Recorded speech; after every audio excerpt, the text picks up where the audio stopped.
Good afternoon, ladies and gentlemen. A warm welcome to the stream and welcome back to the FTR event Sim 3D series here. We are here for 6 hours. Yes, that's right. 6 hours of Fuji, and it is going to be an absolutely awesome race. Very much looking forward to it. My name is David Christie. I'm glad to be back. I managed to escape for one round, missed out at Donington, but glad to be back here for what is going to be an epic race halfway through the season as well. So some big championship points going to be on offer here today.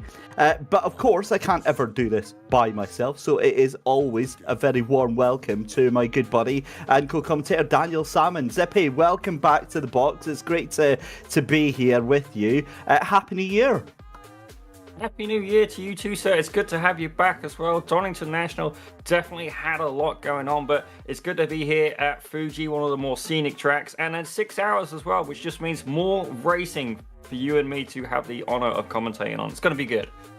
It certainly is. As we say, Fuji Speedway is the heart of racing here in Japan, and 2.8 miles around the circuit, 4.5 kilometers long, and as usual in the Sim 3D sports car series, we have the 3 classes, well 4 classes technically, LMP3, the 2 GT3 classes, and GT4 out there as well. Now, I think here today, Daniel, LMP3 really going to be able to get a chance to stretch their legs along that long stretch, coming out of turn 16 from Panasonic Corner, all the way down to turn 1 at Daiichi. It is a long straight there. Hopefully, that'll give them an opportunity to stay out of trouble today. Yeah, it definitely makes it a little bit easier to pass the other classes of cars, having that huge straight. I mean, while you got the later part of the track, it's tight and it's curvy. I say that, the track is actually incredibly wide as well. I find myself, when I'm driving it, I actually have a hard time figuring out where I am on the track in terms of, like, I guess horizontally, I guess. You know, it's so wide. It's similar to Circuit of the Americas as well. Very wide track. But again, if you're going through that tight series of corners near the end, why are you going to force the issue? You're not. You're going to hold back, plan the pass, and play it safe, and then absolutely blast it down that straight. Sorry, did somebody mention quota? There we go, right, points. Let's have a look at how things are shaping up so far in the championship this season. For the LMP3, it's Sim Racing Grid Phoenix who are on top with 80 points ahead of Goryo Autosport. Longshot Racing in 3rd position, Huge Ass White Racing in 4th position, Eagle Speed Academy Esports in 5th position, Stage 1 Racing in 6th and 7th, and then Longshot Racing at the back of the grid. But halfway through the season, still plenty points on offer. Moving on to GT3 Pro, RPM Racing at the top of the standings, 132 points against Brabham Esports GT3 in 2nd place, just 19 points behind. Then it's FTR Esports Black up there in 3rd position with 82 points, and again, it's the best of the rest all the way down there. Lots and lots of teams out there fighting for contention, but they're going to have to get a move on at this stage of the season. Moving on to GT3 AM, and it's 1110's racing team after a very good season last time out here at the Sim 3D GT series.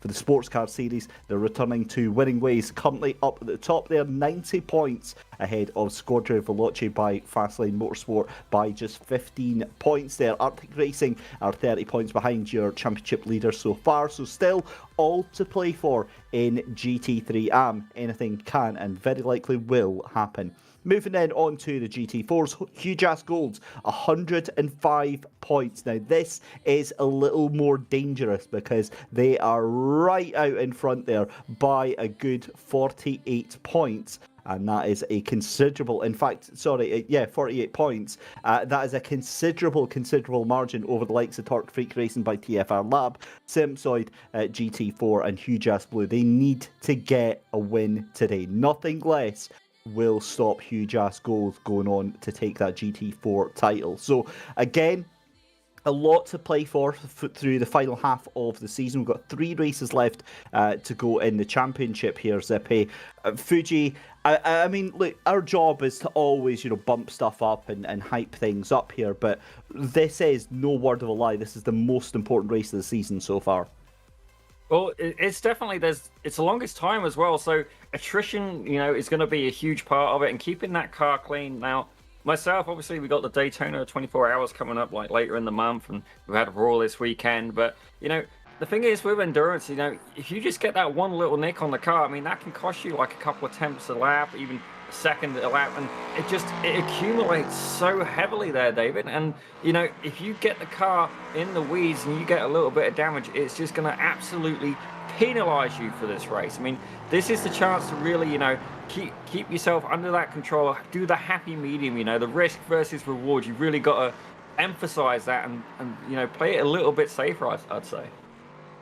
You absolutely do. You absolutely do. Round 4 out of 6 here, and this is why it's so important. As Zippy was saying there, the longest race of the season. We've had the 4 hours of Daytona, we've had the 4 hours of Bathurst, we've had the 4 hours of Donington Park, we've got 6 hours of Fuji, then we've got 4 hours of Long Beach and 4 hours of Mugello. That's what we have left to do in the season here. And again, all eyes are going to be on for those championship points here. But we're coming to the end of qualifying just now. As usual here in the FTR Event Sim 3D Sports Car Series, the way that qualifying works is that the drivers and the teams go out in their respective classes. GT4, then GT3, then the LMP3. So GT4 is settled, GT3 is settled, and now it's just LMP3 that is out there setting their times just now. Brabham Esports GT3 currently in pole position for GT3 Pro. Stefan Le Guin for Squadra Veloci by Fastlane Motorsport taking pole position for GT3 AM, and then it's Torque Freak Racing by TFR Lab that are in pole position for the GT4s. At the moment though, it is your championship leaders, Sim Racing Grid Phoenix, that are on pole right now. Dan McFarlane up there, 131.0, 2/10 of a second faster than Akram Zenoun for Goryeo Autosport. So again, they have to keep things on top here. They have to keep pushing. They have to keep making sure that they've got everything sorted that they possibly can for this championship right now, because Goryeo Autosport, obviously their main title contenders here, second place is not good enough for them today. I honestly think that Goryeo have to get a win today, or at least get a place ahead of Sim Racing Grid Phoenix. They need to get one up on them. Yeah, this is definitely a chance, if you got that little bit of a lead and you can just slam dunk it and put it in the bag. I mean, that's definitely, if you do that, it's definitely a luxury to have. It just gives you the other 2 races in the season just to, kind of, dial it back a little bit. Or on the flip side, you're going to go, well, you know what, they're safe, we've got this, let's just go all out. And you can see here, riding on board with Akram Zenoun, he's absolutely just pushing the limits of the car there, trying to keep it on track, use every single inch of grip available to him. And I got to say as well, I love the paint there, where they've actually put Goryeo Autosport on the inner fender. As you can see it there from the cockpit view, I think that's fantastic. Just you can see he's coming around the corner there, and this is the tight twisty section I was on about. It's quite a wide part of the track. I don't know if I'd be trying to make a move past the slow fast cars there, but I mean, there's plenty of real estate. David, what are you feeling about that? How would you approach it? Well, for me, Fuji, the biggest thing is that obviously we're racing the no chicane layout of this. So whereas normally they would be doing up through 11 and 11 and 12 and stuff like that, it's a little bit better because they can just absolutely hammer it straight over without having to worry, because it's straight on between turn 10 and turn 12. It's one of those circuits that you have to get into a rhythm. You have to kind of, you can't force it. You can't push the car any harder than it's, you get away with some of the tracks like that, like Imola and Monza, you get away with hustling the car and pushing it to more than it's actually able to do. This will absolutely bite you in the bum if you try and push the car over its limits on that. So yeah, I'm in 2 minds. Again, it's very rare that I'm lost for words here, Zippy, but you were asking about whether you would make a move, and I guess it depends on where in the championship you are. If, for instance, you're like Goryeo Autosport or you're Brabham Esports GT3, and you're in that second place and you're fighting for that championship pot, yes, absolutely. Every single breath you take is aggressive and pushing as hard as you can. If you're in the lead of the championship, probably not. Maybe you're able to kind of just coast a little bit more, but yeah, Fuji is not the track that you're going to want to try and force the issue on here with how technical this circuit is. It can lead to some very, very unpleasant results very, very quickly, especially with those LMP3s and GT3s. We've seen how often through the season, not just this season, Zippy, but last season as well, the cars tripping over themselves, seemingly out of nowhere. That's what I'd be worried about for today. But what I will say is a very good afternoon to Mimajito, who is joining us on the YouTube channel over at Sim Sport Solutions for today. Very warm welcome. Please feel free to share the stream with your friends, hit that like button and hit that subscribe button as well. But qualifying is done and dusted then, Zippy. It looks like we have got everything in the bag just now, and it does look like we're going to have Dan McFarlane, Sim Racing Grid Phoenix, on pole position for that LMP3 battle. Well, that man is an absolute machine behind the wheel of that LMP3. Consistently, we keep seeing him setting poles, and you know what? Like, I'm feeling pretty confident for him. You know, they're really, really doing well, and certainly there's some people to watch. You know, the race last week as well, we did see a few incidents near the end, so I think it's definitely going to be a case of, you know, keeping the cool shoes on, you know. But I find often, especially with the longer races as well, you kind of get into a little bit of a lull potentially in the middle. You've got all the heat, the fire, the embers at the start, and then it just kind of, you know, simmers for a little bit in the middle, you know. And then towards the end, you see the bit of the fatigue kicks in, especially with the drivers and stuff like that. And then all of a sudden, near the end, all of a sudden, like, the firecracker's been set off, and everybody's like, okay, we got to go now. So it's going to be interesting to see how it plays out. It certainly is, and I think that's the case with pretty much all of the endurance races. That's usually what we can expect from it. You'll get about half an hour of excitement and chaos, then it kind of calms down for a little bit, and then it comes in dribs and drabs with the pit stop changes. The only thing to throw into the mix here is the fact that it's a multi-class race as well, with the fact that those LMP3s are going to constantly be on top of the GT4s, almost like every sort of 3 laps or something like that. Maybe that's that is definitely an exaggeration. It's 6 seconds is around about the difference between LMP3 and the GT3s, and probably about 10 seconds between the LMP3s and the GT4. So probably every 14 laps or so, we're going to find fights through the field. Right, enough talk. Let's get down to business then, ladies and gentlemen, for the Sim 3D Sportscar Season 5, Round 4 here at Fuji. LMP3 grid looks like this. Dan McFarlane on pole position for Sim Racing Grid Phoenix. Then in second place is Gaudio Autosport. Row 2 is going to be Stage 1 Racing 72 alongside Huge Ass White. Stage 1 Racing is on Row 3 with Eagle Speed Academy Esports. And then at the back, the LMP3s is Long Shot Racing. Moving to the GT3 Pros, Brabham Esports GT3 take pole position alongside FTR Esports Black on row 1. Row 2 is going to be RPM Racing with backmarker Razzle Dazzle. Then on row 3 is going to be RPM Racing Blue with Rosado Motorsports. Row 4 is going to be RPM Racing and Art Sim Racing 1. Then on row 5 is going to be Eagle Speed Academy, and then Sim Racing Grid Phantom. At the back of that is going to be Art Sim Racing 1. Then for the GT3 AM at pole position is Squadra Veloce by Fastlane Motorsport alongside 11 Tenths Racing Team. Then it's Digitrack Sim Racing Team on row 2 alongside Equipment Geek Racing, FTR Esports White and backmarker Racing Orange, rounding out your six cars in GT3 AM. It's a bumper field of GT4s led off by David Barraclough in the Torque Freak Racing by TFR Lab. He's going to be alongside Albert Perich in the DX Droid Sim Racing by Litroom on row 1. Row 2 is WBM Racing alongside Huge Ass Gold. FTR Esports Gold is alongside SimSport Sapphire Alpha. And then it's Huge Ass Black alongside Huge Ass Blue. So many jokes I can make there, but I'm not going to. Rosado Motorsports Apex in the back of the field, and then it's Eagle Speed Academy Esports rounding out your GT4s on row 5. So here we go then. The cars on the grids, and final thoughts then, Zippy, as the cars making their way rounds for our formation lap. I'm hoping they keep it clean. But then I'm also hoping for chaos and panic, just the sheer spectacle, and then you're going to see, like, who can recover the best. But, Brabham Speed, Esports, GT3, I think they're going to be somebody to watch. Obviously, Sim Racing Grid Phoenix as well. I'm kind of quietly hoping to see something out Stage 1 Racing, the 72 as well. Ivo van den Linden, he consistently shows pace, but then he seems to keep getting tangled in issues. That guy there, perfect work by a director.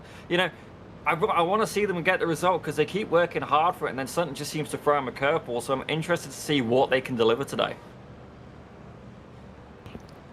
That would go for myself as well, actually. And while we're doing this, it's a great chance for us to say good afternoon to all our commercial partners, especially Go for the Gap and Race Director and FTR events as well. But the car's making their way down now, as it looks like pace car taking them rounds. It looks like we're going to get a full pace lap here, and I wasn't expecting that, but there we go. Nice little a nice little formation lap and a nice little chance for the folks to wave to all their virtual fans. Exactly. Well, you can see the people in the stands. They are up. They are cheering. They do seem a little rigid, I'll admit, but the they're a bit stationary, mate. Yeah, the Portland sentiment is definitely there. The weather's good at least. It's not raining. I mean, mixed feelings on that, I'm sure, within the iRacing community. But can you imagine that? The chaos that's going to come when the rain gets here. Oh, that is going to be a tall order. And the thing is, it's very likely that the final races of this season, well, let's double check when the standings are, or rather when that's all going to happen, because obviously we've got the 4 Hours of Long Beach in February and March, and, well, season 1, so that's what, 12 weeks. So no, we're not going to get the rain then. We won't get the rain, because if they've said it's not going to be here for season 1, they won't just patch it in halfway through a season. It'll be, I would imagine, the start of season 2. So yeah, I mean, could you imagine the final race at Mugello and suddenly it's just absolutely teeming down? The thing is what I'm concerned about with the rain as well is the fact that, like every game, every online service, every time there's a fundamental new feature unveiled, for at least 2 months is broken. It's like it either doesn't work properly, or it has a really unintended consequence or something like that. So it won't work properly for the first 2 months, but every single server it'll be monsoon conditions, because they'll just want to play about in the rain. I'm very excited for it. I think it's exactly what it needs. But yeah, it'll be an awesome and a long time coming, Zippy. Oh, for sure. I'm thinking about the races and how it's going to have such an impact, because obviously people train, they practice for stuff like that, but then all of a sudden, are we going to start having almost like a different breed, a different variety of driver come out, where they are just absolutely hot feet in the rain? Like Lando Norris, Formula 1 driver, he used to, I understand he used to take the go-kart out on slicks in pouring rain just to try and get car control. That's the story I heard. I mean, I think Jenson Button used to be really hot in the rain, so I know Hamilton is. I think there's a lot to be said for that, though, as well, is that fundamental understanding, that fundamental connection between yourself and the car that you're racing. And certainly that's what these drivers will be hoping for. Setups, I think, will be another fundamental factor when the rain eventually does come into play here at iRacing. But that is, unfortunately, quite a few months off of the schedule here at iRacing. What is not far off the schedule is the start of our 4th race of the season here for the FTR event, Sim 3D Sportscar Series, Season 5, Round 4, if you can believe that. And it's almost formation flying from all of the LMPs at the moment. Remember, the championship does use the automated race director software. So the car's getting ready, the pace car pulls off, and we, ladies and gentlemen, are ready to go racing. The LMP3s, led by Dan McFarlane, will wait for the green flag to fly here, and then it will be a little bit of a break before you get the GT3 Pros The lights go on and we go racing. There's already some ultra defensive racing from, I think that's Ivo van der Linden. He's already got Hans Blankert trying to go around the outside. You've got Aubrey Kundal in there as well. That was very, very interesting start to the race there, because no attempt to catch up to Dan McFarlane there, as we go back to the GT3 Pros then, led off by Aidan Neat and Richard Cawthron. Am is in there as well in the back, and you can see the GT4's just behind them. Great start there by Brabham Esports then on the run down to the line here. Again, it's all on that entry into Daiichi for the first time there. Late lunge there from one of the Ferraris. 3 cars into one. Somebody is going to get tagged there, but thankfully, for the most part, they all survived there, Zippy. I could have sworn that was 5 cars for a second there, David. I am absolutely on the edge of my seat here as the GT4s go live. A little bit more civilized, as you can see there. Talk Freak Racing is in the head, the 381 AMG. You know, another one on the inside. That's one of the huge ass cars making a move on the inside as well. Pretty clean, pretty calm, and pretty civilized in comparison to some of the LMP3s and the GT3s we just saw. It really, really is, as the LMP3s make their way around to complete the first lap already. As if we've had a chance to breathe. They're already coming up to complete the first lap, which means they're going to be on the tail end of the GT4s in around about 5 laps time. Oh my me, this is not in the script, but it also looks like a little bit of a drag train coming up for the start of the 6 hours of Fuji. None of the LMP3s want any part of the battle here, but the GT3s, they all want part of the battle here. This is a big fight going on. We're currently watching the fight for P9 and P10 right now. That is a little bit further down. That is Branko Steiners for Eagle Speed Academy and Landon Patmore for Sim Racing Grid Phantom. They go across to complete their first lap already, and it should be a surprise, I guess, because the laps are around about a minute and a half to 2 minutes long. Absolutely. Like I don't think I've ever seen this many cars on track at once. And like, I think the main straight kind of exaggerates that. Like, there's just an absolute whole train of excellent machinery there. As you can see the BMW GT3 there of Landon Patmore making a nice tidy pass. But I mean, the drafting is going to be a huge part of this. You can see here the track's quite wide. You've got that long straight. Now the question is, are you going to basically a little bit of an off track there for Landon Patmore, the 132 car, Sim Racing Grid Phantom, but are you going to, you know, try and find somebody who's a similar pace, and are you going to sit behind, save fuel, play it that way? Or are you going to do like me, who loves being in traffic, and just say, okay, how many can I try and pick off in this first stint? So you're a chaos man, are you? You like yes. just setting the cat amongst the pigeons. Bull in a china shop, David. Like I love being in traffic. Like every little bit. That for me is the racing. You know, you give me. There we go. Big move up the inside there. Akram Zanoun there for Gorio Autosport, and talking about a bull in a china shop. That is an absolute shot across the bow there from Gorio Autosport. We said that's what needed to be done.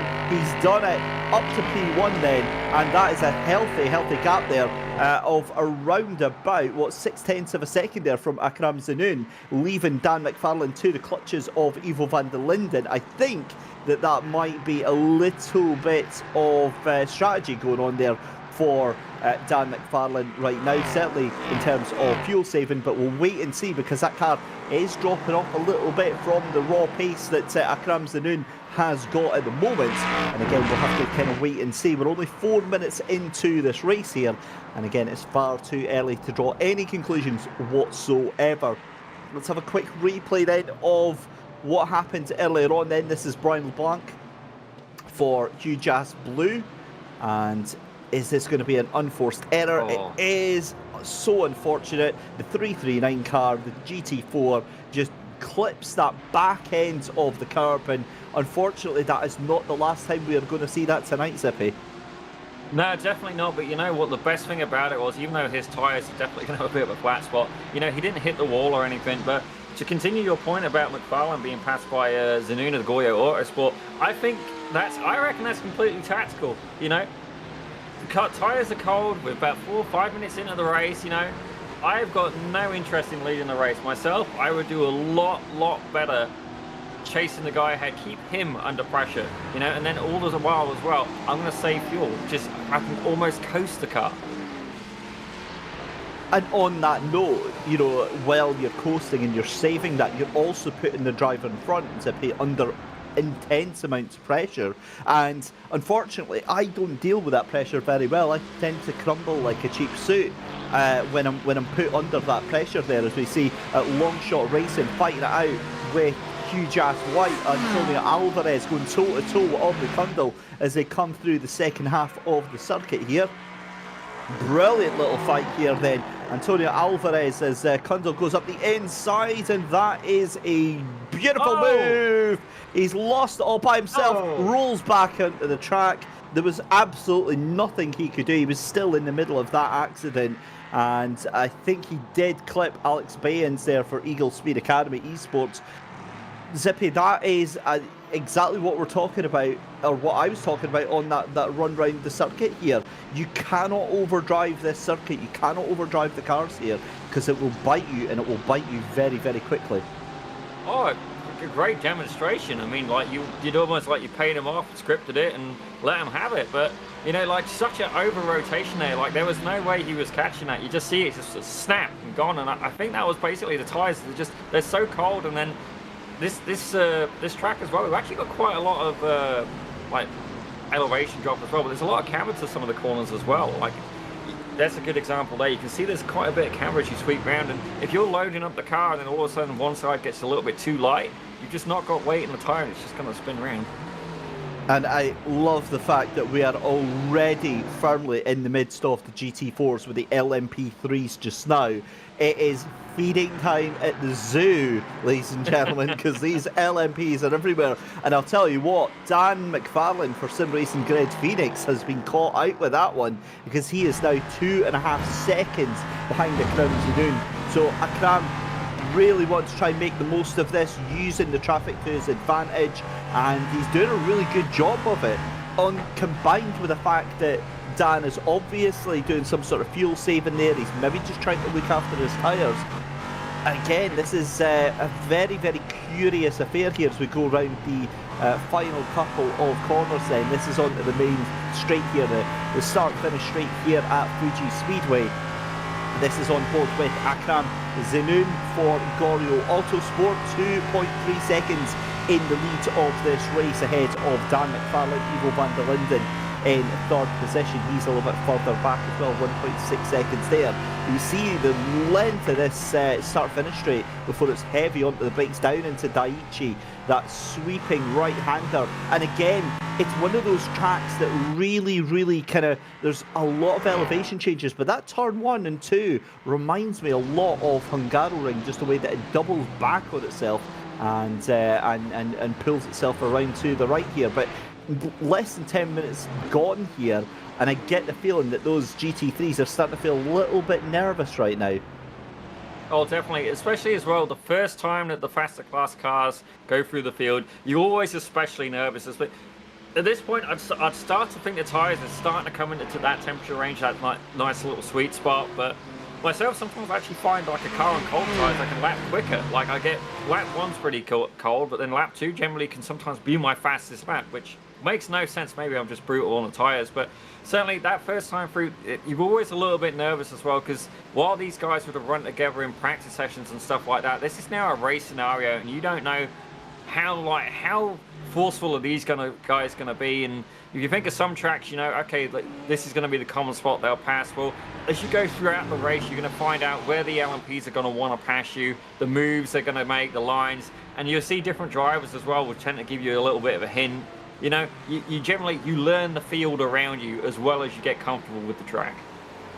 LMP3's been unpredictable while passing. Never. I will have absolutely none of that. Right, we've got a race control message. 5-second time penalty at the first stop to number 162 Brabham Esports for unnecessary contact, resulting in a spin affecting another team's qualifying session. That is absolutely huge, ladies and gentlemen. That is Aiden Neat in the Brabham Esports leading GT3 Pro car, that 162 Merc. that is a 5-second time penalty, but it's to be taken at the first stop, so maybe not as bad as you'd think there, but still, well, that is, yeah, I don't know what to say about that one, Zippy. Oh, that's definitely, you know, it just goes to show you can't just be scrutinised in the race. They'll keep an eye on you in qualifying as well, and you know what, rightly so.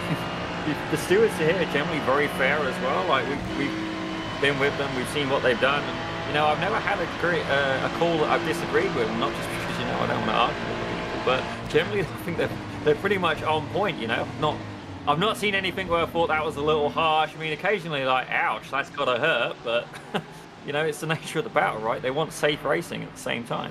Well, there we go. Safe racing is exactly what we got there. Stephen Jones there for back marker Razzle Dazzle. It giveth and it taketh away. He almost had that position there from Justin Nair for Art Sim Racing 1, but Justin had the run and was able to take that 5th position back there. So they are in a 3-way fight. Art Sim Racing 1, Backmarker Racing Razzle Dazzle, and you can see in the background there RPM Racing also involved in that. Just behind them, RPM Racing Blue, Eagle Speed Academy, and Sim Racing Grid Phantom. So any one of those 6 cars could be up into that 5th position very shortly, but it is going to take an awful lot of work. Talking of work, we've got the LMP3s. They are about 10 seconds behind the GT3 AM at the moment, so you can queue up whatever horror music that you like, because it is going to be a very, very scary affair when they get on board with the GT3s, because let's face it, there's no love lost between the LMP3s and the GT3s, and anytime we've seen like really bad accidents, it's pretty much been, and you can't ever just blame the LMP3s, it's usually just been chaos by the both of them. Yeah, I wouldn't say that like one particular car class is 100% guilty or 100% innocent. Like, you see it both. The difference is in the LMP3s, you've got that little bit of a power advantage to try and get away and maneuver the car and dodge a situation. But that was a very quick overtake there from Mark Baxter Jones in the 211 car for 11th Thames Racing. He is now in the lead for the GT3 Amateurs. We've seen this guy before. He had a very tidy race, I think, at Donington. Absolutely fantastic result. The name certainly seems familiar, I can say that.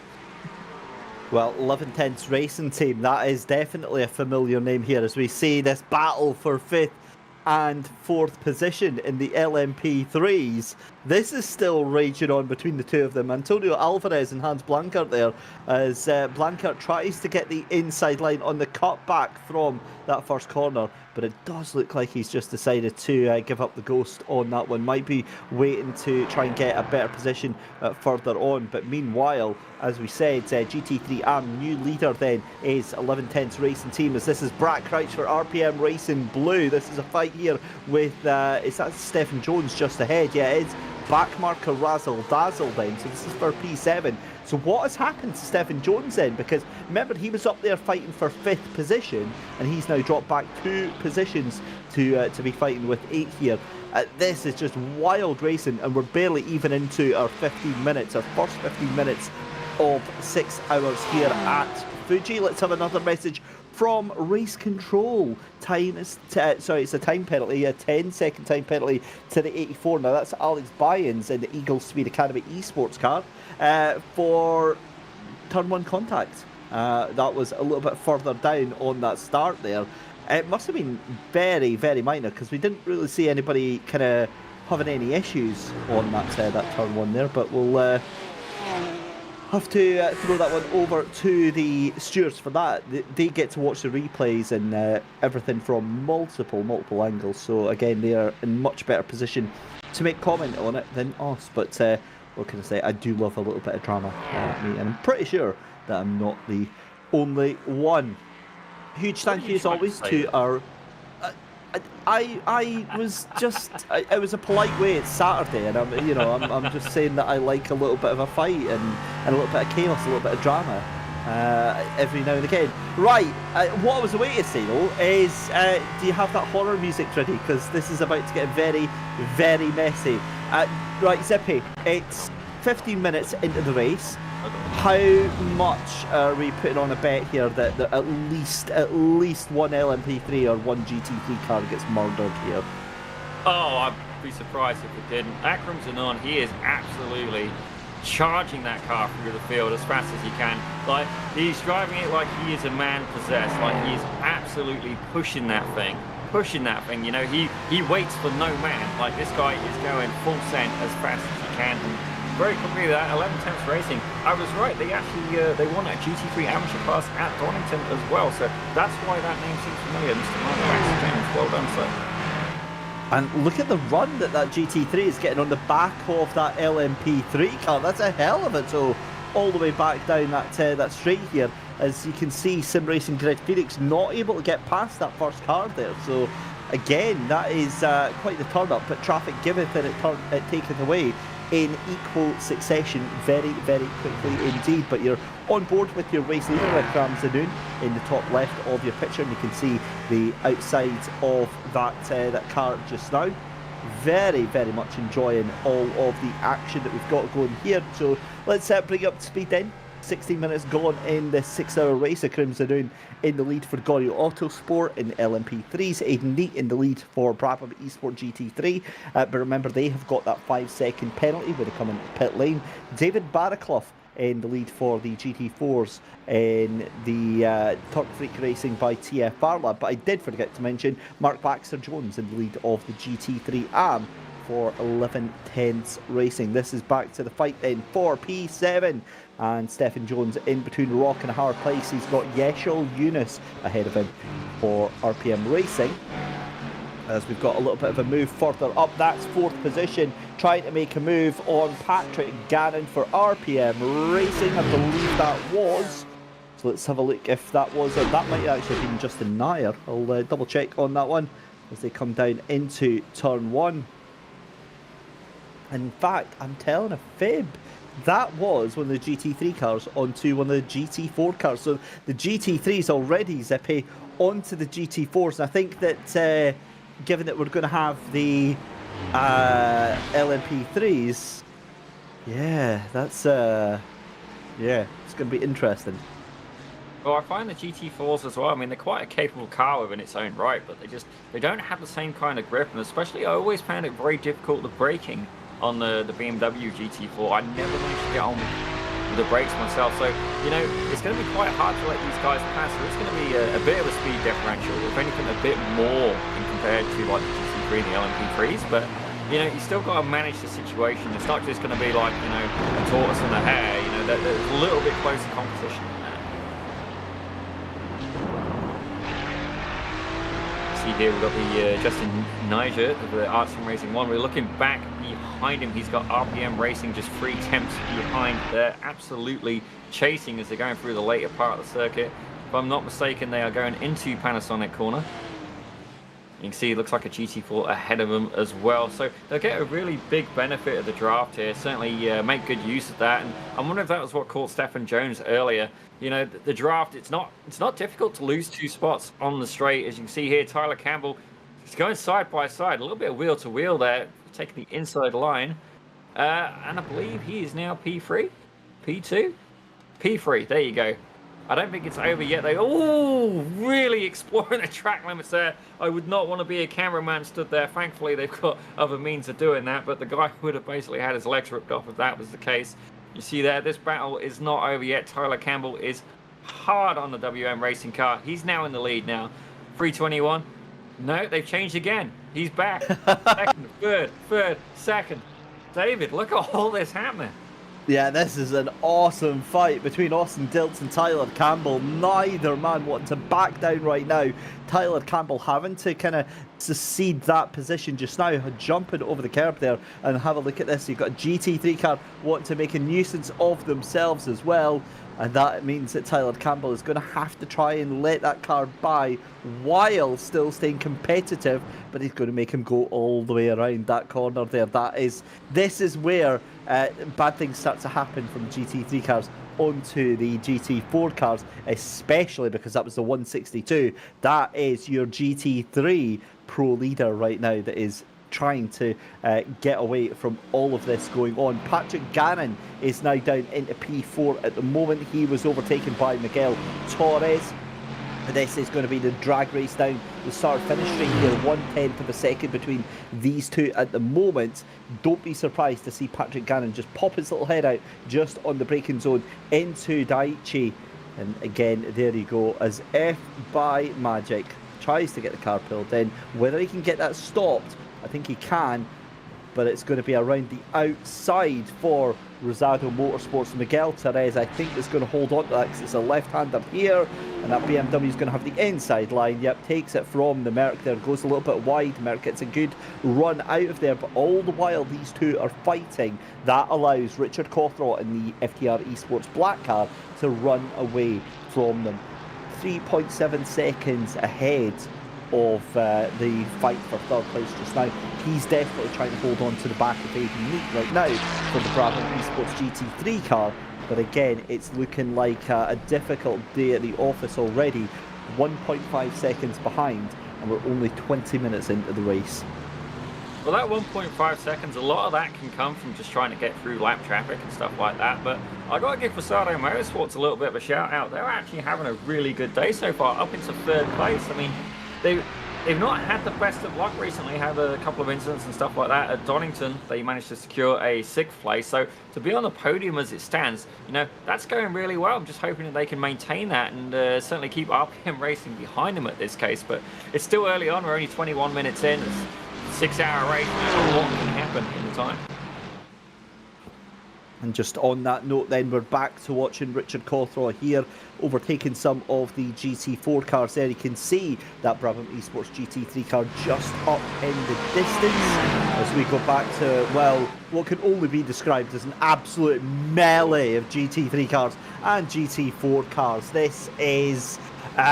yeah, well, welcome to multi-class racing, kids, but there's move for position as Stage 1 Racing 83 in the LMP3 class. That's Hans Blankert gets the 4th place from Antonio Alvarez, so Alvarez starting to go backwards at rate of knots here for Hugh Jas White, as we've got Aubrey Kundal fighting for that 6th and 7th position. They're going to go side by side, making sure they do not get that wooden spoon in the LMP3s. That's going to be Kundal on the inside there, and that means that Byans can't take that inside line. Kundal gets the move. Is it going to be clear though? I think Byans is going to have the inside line for the next corner. That is a big jump through there. So the 57 kind of let that one go there. I wonder if Aubrey Kundal for Long Shot Racing is struggling with that car, or maybe it's Alex Byans that's struggling right now, because neither of the two of them particularly on pace. 16 seconds off of the lead right now, and well, there you go. Right, so 25 minutes almost gone in this race, Zippy. It's been quite cool. Yeah, no, I was wondering, you're saying that maybe they got some damage in that. Well, there was a message from Race Control on that one, basically saying that in fact they're having no front diaphragm, they ran into the rear of the 57. So that could be the potential performance difference there. I do wonder. That's a great spot there, Zippy. Thanks for that one. And a huge thank you to our race control team behind the scenes for keeping us updated on all of this. This is a battle for 8th position right now in GT4s. You've got Brian LeBlanc currently trying to chase down that Eagle Speed Academy car. Moves to the inside. You're going to have to watch out. You've got a GT3 car looking very close. And oh my good God almighty, that was so close to being a murder out there on track. That was horrific. Try to find out who that was there. I think that might have been a LMP3 replay that we've got coming up. So we'll find out who that was there in the GT3 car. But this is Antonio Alvarez, right? So this is where we hit into the back end and lost the time. So around the outside. So that wasn't an incident. Instead, that was one of the ballsiest. Oh. Okay, well, Antonio, son, if you're going to let me sing your praises about how amazing that that overtake was, please don't bin it immediately afterwards, because that's like you know, yay! Oh, Just looked like he powered on, and as he powered on, he got so much oversteer that, like, all the power of the LMP3 appeared to be a little bit too much for what the tyres had to offer at that particular moment. are you saying it was too much for him to handle? Potentially, you know, the gas pedal basically had a reject button. Do you know, actually, I'm going to come back to something, Zippy, you said here. Jeez, look at all of this crowd here coming through with the GT3 cars. No, you said something about the tyres and about how cold tyres you can find sometimes that they've got a little bit more grip in them, they've got a little bit more zhuzh in them for the first couple of laps. Absolutely, I'm going to 100% agree with you on that one. I was doing the roar before the 24 today, and I was finding that in the GT4s, right? The first couple of laps, because the baseline setup was absolutely terrible, so you make a couple of changes to it, right? And the first couple of laps, the car's like really responsive, it's quite nippy, and it's very, very fast. And then it just starts to become more slidey as the sort of tyres heat up. So I absolutely, totally agree with what you're saying there about how the car can kind of come to life in the first couple of laps there, but not quite have that same energy towards once the tyres are supposedly in heat. So yeah, it's an interesting little phenomenon. Sounds like me in a past relationship, to be honest, David, when you phrase it like that. You see Richard Rosado absolutely charging through there, having a little bit of a battle. I believe they are both GT4 BMWs, if I'm not mistaken. So, yep, huge ass black, I believe. Yeah, huge ass black, the 338 car with the Rosado Motorsports Apex up in 7th. Now, Richard Rosado, I'm trying to remember, has he always driven the GT4 car? I felt sure he was in the GT3 before. He could have possibly been in the GT3, because remember, one of the unusual things of this championship is that there's sometimes drivers that will drive in different classes in different cars in the same race. That is the it's wild. Can you imagine doing that? Especially if you went from like the LMP3 to the GT4, you're like, oh, I'm going to brake here when I'm doing like 180 mile an hour, and like you're looking at the speedo and I'm like, well, I'm not there yet. Into the wall. Well, that was almost what the LMP3 just did there, going off track there. I'm trying to get an idea on who that was, just coming through the start-finish straight there. Yeah, that was Alex Byens there for Eagle Speed Academy Esports. And, well, that's not the way you kind of want to start your lap off, is it? It's not the preferred line, I'll be honest. It's an alternative line. But I've got to say, that camera shot just then, absolutely beautiful view of Mount Fuji right there. Now, forgive me if it's a different mountain. I'm just guessing it's Fuji just by logic. But, you know, I'm a sucker for some good scenery. Like, absolute sucker for some good scenery. Like, you know, I mean, I'm fortunate enough to live in a place called Nova Scotia. It's on the east coast of Canada. Please don't hunt down and kill me. You know, I don't see a good motive to do it. And if you do, make it quick. But, you know, I'm surrounded by beautiful scenery. And often, you know, when we think of racetracks, we think, oh, you know, like this one's got some fantastic corners and that. But how often do we really get to appreciate, like, the landscape around it? You know, it's just a different point of view as well about visiting the track. Yeah, no, absolutely. It's a very picturesque circuit, of course, plonked right in the middle of the Shizuoka-ken prefecture in Sunsukan in Japan, and it's one of those.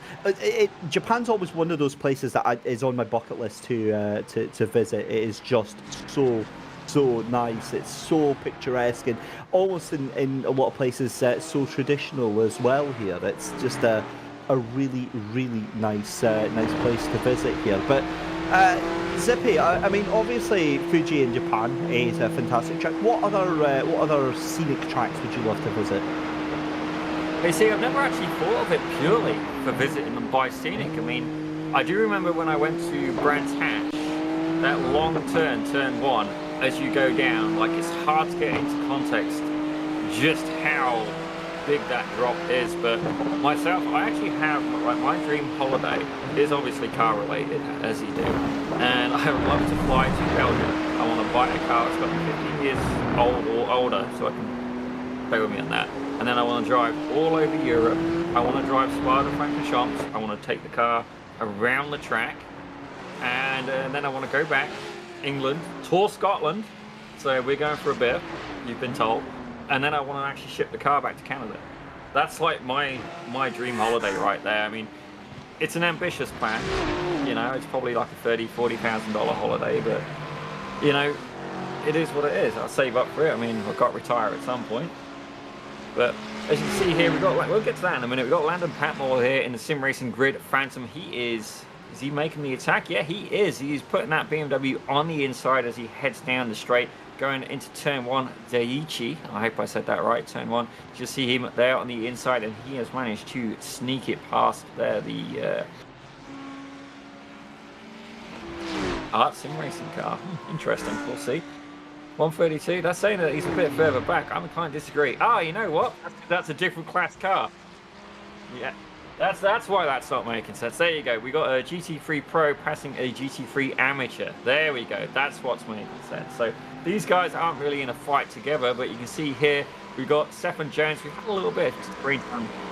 A little bit of screen time with this guy, the 124 Ferrari right there, one of the newest GT3s to iRacing. We actually have the Audi R8 has been updated as well, but I've not seen it in this what's the word I'm looking at? Series. Thank you, series. But you know, LMP3 car, he almost looks like he's been under attack by the GT3s at this point. What do you think, David?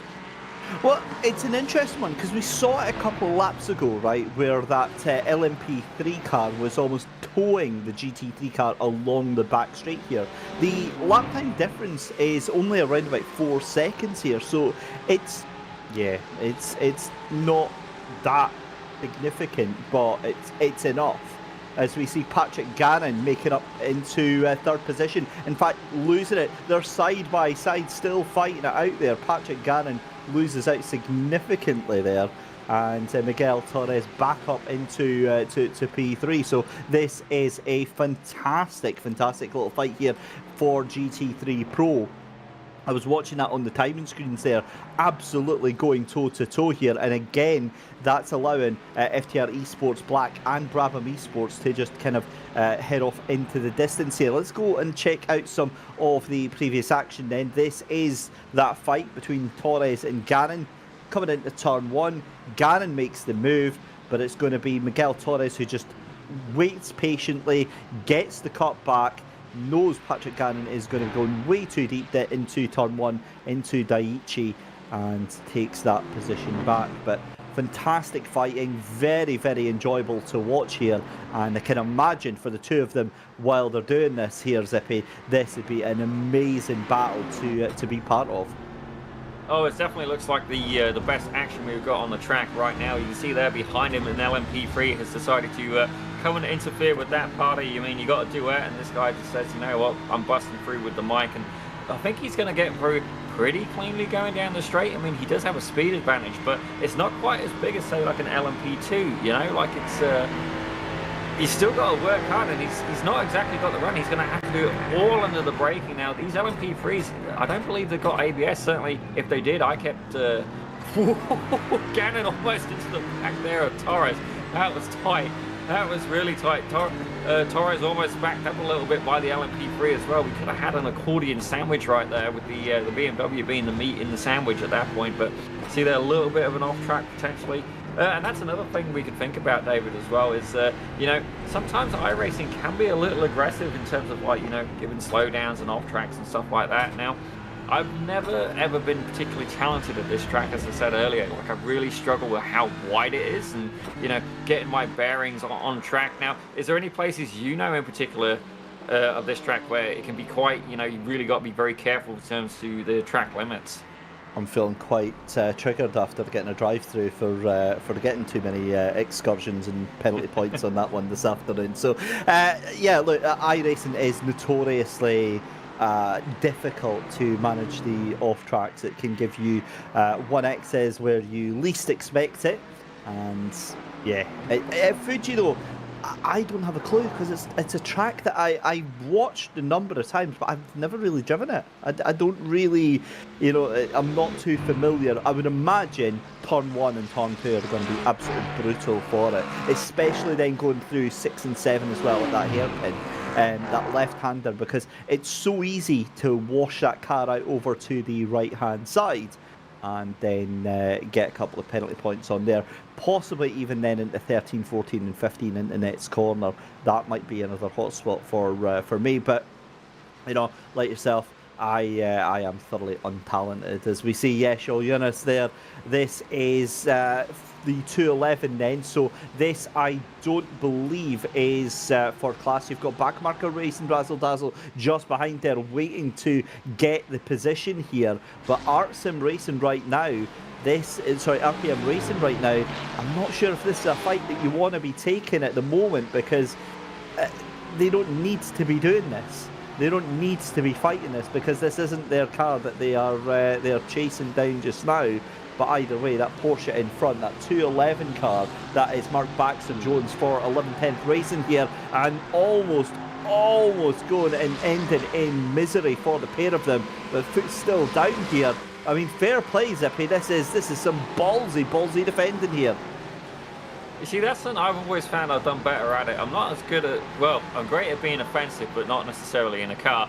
Now, being defensive, however, on the track, now, that's something that I tend to have quite a lot of pride in. And certainly as well, positioning that car, a little bit of a wiggle on the brakes there from RPM Racing, it's going to give, yeah, Backmarker Racing, Razzle Dazzle's now getting a little bit of a run, but they got to go on the outside. You can see here, it's almost like a beautiful curve, you know, as if somebody's writing in cursive with a space of 4 tyres, potentially using 8 at some time. So, but you know, even if it's me, I'm gonna want the fight. You know, it's a longer race. I can't just do lap after lap after lap. I need the battle.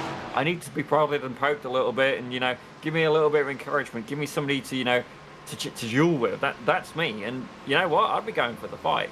You know, as long as I can keep it clean, keep the car out of trouble. You know, it's fair game as far as I'm concerned.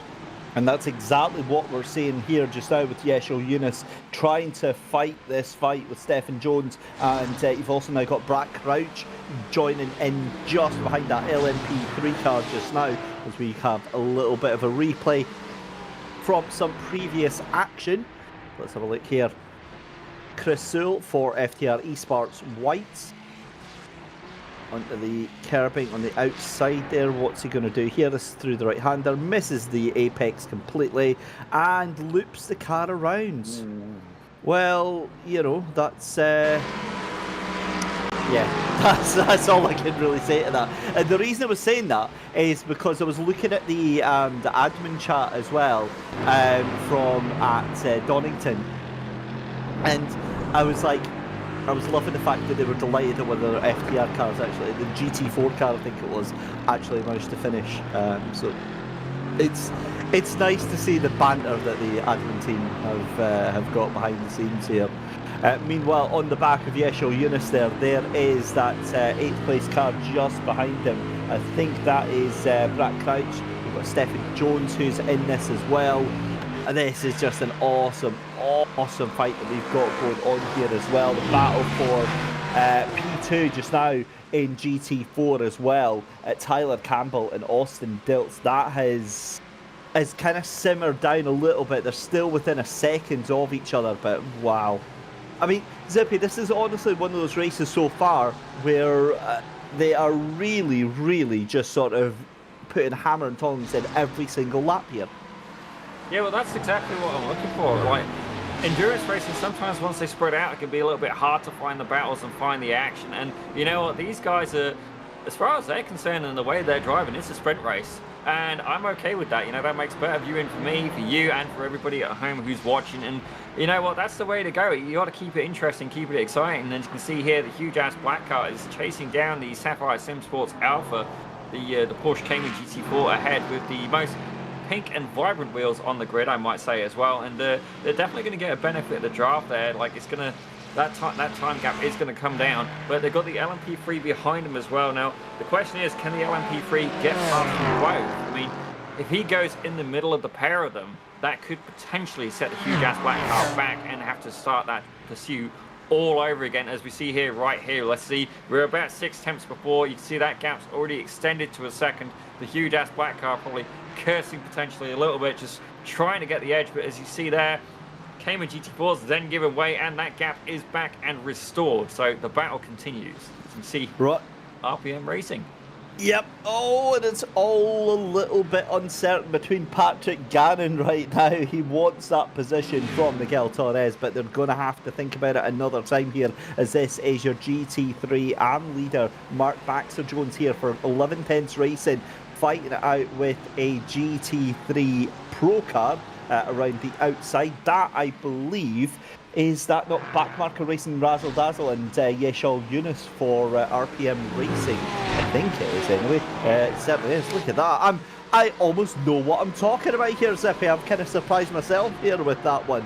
But either way, the GT3 AM leader making his way up through the field as well. And this is a proper little fight, because have a look at Squadra Veloce by Fastlane Motorsport. They're a second behind this little fight here just now. You've got a second LMP3 car in there as well, second between the two fighting at the top for GT3 AM. And wow, yeah, this is awesome. The other thing that's caught my eye just now here is Gorio Autosport, Zippy. It's starting to get dragged in by Sim Racing Grid Phoenix. Dan McFarlane starting to up the pressure here. Yeah, but like, even though they're doing really well in the standings right now, you don't want to let Gorio run away. You want to be close enough where if a mistake is made or something happens, that you can capitalise on that. As you can see, Landon Patnell here in the 132 Sim Racing Grid Phoenix car, very colourful car as well. I do like the paint on that one. He is right on the tail of that car ahead of him, and I believe they're in a different class, because if I look at the standings there, he's 3.5 seconds to the next guy ahead. So I'm not going to worry about him too much, but we keep seeing RPM Racing quite a bit as well. They are fighting on multiple avenues, so that's good news as well. But, you know, we're still early on. We're 41 minutes in. You know, I imagine we're going to start seeing some pit stops pretty soon.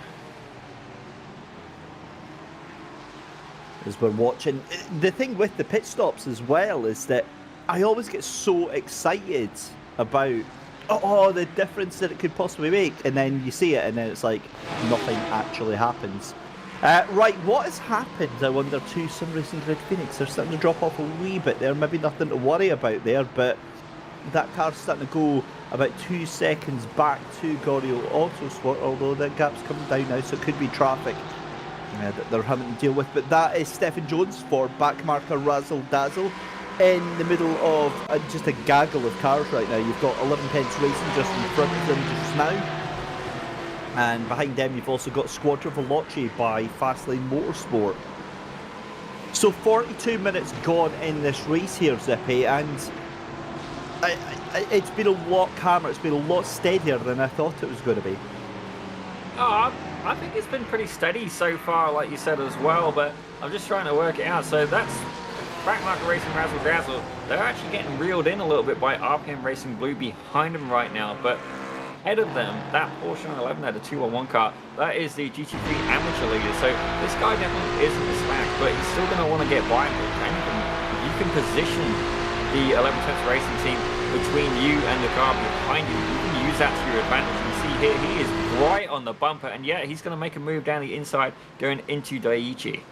Yep, here we go then, side by side. This is not for position in class, but it's still going to be a move from Stephen Jones on your GT3 AM leader, maybe nudging a little bit wider, gets that job done, and that now means it's 0.6 of a second between first and second place here in the GT3 AM. You can see directly behind Mark Baxter-Jones is Stefan Le Guin, the Belgian, in that number 246 car, and this is building up very, very nicely indeed. Yeah, it's going pretty steady so far, but I'm just... That's Squadra Veloce by Fastlane. They are now right on the heels of 11 Temps Racing, so... Okay, this is good. We have another battle amongst us, so... Interesting, indeed. Interesting, indeed. I think the thing is as well, is that you just never know how this is going to pan out, because it ebbs and flows so very, very quickly. Right, let's check what happened here. Chris Sewell in the background, you can see, getting past one of the Mercs. Now, is this going to be an unassisted move to the scenery, jumps across the grass, and decides to let everyone pass, because he's obviously got a slowdown from skipping across there. And, well, I think he got away with that one. However, Rosado Motorsports into pit lane. That's very, very early, 44 minutes here. And fourth place into pit lane just now. It was an actual pit stop. But I'm still fascinated with that GT3 AM battle. Meanwhile, Austin Diltz onto the back end of FTR Esports, and all or a significant number of the LMP3s into pit lane as well here. And the chaos begins. But the good thing is, at least with these guys, you know they're going to take full fuel, and I'm more than expect they're going to take tires. Like, correct me if I'm wrong, David, but there is no tire set limitation in this series. They can take as many as they want. Correct? Oh, that's a good shout. Let me go and look at that for you, because I've got access to the rule book. I think you're spot on. I think there's no restriction. Let's have a look. Oh, sorry, on you go. Ah, we've got Mark Baxter Jones there, a little bit of action, but we got a replay here. Chris Neesham, the 225 car backmarker racing orange in that Ferrari GT3. You can see there, just grazing the sausage. Oh, I say graze it. He didn't graze it. He mounted that sausage. And fly me to the moon, let me play among the stars. My God, can you imagine how much that would have, if you're in VR, how much that would have rattled your face? Oh, that's a good point. I never thought about it from the VR. Can you imagine VR in motion? You'd be about ready to chuck at that point. Oh, maybe he's a Savage Garden fan, you know, to the moon and back. I want to absolutely tear you apart for that comment, but that was actually really good, Zippy. I'm really proud of you for that. Well done, mate. I just, the thing is, half our audience are actually too young to even get that reference, right? Oh, that's. Well, you had one earlier saying that every breath they take, and I'm like, oh my gosh, I've got a police come back here, it's ready, and I'm like, and then we just never got there. We went into the grid and like, damn. Was it with you where I did the? Was it the Katy Perry ones, or was that me and Rob Kobe at Donington? Yeah, we need to find out more about this. What did I miss? What is this? Firstly, before you do though, a Tory on Sim Sports Solutions YouTube chat saying Gorio Autosport, best Autosport in capital letters. That is the energy that we are looking for here today on the 6 hours of Fuji. All of the shouting here. This is the battle though for the LMP3s though. Just saying there that the gap has come down a little bit, but again here, Zippy, it was 7/10 a second. It's going right back up as well. Dan McFarlane for Sim Racing Grid Phoenix just isn't able to hold on to the back of that car. Well, I'm going to disagree with you on that one, David. You know, he's been making his way back throughout the race. Like, initially he dropped a couple of seconds back, and right now he's got it down to 0.7 of a second, and I believe that is the Brabham Esports GT3. Those guys are pretty switched on. They're going to be aware of what's happening around them, and they are not going to want to put like a toe in that water, certainly not in that battle anyway. And Dan McFarlane, he is a very motivated individual, and I believe he's gone, okay, you know what, the first stint, it was clean, it was tidy. The field spread out a little bit in some places. You know what? Let's fight back. Let's go. As you can see here, the GT3 Amateur, the 211 of 11 Temps Racing, they're making their first pit, along with about half the field at this point. You know, it seems to be a busy place. I'm going to introduce a toll booth at the yellow cones back there. I figure that can pay for my retirement before the end of this endurance. Just watching as we see the GT4s, I'm just imagining, because we've obviously got access to a soundboard, I'm just imagining doing that little coin, the coin register little effect as the cars all come in, like cha-ching, cha-ching, cha-ching, cha-ching. Oh dear me. Right, back to more serious stuff here. This is Loic Lamal here in the 6th place Eagle Speed Academy Esport car. Who has now just lost a position, or is losing a position, to a GT3 car. That's a bad day at the office when you're getting done in a drag race by a GT3 car, and not just any GT3 car. I believe that's the FTR Esports Black 121 car that is in there. But we're watching Matthias Ronzani for Eagle Speed Academy coming out of pit lane. So is Landon Patmore. Driver changes, I think. Do you think we're going to see many of them? Because for the most part, it looks like it's the same driver staying in here, Zippy. I think it depends on exactly who you got in your squad. Like myself, I've always, generally, whenever I do endurance races, I prefer to start them because dodging traffic and weaving in traffic and stuff like that, you know, jumping in front of cars. That's generally something I've always been good at. Don't get me wrong, it doesn't always work out. But, Wait, I was going to say, are we talking about the sim here?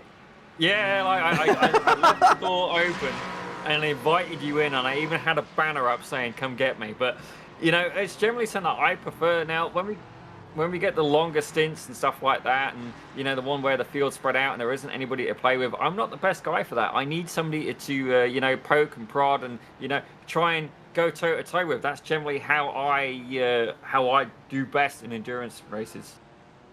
Yeah, no, I'm absolutely the same. I need to have that sort of reference point and somebody to challenge, somebody to fight with, and somebody to keep you on your toes. And thankfully, that is exactly what all of these drivers and teams have got here at the FTR event Sim 3D Sports Car Series, because they have always got someone around them to keep them company at this beautiful, beautiful, picturesque Fuji Speedway here on iRacing.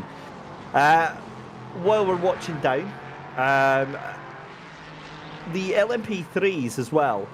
This is Antonio Alvarez and Hugh Jas White. One thing that we have been talking about is the fantastic little battles that they have been really treating us to today.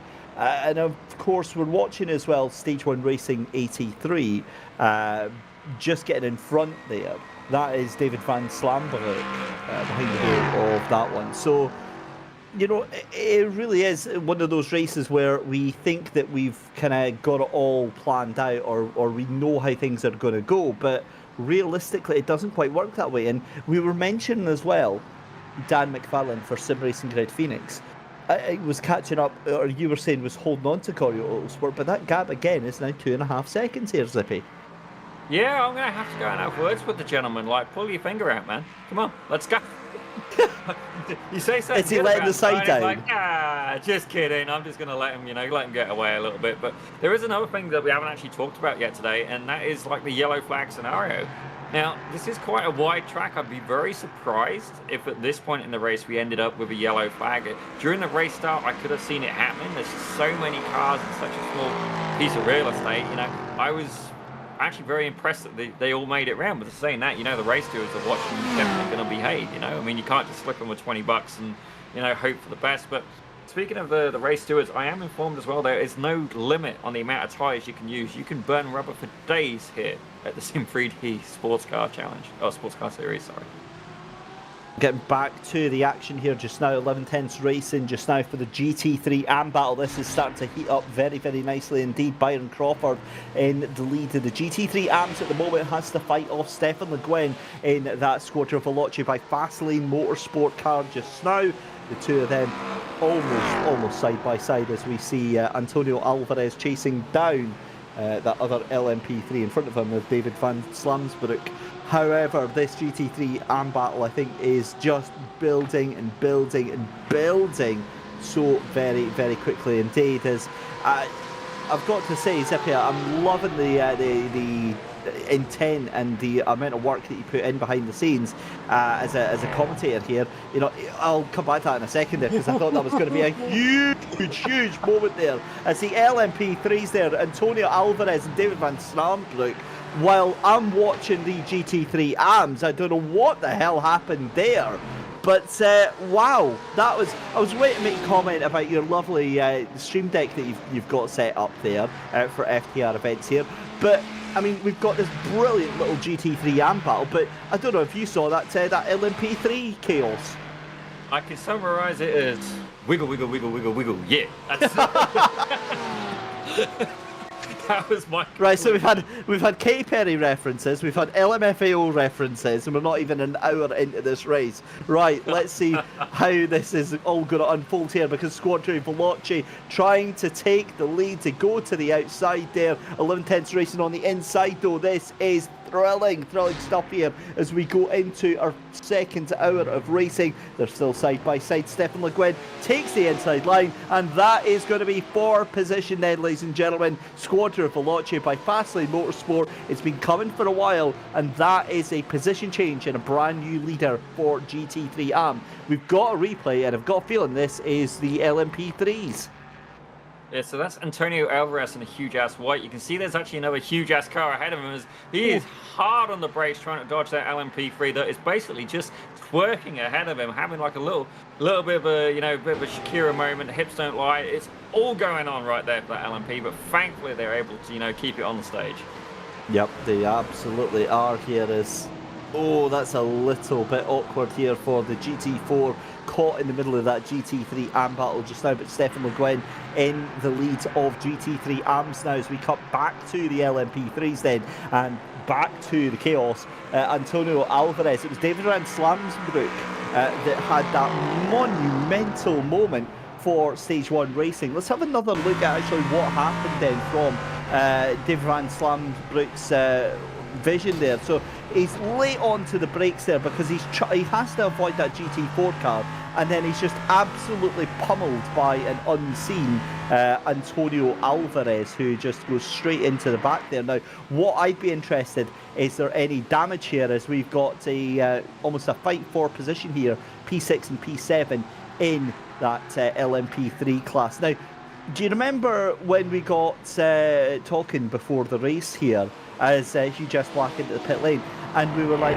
oh yeah, there'll be half an hour of action, then it'll calm down, it'll be really, really quiet. We're not really getting our half hour of quietness, are we? You know what, I'm very much okay with being wrong.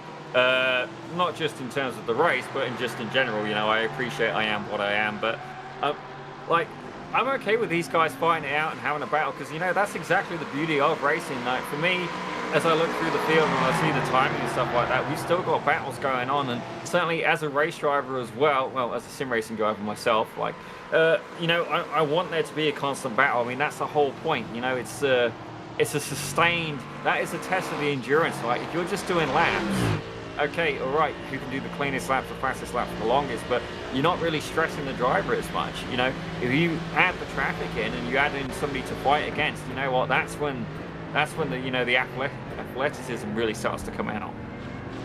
Talking about athleticism, this is a gladiator fight going on there from Charlie Nilsson onto Trevor Anderson, and that was a LMP3 car that was getting all sorts of involved in that fight. I think that might have been, was that Dan McFarlane? I don't think it was, actually. I think that was someone else that was involved there. Might have been Loic Lamol there in the Eagle Sports, Eagle Speed Academy esports car there, but well, that was a little bit sketchy to say the least, as the GT3 Pro battle for second place rages on. This is Kevin Tierns for Art Sim Racing 1. What a fall from grace they've had here, Zippy. Kevin Tierns behind the wheel of the Ferrari now. They were up into...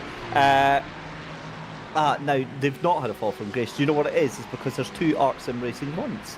I've just realised. You've got Justin Dyer in the fifth position car, and then you've got Kevin Tierns in the 198 car. So that's we'll get that sorted as soon as we possibly can. There we go. Right. While we figure that one out, because it was like, I was sure I saw that Art Sim Racing car up in like P4 or P5, and yeah, that's why. So it's two separate cars. So Zippy, apparently we've had Katy Perry, Savage Garden, Police, LMFAO, Shakira. I think we need to turn to chat to find out how many more we can squeeze in, and which ones they want to see us squeeze in as well. Oh, I like the sound of that. Let the audience control which musical puns we can use in the commentary. Now this just got interesting. I mean, the racing's pretty good, you know what, it's top-notch stuff, but we have a new challenge amongst us. Oh my days. Right, let's have a look here. Let's have a look. So yeah, sorry, I was completely distracted there because there's a huge fight going on for P6s as well. As we were hearing, we were talking about predicting caution not coming out since everyone's spread out.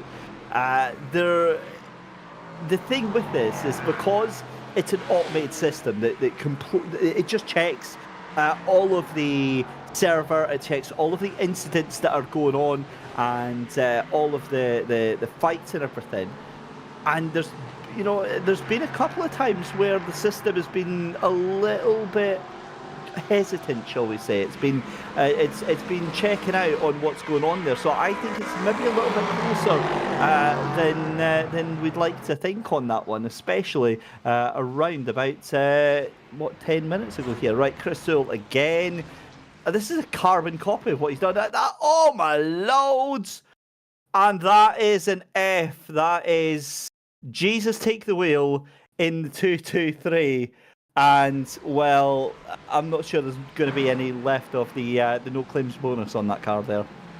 Well, I always did find, I've driven the Ferrari once and I found under braking it was very, very tail happy. The rear wanted to overtake the front, but like he's definitely been keen to get a bit of screen time. But if you're going to do it, Chris, that's not the way to do it. As we go on board here with Charlie Nelson in the 110 car of RPM Racing, you can see here he's having a fight with the FTR Esports black car, the 121, and there's about 3 attempts in it right now. As you can see, there's a GT4. I believe that's one of the. No, that's not. That's an Eagle Speed GT4 on the inside, if I'm not mistaken. You can see he's trying to get back, and that's made FTR Esports Black have the gap spread out a little bit now over a second. But you see there, more action going on. Alex Bueller, 338. He is now into P4 ahead of the Sapphire SimSport Alpha 392 car with more traffic ahead and behind. You know, I don't think this battle is over yet, as we see Isaac Barkley in the 392. The Scottish driver, David. This is a man of your people, sir. I'm completely indifferent to that fact. It's right.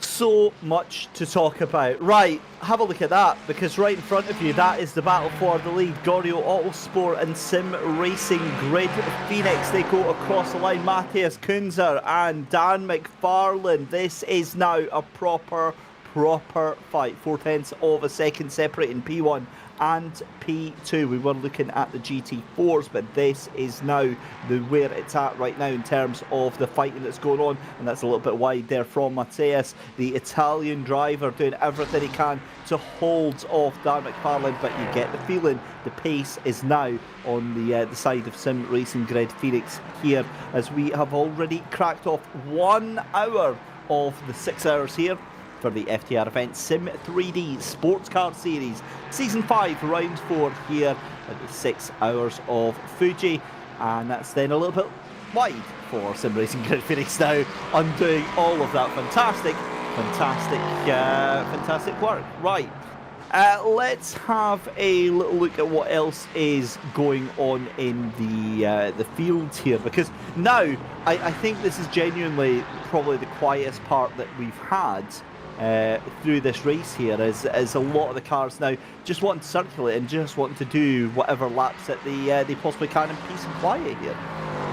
Yeah, they just want to go their own way there, David. Now, I was definitely aiming for a musical pun on that one, but I think the prep talk definitely must have got through to Dan McFarlane. I didn't give him one, but now he's closer. I'm going to claim that I did. And you see here, he's chasing the Goyo Autosport car. Now, that is a different driver than we originally started with. Matthias Quenza, he's only just got in the car. He's not been in for that long, so perhaps there's going to be like a little bit of a time period for him to get comfortable back in the car, get warmed up, get through. But you see here, Huge Ass White in the LMP3. He's chasing Stage 1 of racing, if I'm not mistaken, the 83 car. And yeah, they are nose to tail at this point, going through traffic as well. See there in the later part of the track, that's an Eagle Speed car ahead of them, and nice Lamborghini there with that beautiful V10. I'm thinking that they're going to pass the GT3 on the straight, potentially just before, and then we could have a potential move into turn 1. We'll see how it goes out. We know the LMP3 is going down the front straight. They don't have that much of a speed advantage, but maybe they can stagger a few. You can see more action happening in the background with Kevin Tierans, the Art Sim Racing 2 car. You can Sim Racing 2, not 1, Sim Racing 2. He is there as well. Was that Sim Racing 2? Yeah, not Sim Racing 1, Sim Racing 2. All right. Just, I wasn't sure if that point was made clear enough there on that one. But we're watching, and you can see picture in picture. You see Kevin Tierns in that Ferrari and that beautiful 296 GT3.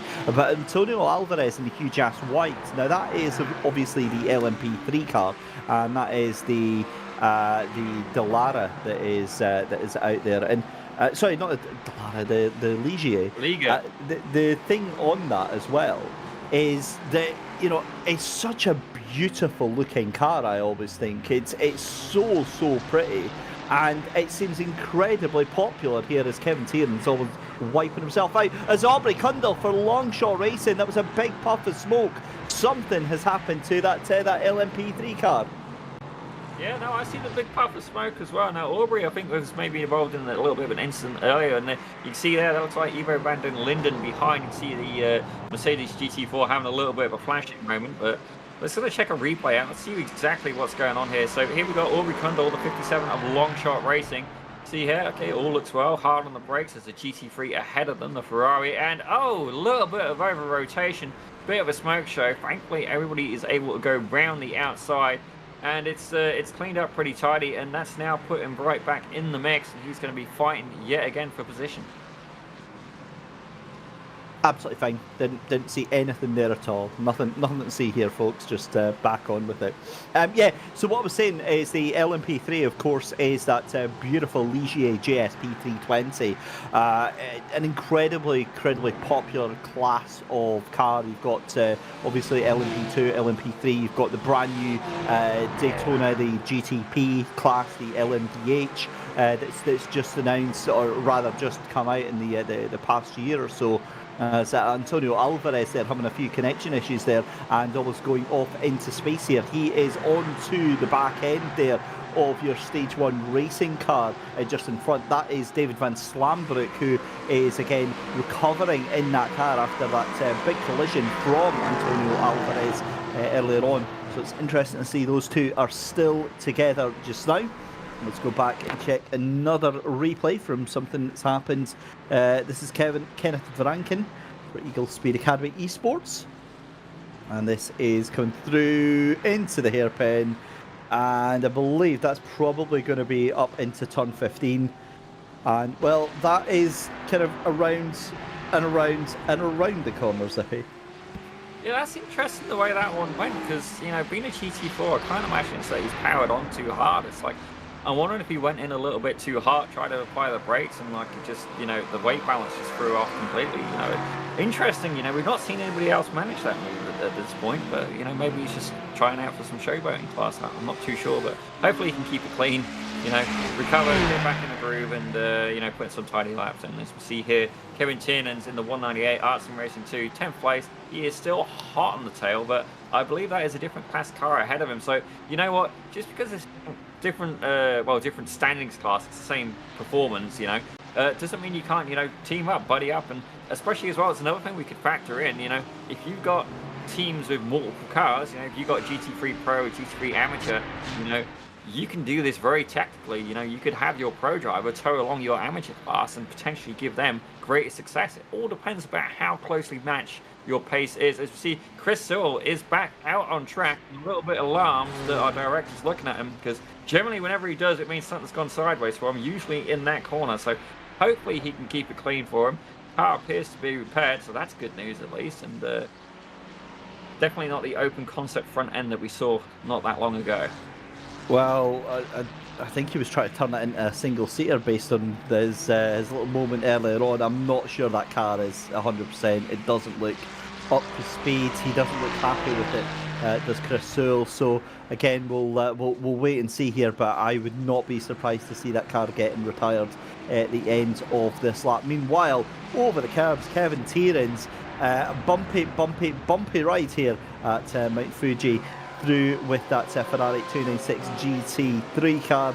Again, he is onto the back of that Eagle Speed Academy B class car, just a couple of seconds up the road, about 3 seconds up the road, in the middle of GT3 AMs and GT4s as well here, with the first hour already having gone down. Let's take you through the order then so far. In the LMP3 class, it's Goryeo Autosport who are in the lead of the race just now, by around about 3.3 seconds ahead of Sim Racing Grid Phoenix. I've no idea what is going on here with Matthias Kunzer. Why is he weaving on the straight? Let's just ignore that for just now. He's into turn 1. Anyway, second place currently Sim Racing Grid Phoenix. Now that is your championship leader. So at the moment, this is everything that Goryeo Autosport needed and wanted to do for this championship. Stage 1 Racing in 3rd place just now, Roy Mass behind the wheel of the 72. They are currently 7th place in the championship, so this would be a huge haul of points for them at the moment. David van Slamsbroek in 4th position for Stage 1 Racing 83. They are 6th in the championship so far, so again, good points on offer there. Huge ass white, Antonio Alvarez behind the wheel of that. They are P4 at the moment in the championship and P5 in today's race. Like Lamal behind the wheel of the Eagle Street Academy Sports number 84 car is down in P6, and that car was P5 in the championship. Long Shot Racing's Aubrey Kundal at the back of the field for the LMP3s in the 57. He was in 3rd position, so that is a huge loss for them just now, and quite honestly they don't look like they have any real way at the moment of getting back into this unless we get a safety car. On to the GT3 Pros then. And at the moment, Brabham Esports GT3 again doing everything that they needed to do. Aidan Neat behind the wheel of that one is ahead of RPM Racing's Charlie Nielsen. That is your 1-2 at the moment. Remember, RPM Racing leading the championship at the moment. Brabham Esports in 2nd place, and it's swapped around. It's Brabham Esports in P1 and RPM Racing in P2. Trevor Anderson for FTR Esports is FTR Esports Black in 3rd position. 4th place for Rosado Motorsports. Then it's Art Sim Racing 1 in 5th position. Backmarker Racing Razzle Dazzle in P6. P7 is RPM Racing, and then RPM Racing Blue is in P8, and in 9th position Eagle Speed Academy with Art Sim Racing 2 in P10, and then in 11th position at the back of the grid Sim Racing Grid Phantom Company 1 minute off of the order. Stefan Le Guin leads the way in the GT3 AM class. Squadra Veloce by Fastlane Motorsport, the Porsche, doing everything that it needs to do right now, is 7 seconds, excuse me, behind the GT3 Pros, but 3 seconds ahead of 11 Tenths Racing Byron Crawford at the moment. Glenn Grondelars for Digitrax Sim Team Racing is in 3rd position. Kyle Mundell with the Equipment Geek Racing Team in 4th position, and then it's Sean Collins for Backmarker Racing Orange in 5th position. Chris Sewell is 3 laps down in the FTR Esports white car. On to the GT4s then. David Barraclough leads the way for Torque Freak Racing by TFR Lab. That is by around about 23 seconds ahead of Justin Micala for FTR Esports GT4.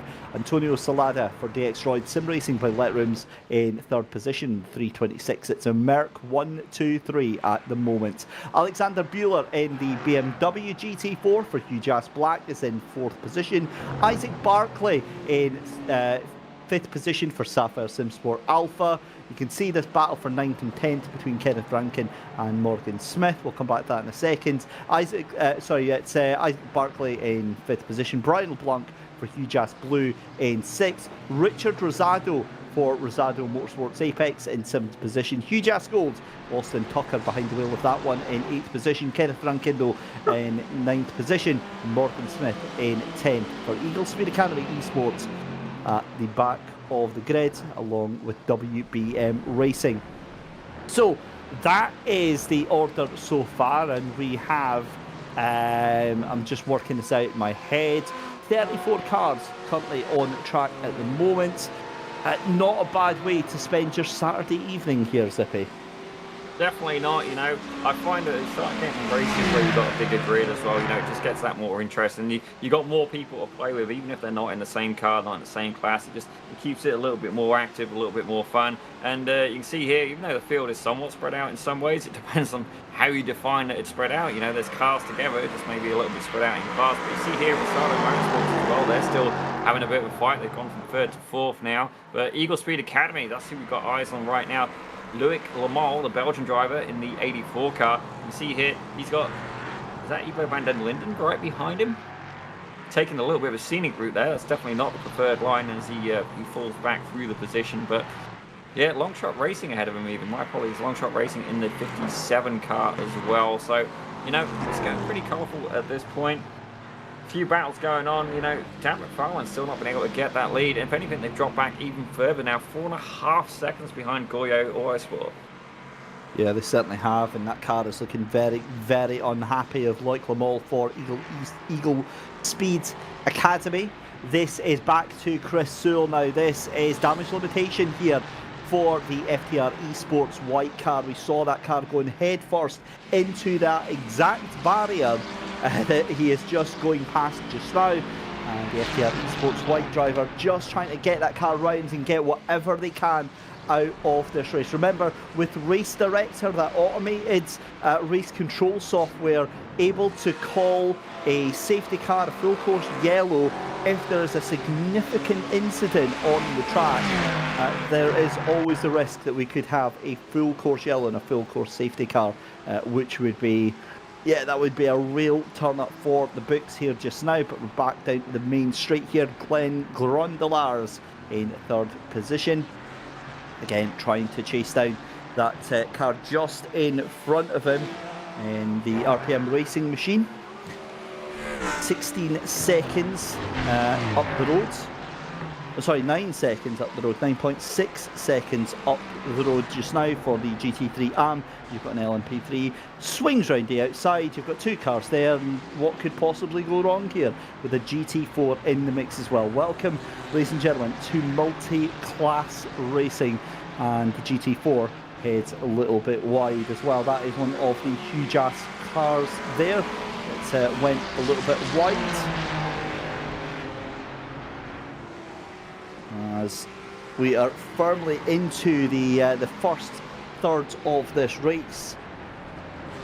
And what that means is that this is where a lot of the time can still be made. It's where a lot of the thrills and spills tend to happen, where drivers are maybe a little bit more obliged to kind of go for things, as we see like Le Mans now. I said that that car was not looking happy and looked a little bit damaged here. Is this where we go? Is he going to hit the wall?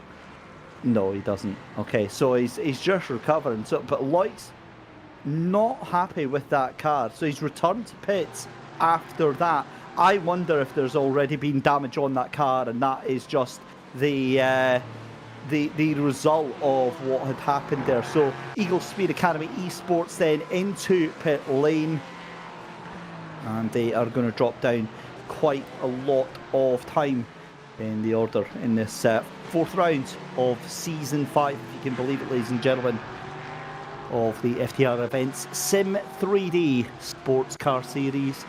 Of course, we had the Sim 3D GT series as well. I remember that back in the day.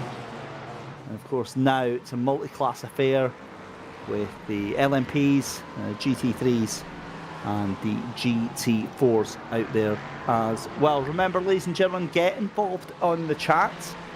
Let us know who you are going to be supporting today, as that looked to be a bit of a moment there.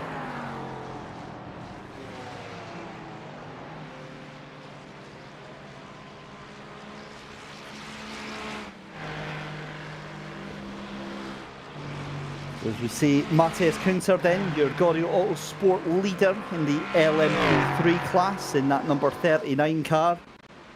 Just coming along that start-finish straight. And again, this is what we were saying all through the race here, is the fact that it's so difficult to get any chance to kind of get any lull in the action here. When you're in the LMP3 cars, you're the fastest class there. You've got the GT4s that you're constantly coming onto the back of, and you've also then got the GT3 classes. And while it says GT3 Pro and GT3 AM, remember, that is just a classification. There's no difference between the cars that they're going to be driving. It just means that they're in different classes in terms of their performance. So you've got all of those cars constantly that you're having to try and keep manoeuvring around as well. And for the most part, what they want is the GT3s and GT4s just to do their thing, just to be predictable, just to be consistent with what they are doing, and it makes it a little bit easier for them to manage what is actually going on here. As we see Glenn Grondelars here He is in a GT3 class at the moment, but he's in no man's land at the moment. He's 9 seconds, 10 seconds behind 1110's Racing, 24 seconds in front of Equipment Geek Racing at the moment. So Digitrack Sim Racing team kind of in no man's land, essentially, just now. Let's have a look. Loic has disconnected, so Loic Lamol in that number 84 has disconnected, but it does look like Alex is still in the sim, but that could be our first retirement from the race today. That number 84 Eagle Speed Academy Esports LMP3 car. So we'll keep our eye on that. But again, bad day going from bad to worse for the number 84 team. Stephen Jones moves up into P4. That position was done very, very handy indeed. Trevor Anderson, actually, for FTR Esports, is dropping well down the order here. He's lost 2 positions there. So that is, I'm hearing from our broadcast team that was a crash for Trevor Anderson for the FTR Esports Black. So let's have a couple of replays, quite a few bits to catch up on. Let's have a look here. Justin Nair for Art Sim Racing 1. And in the 296 GT, I'm not sure how he's managed to do that. That's quite impressive from Justin Niger to spin it all by himself. He won't be the only person to do that, and he won't be the last person to do that, for sure, for sure. Eduardo Aguiar for Rosado Motorsports here in GT3 Pros. 3rd position at the moment, 19 seconds behind RPM Racing, and then 5 seconds ahead of Backmarker Racing Razzle Dazzle. So again, you're seeing just some of the incredible distances between all of the teams at the moment. So there you go, confirmation then that FTR Esports into the pits there, and that car may very well be significantly damaged. That's also out of order for them in terms of the pit sequence here. So let's see what happened to Trevor Anderson. Late on the brakes into turn 1, clips it over. Very lucky to have missed actually that car. That is bizarre. Has he picked up some damage from that? Okay, so this is a little bit further on in the lap, down after turn 1 and turn 2. But that car looking very unhappy indeed. So he's away in the pit lane, unless he's had some sort of drive-through, maybe. I'm not sure, but either way, we will double check and figure out exactly what is going on with that. Meanwhile, back with Glenn Grondelars for Digitrax Racing Team in the 233 car just now. P3 at the moment, GT3 AM in the beautiful brand new Ferrari. Of course, that's that new 296 GT3. And it's been an incredibly popular car choice since it was unveiled just a few months ago. Around about 600 brake horsepower from that 2.9 litre engine. We'll have a look though. So Richard Cawthron jumping back into the car then, jumping back into that FTR Esports machine and taking over from it.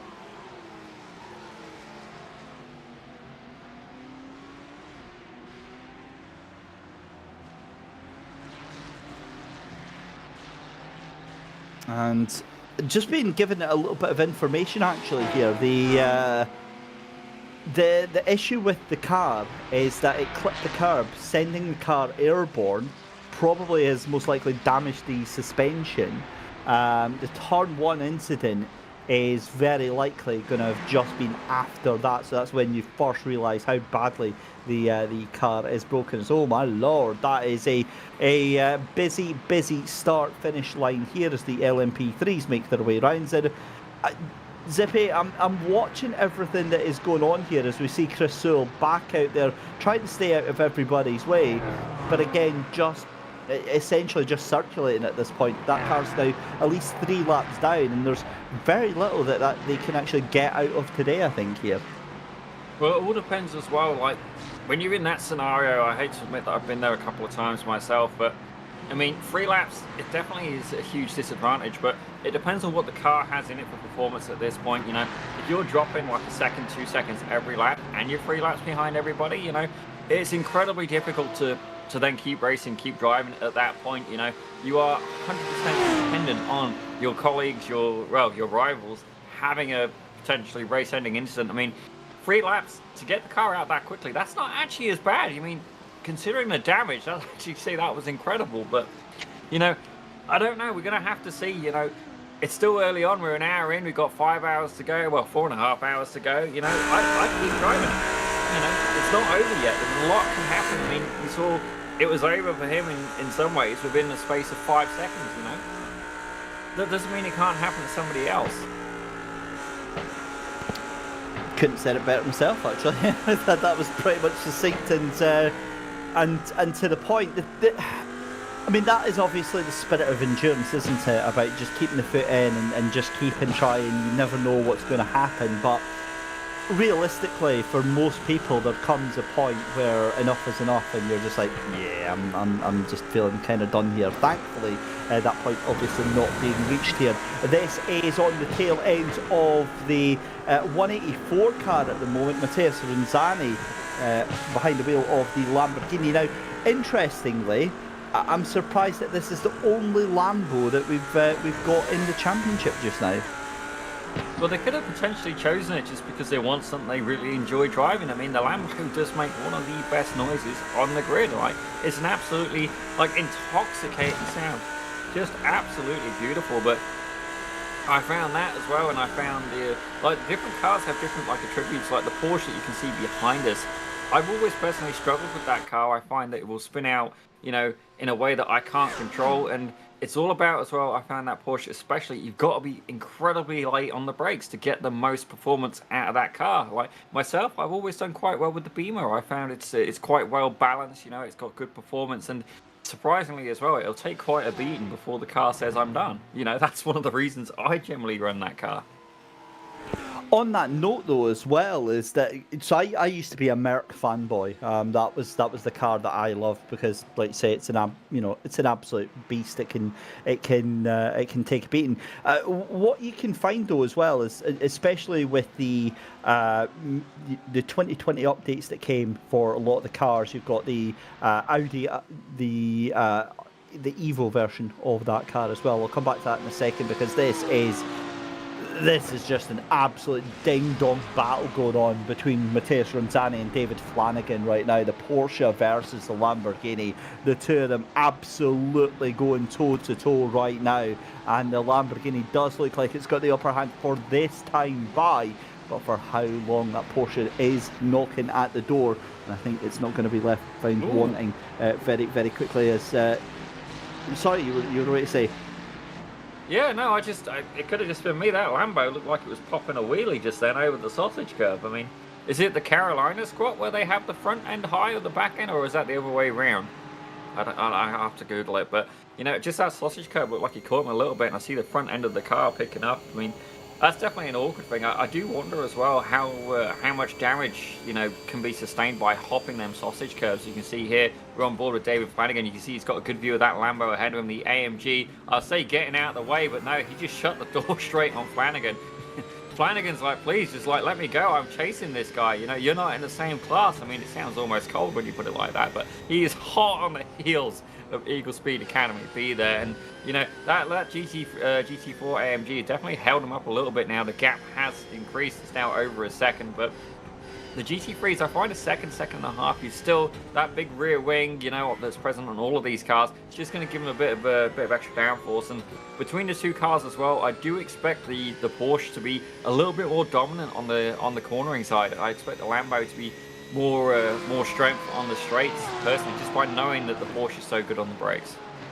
Now, one thing that we have to talk about is with this GT3 Pro class at the moment, the dominant car does at the moment look to be that Mercedes AMG Evo at the moment, because Brabham Esports GT3 and RPM Racing, both of them are around about 25 seconds ahead of the rest of the field there. That is just an incredible gap that they have built up over. But what I'm noticing is actually Aiden Neat is starting to get caught up a little tiny bit by Charlie Nelson. And as I say that, the gap starts to go up a little bit more. But for the most part, it has been coming down quite quickly as we're watching the battle for third position. No, we're not actually, because Glenn Grondelard is about 10 seconds behind anybody of actual interest there. So we're actually watching the GT3 battle for 12th and 11th position nonetheless.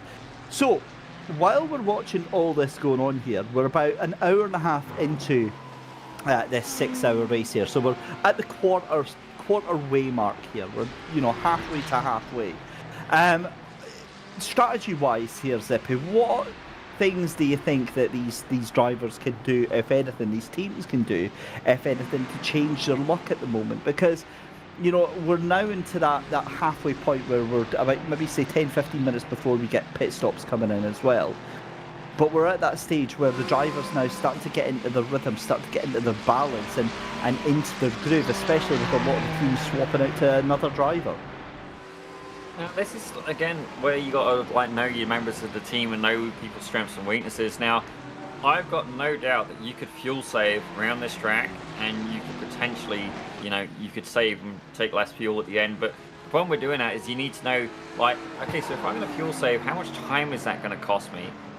And then is it going to save me a pit stop? Because if it doesn't save you a pit stop fully, you got to weigh it up. Is this really worth it, or should I just go flat out? And then especially knowing that a yellow flag could potentially come out, or you get a big incident, it's a very high-risk strategy in some ways to try and fuel save. Now, myself, whenever I fuel save, all I do is basically give time to everybody else. I can't do it. But if you can find somebody on the track who is of a similar pace to you, this is how I do it. I find someone who's on the track, and I'll just stick to their rear bumper, because then, especially even better if they're in a higher position than me, because then it's a case of, okay, I'm keeping them under pressure, and it might not be that I want the position, but I want to stick behind them. They can tow me along. I'll save fuel, and I'm putting them under pressure. So then if they finally cave, well, I'm winning on every single way. And I've got somebody to race with, to contend with. And every now and again, you just put those and just make them think that you're keen, that you want a piece of the action. Just get them in a false sense of security. I mean, you got to play not just the track, not just the car, but you got to play the man as well, or the woman. Talking about playing the car and playing the driver, if you had to pick a car to race around here, what car do you think you'd want to get behind the wheel of, and why? Out of the ones we've got here just now, the LMP3s, the GT3s, and the GT4s. Well, I've driven the LMP3 once, and I had a really hard time with it. It's not something I've got much experience in. The GT4s, I do quite like the Cayman. But I think I'd probably go for my consistent. I'd be flying between the Beamer and the AMG, and the AMG purely because I just love the sound of that basically big bulldozer V8 hammer assault on the ears. It makes it so much more enjoyable, especially with the right audio equipment. It is an absolute game changer. You can go from feeling like, okay, I'm just on the sim, to whoa, and you get a bass shaker tied into that as well, and if you can tone it with the engine RPMs and with the curbs, it's just. Do you know what? I completely agree with you on that, because I as a Merc driver, right, in the sim, that was my car. So imagine my absolute dismay when I saw it for the first time in real life. And it sounds nothing like that. At least outside, it's nowhere near as loud and as visceral as it sounds in the sim. In the car, I'm sure it's a completely different thing, but outside it doesn't sound anything like that. What is absolutely obnoxiously loud is the Lamborghini. That is just nuts. When that thing is at full tilt going across the start-finish line, oh my god, you can hear it a mile off. It is so obnoxiously loud, and I just kind of love it. But yeah, very fortunate to have seen GT3 cars and GT4 cars in their natural habitat, as we've got a fantastic little fight here for GT4s just now. It's for P7 and P8 just now. Huge ass gold taking that 7th place there from Rosado Motorsport Apex, but Apex are going to have the inside line going into turn 1. It's a battle of the late breakers down into 1. Then what's going to happen here? Rosado Motorsport Apex don't want that, and Richard Rosado decides to hand that position to Huge ass gold. P7 and P8. Looks like we've got pit stops going on as well. Miguel Torres into the pit lane for Rosado Motorsports. I'm not sure if that is a scheduled pit stop. Looks like it is. Doesn't look like there's any damage on that car. We've had LMP3s into pit lane as well. So this is one of those scheduled points, Zippy, I think, where we're starting to see some action, but also it's going to change and shuffle up the order in which the cars are on the track here. Yeah, it can definitely shuffle it up as well, but most of the guys, they're going to be taking tyres. Well, I'd expect them to take tyres, and they're also going to take fuel. I mean, that's another thing as well. So in one of the older versions of iRacing, tyres and fuel were done separately. It would pick it up, do the tyres, then it'd drop and do the fuel. I can't remember which update it was, forgive me for that, but then they changed it so that it does both at once. And for me, I was actually very disappointed with this update, because by having them done separately, you could add in the tactical element of not taking tyres. Now, I remember actually the debut endurance race for my iRacing team was Spa 24 Hour 2021, and at one point we had, I was driving the car and I was in the hot seat and everything felt good. Like, not just like I'm feeling good, like I was the man, I had this thing, game, set, match, slam dunk, I was in the zone, and it's like 2-3 o'clock sim time. I ended up doing 3 stints on the tyres, and I ended up powering it into the 3rd stint with the left front on 3%. It was absolutely mullered, but because of the update where you've got tyres and fuel at the same time, I think that's all they're going to be doing. So I don't expect to see too many changes at this point in terms of the standings. But you see here, Rosado Motorsports is back on the rear end of the huge ass gold car, 337 versus a 310, and he's definitely keen. Now, I could have sworn he was in the GT3 at the start of the season. He seems to be doing really good in the GT4 though. Like both of them are BMWs as well, which works great for me. I've got one. It's a money pit. Please, buy wisely if you're going to go down that route. But sorry, did you say you've got a BMW? Yeah, it wasn't one of my best financial decisions. You see there, Wait, Rosado hanging in. Do you have indicators on it? Actually, bringing it back, I bought it from my vice captain who I raced with. I said, you know what, the bulbs must have died of shock because I actually used them on the way home.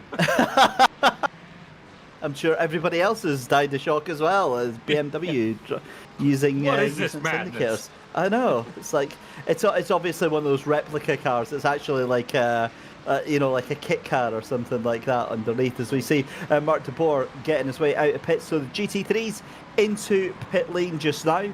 We've done an hour and a half, ladies and gentlemen, here of the FTR events Sim 3D Sports Car Series Season 5, Round 4. It's the 6 hours of Fuji, and it is David Christie in the commentary box alongside Daniel Salmon, aka Zippy. We are here to keep you company for the remainder of the 4.5 hours that's left to go. 4 hours 20 minutes, if in fact, actually, not that we're counting, because we're getting quality action here. GT3 AM leaders into the pit lane. I do wonder as well, as we've seen all these guys come into the pits now, iRacing is pretty awesome, and certainly I think you'd know better than me, I'm sure. I think some of the Formula cars in iRacing, you get a bit more animation with the pits. Now, I've just had this fantastically appalling idea of what happened if you'd have Car Mechanic Simulator meets iRacing, and then you could actually have pit crew.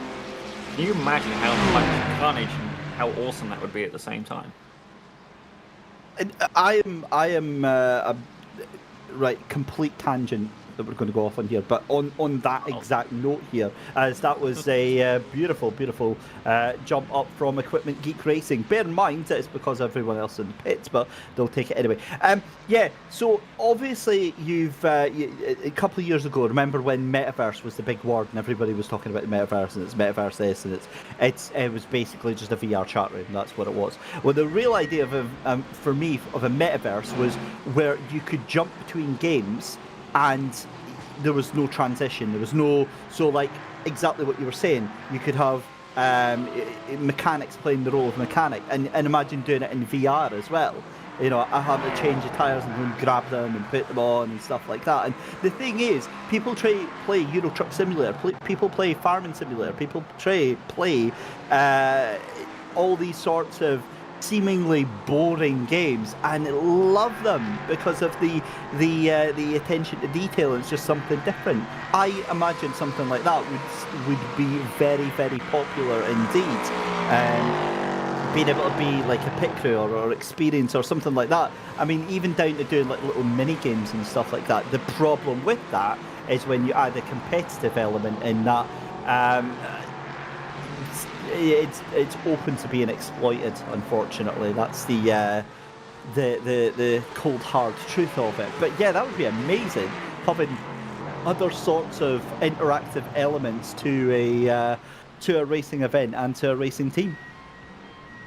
It was making me think as well about your comment about how when you got to meet the AMG GT3, how from the outside, you know, it didn't amaze you as much as you'd liked. Well, I figured out the solution to that. All they have to do is basically just put you in the driver's seat, and then you can get that genuine experience. I mean, you know, we know that you're a really professional, clean racer. I mean, we've seen your races and your footage and stuff like that. I mean, they've got absolutely nothing to worry about.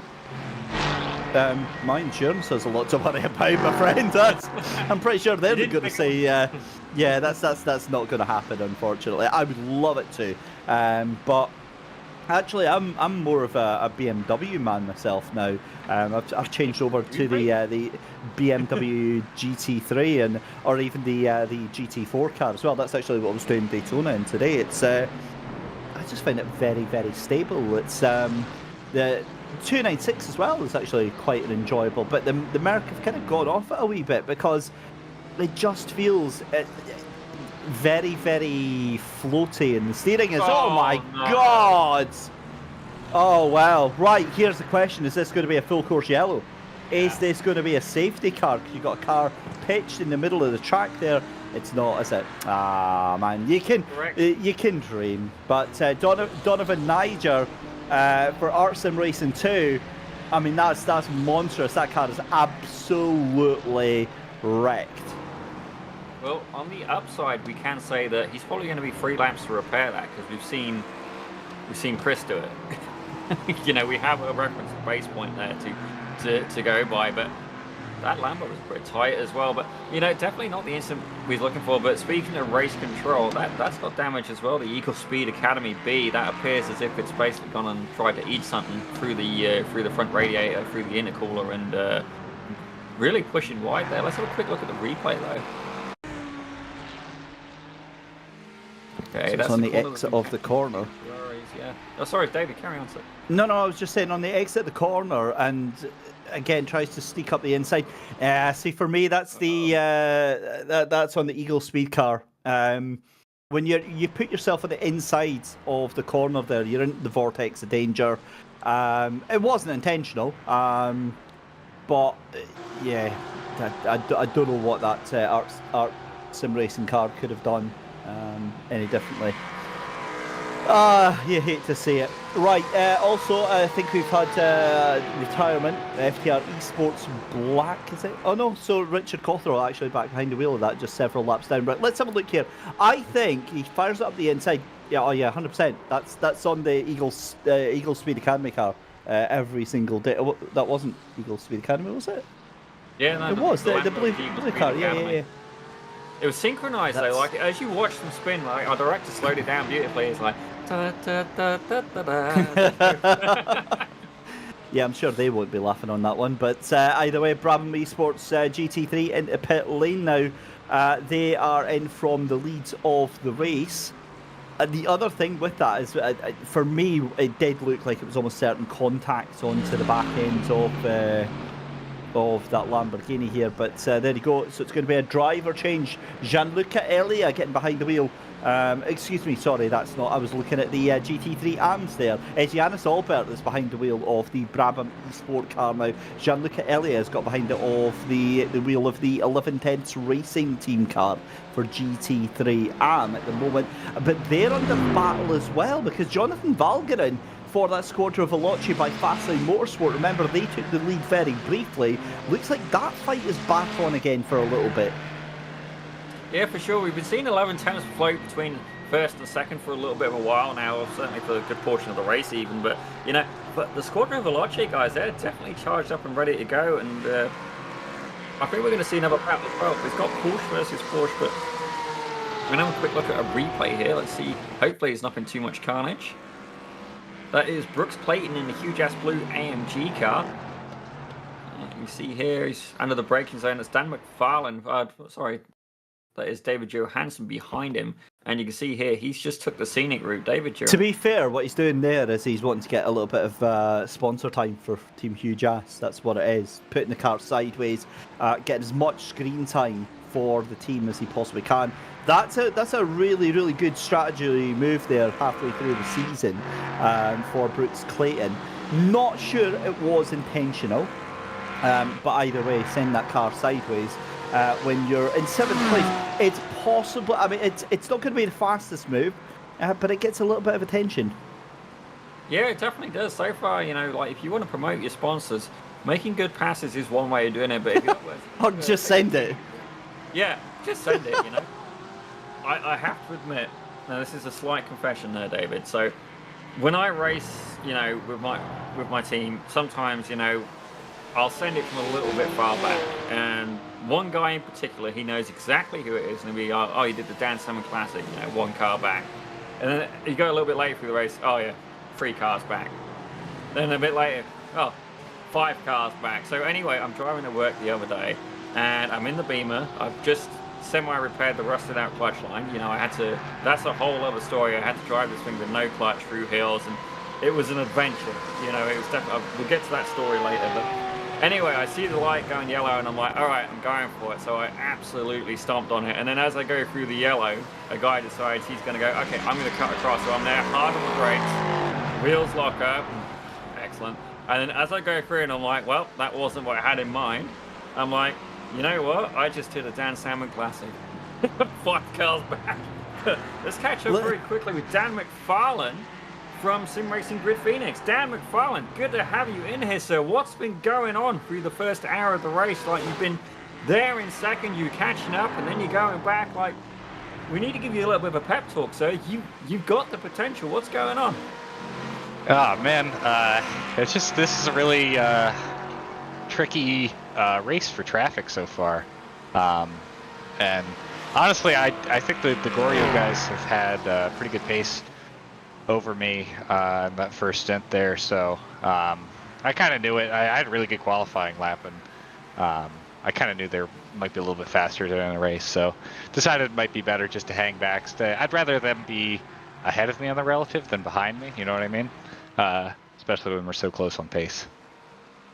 Now, I do wonder as well, like, opening up, we was thinking, okay, so at the minute you've got, like, the championship is currently, you know, you are holding that. You've got a hand, like, on the leaderboard, and, you know, you're just kind of being like, you know what, even though it's not mine yet, you know, it's expressing the dominance that, you know, I'm keeping this. And I actually wanted to straight up, and you're thinking, okay, you know what, he's going to let Goyo Autosport get ahead and then basically use the draft behind him. But as I see that your comrade David Johansson, he's 7.5 seconds back now.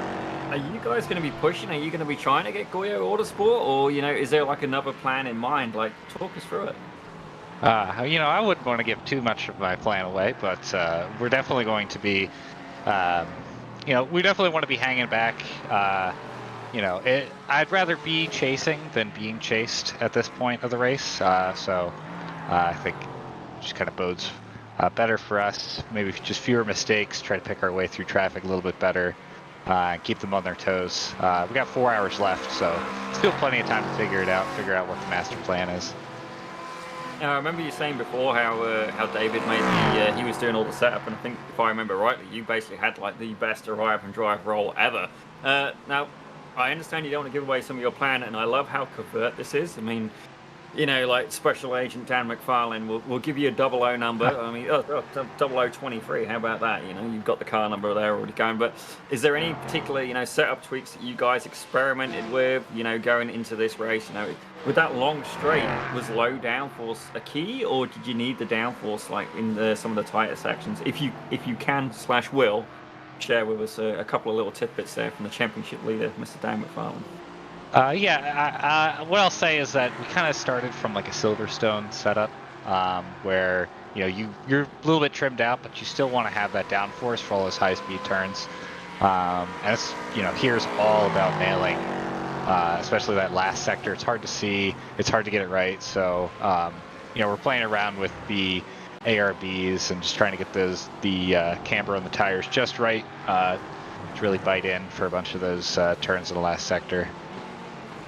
So you're saying about the anti-roll bars as well. Can you give us a very specific example about what you're finding that influences? Because often within the booth we talk about, you know, different lines and stuff like that, but it's not very often we actually get into the setup side of it. Now, I'm not going to go full into like a full setup workshop with yourself. I mean, that would be pretty awesome, but maybe not for right now. But certainly we'll take a little tidbit about the anti-roll bars and what effect they have on the car, and certainly around a track like this, if there's like a specific corner where you found it like most noticeable, or like a driving behavior, as it were. You know, I'm definitely not the guy to ask about the technical knowledge here, but I will say that the stiffer the anti-roll bar, kind of the easier it is to kind of get the car planted on corner exit. And likewise, it can make it a little bit more difficult to wrangle around the corners if you're not careful with it. So, but I have to be honest, it's kind of getting outside of my knowledge on the specifics of it. I know that David's done a lot of tweaking with it. We've definitely come a long way. The setup, we feel pretty comfortable with the setup that we have, and yeah, we think it's should be good enough to get us to the top step of the podium today. Well, we're certainly cheering for you here in the booth. Not that we have favourites, but I'm certainly cheering for you, obviously, as well. Setting that P1 on the grid. So very quickly, you know, thank you for dropping in. I do appreciate it. I did really want to speak to you and just find out what was happening. But I'm going to wish you best of luck in the race for now, certainly for the season, and hopefully we'll get to catch up with you a bit later. Thank you very much, Mr. McFarlane. Thank you. All right, ladies and gentlemen, that was Dan McFarlane. Excellent stuff. And we're live on board. Oh, we have a message from Race Control. This generally is not a good thing if we're bringing it up. 30-second time penalty for 184, the Eagle Speed Academy, to be served at the next stop due to incident with the 198. Now, that has got to be the Lamborghini GT3 car that we saw. Not the one we got on the screen right now. That is a Ferrari with no face. It appears to be that John Travolta and Nicolas Cage are starring with this vehicle, with face-off being the operative, the pun, you could say. I got words, I'm just trying to find them, but you know, a little bit of carnage there. Race Control, I'd say that was pretty fair. You know, we saw that incident. It was an honest call. You know, I don't think it was intentional by any means, but certainly the 198 car definitely not feeling great with it there. You can see there the damage on the front. I mean, they're still running. If I have a look at their last lap as well, they did a 137 flat, so they are currently, they've still got pace. Surprisingly, they are actually still got pace. I mean, that's not knocking them, but as I look at last laps, I can see like a 37.9, Mark Cabura ahead of him, a 37.5, 37.4, but it all depends on traffic as well, you know. I mean, this guy may be completely dependent on the draft, but I'd say he's getting a little bit from ahead, but if he loses that, it'd be interesting to see what's happening. As we hear Daniel White in the Goyo Autosport car, he's currently out in the lead, and I'm getting told as well, car 225 has broke as a wheel on the broken curbs. Oh dear. That's Chris Neesham in the backmarker racing orange car that smashed himself and done himself a mischief there. You hate to see it, but it's so easy to do. And again, we've said it so often through here, Daniel, is that, you know, this is a track that you have to treat with respect. If you really want to push it and you really want to throw the car about left, right and centre. How many times on replays or on live footage have we seen the cars getting launched up in the air with those daft sausage curbs? Oh, it's definitely, you got to respect those curbs. I mean, that is it's a highway to hell if you hit them. I mean, I'm trying to think who sang that as well. I think it was Rascal Flatts, but you know, it's definitely, it's not the preferred technique, and it's so easy to clip them as well. But we've got a quick replay here. Let's have a look, see what's happening. This is Isaac Barkley, the 392, the Sapphire Sim Sport car. That's a Porsche GT4 going a little bit wide there. Oh, it's just a little bit of looseness, and yeah. Oh, that was around and around and around the corner again. And again, it's those curbs. You know, not treating them with the respect that they're demanding, pushing it a little bit too hard. And thankfully, I mean, it's a minor incident for that car there. He'll be able to recover and get back on with a little less than some bruised ego and some bruised pride there. But yeah, it just shows you have to be very respectful when you're sending the car round here. Yeah, as you say that, I'm looking at the LMP3 cars there. You can see there in the middle, there is a piece of the body that hangs incredibly low. I mean, it depends on the camera angle, you can see it. Certainly some of the lower ones, but those cars are definitely, I mean, these are race cars anyway. They're not going to want, you just see it there. Just about see it at the back, I'd say. You can, I'm sure you can see which bit I'm on about there, David, but you certainly they're race cars anyway. You know, they've got very low ground clearance. Like if you just take like a modern sports car, you know, it's low to the ground, but it's nothing in comparison to a fully set race car. And if you start running over a curb that's a couple of inches, like the guy behind nearly did, I thought he was going to clip that. Then yeah, you'll very quickly find you know, bottoming out has infinite spring rate, and you will really unsettle the car. My favourite point is the fact that we were just looking at this beautiful LMP3 car, an absolute work of engineering genius, and then we look at the Ferrari 296 GT3 with absolutely no face on it whatsoever. It just looks like it's gone 10 rounds with Mike Tyson and lost every single one of them, and yet it's still absolutely keeping up with the field there. I actually wonder if it might be a little bit of server desync going on there, because the car looking very, very happy. This is Chris Neesham. Right, this is going to get sent off into the air, isn't it? I just have the most horrible, horrible feeling. So he pulls it round on the inside. Oh, that is... that is needing some sort of repair on that one, because you can see the front right absolutely goosed at that point, and that's one of those times where I'm glad I don't have one of those very, very expensive direct drive wheels. I don't know, like direct drive is an interesting thing. Now, I have a good mid-grade wheel, you could say. It's a Fanatec, I think it's a Geardrum one, it's a CSL Elite 1.1. Whichever, anyway. Older piece of equipment now. It's before DDs were really becoming as affordable as they are now. I use that term loosely. I mean, affordable is a relative term, but you know, DDs used to be like $2,000, $1,500 straight out the box. Like £1,000 probably for you there, David. I'll translate. And you know, thank like yeah. And now you're getting like these DDs coming in where it's more of an entry level. But you know, I'm one of these guys where I've tried some nice DDs, and myself, like, I can't appreciate it fully. Now, maybe I just need to watch some more YouTube and stuff like that, but I don't want all that strength. I mean, I did find with a DD, I could catch stuff more, I could feel more happening, especially in an LMP2 car. But I don't want the strength, because in an endurance event, like, I can't drive 6 hours feeling like my arm's going to be ripped off, you know? Like, it's hard enough to do the endurance, let alone with something with such power. I can see where you're coming from with that.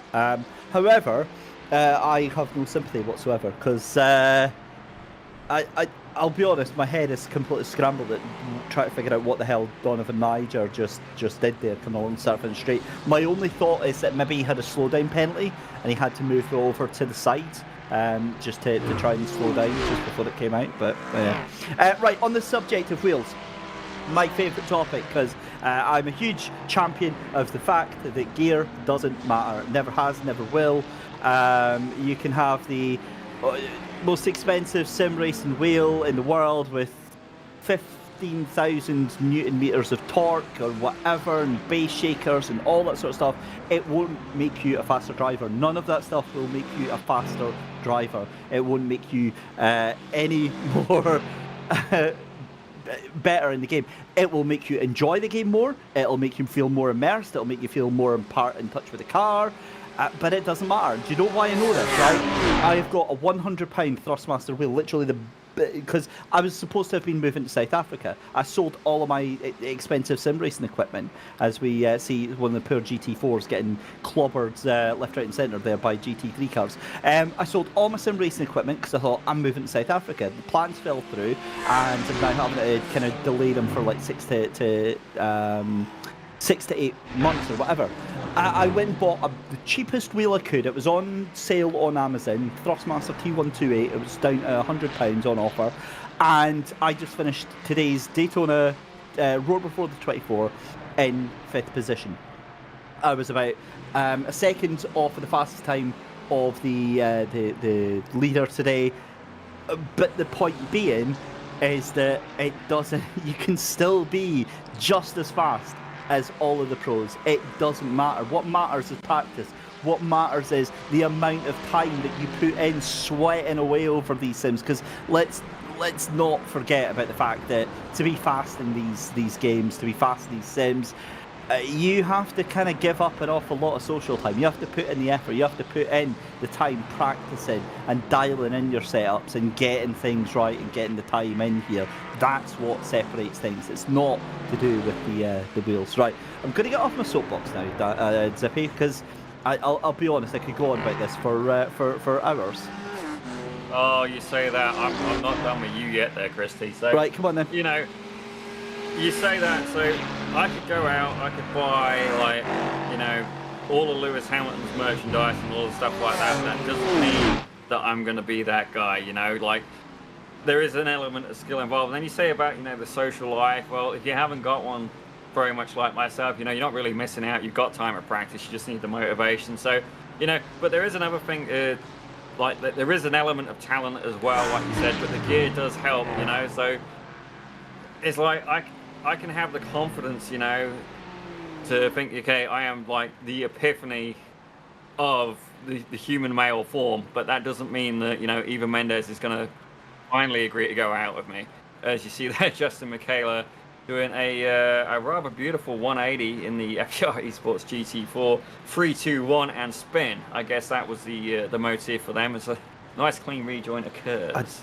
I'm not liking how long we're staying on this this little moment here. Justin's one of the admins here at FTR, so yeah, if we could just sort of sweep this one under the carpet and we'll never mention it ever again. I've got to be honest, I was wondering where that conversation was going about Ava Longoria, but I'm glad that somehow we managed to wrestle it back into talking about this sim racing event. But I get what you're saying about talent, but I see it differently. I see talent as a skill. A skill is a teachable, learnable trait. Sim racing is something that whether you are 10 to 65 years old, even older, I'm just using that as an example, you can pick it up and you can... That's the beautiful thing about sim racing, is that it's not like real racing. The real life physical constraints that you have in terms of being able to put up the G-forces, reaction times, all that sort of stuff, you don't have that in the sim.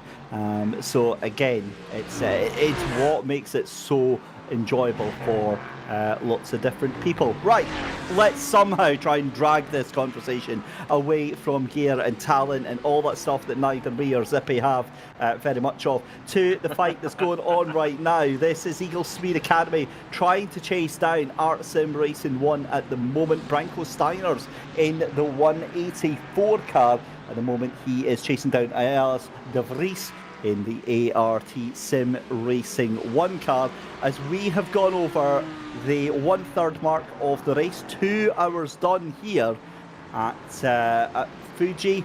That gap at Leeds is now 1.6 seconds. That's gone down from what was 8 seconds for just being updated there. It was a 1:32.2 for Daniel White.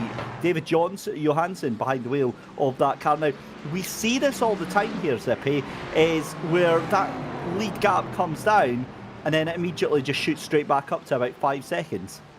It's almost like they're just teasing them. It's like they've got the laser pointer out and they're saying, chase me, and, you know, they're just trying to pounce straight on it. But, you know, we'll see how it goes, you know. So, Goyo Autosport has definitely been on it today. You know, they've been the guys to watch. And David Johansson, he is the technical person in the Sim Racing Grid Phoenix. You know, he'll know exactly where, you know, he can push this car, where he's got to hold back, and he's going to know the behavior. He's going to have a lot of seat time in this car. And I'm sure he's got some lovely gear as well, you know, which obviously definitely helps, as we just discussed a moment ago. But we're on board right now with Austin Tucker in the 337, huge ass gold. He is hot on the heels of that Sapphire Simsport Alpha 392 Porsche Cayman GT4. Now that would be my favorite of the GT4 cars myself. I am quite a Porsche fan, but hey, I can't afford a Porsche, so ooh, a lot of curve there. You can see the car getting a little bit unsettled. And that is another thing as well. As we watch this track, you see the guys really, as you can see there, right tight to the curves, really having to use as much of the track as possible. And I imagine it's having a really big impact on exit speed as well, because if you don't use all of this really big wide track, then, you know, you're just going to get penalized going down the line. As you can see there, a little bit of understeer from Tucker, trying to suck the car back around there, and I think there's going to be a little bit of a slower exit speed. Hopefully he can just get a bit of the draft. Now, the GT4s, I don't know just exactly how much draft they can get, you know, in comparison to the other cars. You know, is the straight long enough where they can reel in 2 tenths, 3 tenths of a second, you know? New GT3 there in the mix as well. I'm not going to lie, behind the scenes, ladies and gentlemen, to pull back the curtain on this production here, in between our little bits of commentary, I'm sitting here eating a little pack of custard creams and making my co-commentator Daniel Zippy Salmon very, very jealous indeed. I've got to say, Zippy, they are absolutely delicious. They are absolutely fantastic. Yeah, they're all mine, mate. Sorry, you're over there in Canada. If you were closer, mate, I would share them with you. But yeah, I'm not going to. One person who's also not going to share is David Johansson for Sim Racing Grid Phoenix. He is not going to share that gap at all, because Daniel White is getting hounded like Zippy is hounding me for my custard creams right now. That gap is now just 8 tenths of a second. No coffee in sight right now, but there is a lot of lap traffic right now, including that Merc GT4 just now. With 2 hours gone in the race, this is how it looks so far, ladies and gentlemen, for the FTR event Sim 3D Sportscar Series Season 5, Round 4 here, the 6 hours of Fuji. LMP3 then is Gorio Autosport in the lead of Sim Racing Grid Phoenix by 8 tenths of a second. Stage 1 Racing in 3rd position, with Huge Ass White in 4th position. 5th position is Stage 1 Racing 72, with Longshot Racing and Eagle Speed Academy Esports in 6th and 7th position. But that is the 7th position of Loic Lamol in our first retiring car of the day. Oh, now this is a bit interesting, isn't it? I'm trying to read off. Oh my God! One of the Ferraris on the inside there just absolutely launched that car. That there's no way that is not suspension damage on that poor GT3. Good Lord. Right, GT3 Pro. I will try and mention it, but I've got a feeling this could be a change for the lead right now. You see how close that David Johansson is getting, but he lifts off the sides to think better of it. Pulls that car into turn 1 here. This is getting very, very spicy indeed. GT3 Pro then, Brabham Esports in the lead with Yannis Albert behind the wheel. 2nd place is RPM Racing. 3rd place, Rosado Motorsports with 4th place being Backmarker Racing Razzle Dazzle. 5th place at the moment in GT3 Pro is RPM Racing Black, followed by sister team RPM Racing Blue. 7th place is Art Sim Racing 1. Eagle Speed Academy is in 8th position. Sim Racing Grid Phantom is in 9th. Art Sim Racing 2 is in 10th. And 11th place round the field, Richard Cothrell, 8 laps back in that rather damaged FTR Esports black car. For the GT3 AM class, it's Gianluca Elia leading the field in that 11 tenths racing team car. Just, and I do mean just, ahead of Squadra Veloci by Fastlane Motorsport.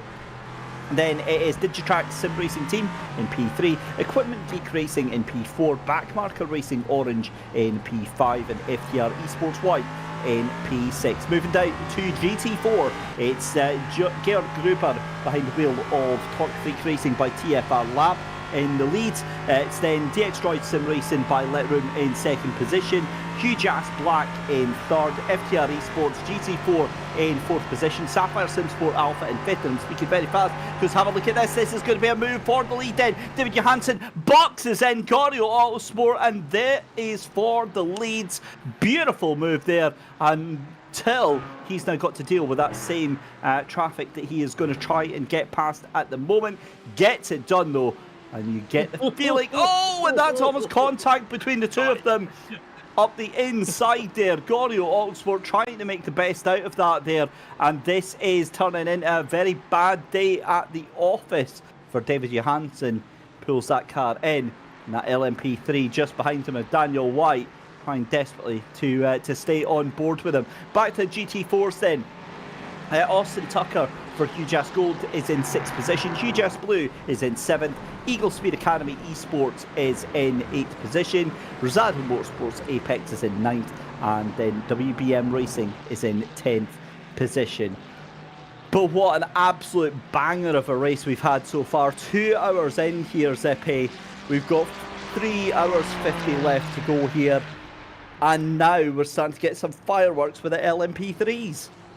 Oh, definitely. Just as you're reading out them standings, I mean, you was getting a little bit of a squeeze, and the Sim Racing Grid Phoenix was like right up the junction as they then straight took the first place, and now trying to pull away as much of a gap between them and Goyo Autosport, the number 39 car there. Now, ideally, this is another thing where multi-class racing can really add an extra dynamic, and if it was me, I'd be trying to get as many of the other class cars between me and them as much as possible, because then you're just adding like another wild card, another hurdle, an obstacle into the path of the competition. Now, certainly, you know, the LMP3s are the quickest cars on the track right now, and well, they should be, you know, permanently, unless something's gone crazily wrong. But, you know, by having that wild card in there, it just adds you a little bit of security, a little bit of breathing room. You know, you've got that car, and you can see there 1.7 second gap. We've got a quick replay here. Let's see what's going on elsewhere in the field.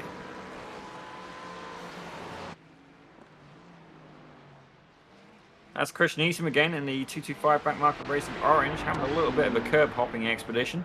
You know, maybe it's oh, and again, look at that. What's and it? again. Oh. what's oh.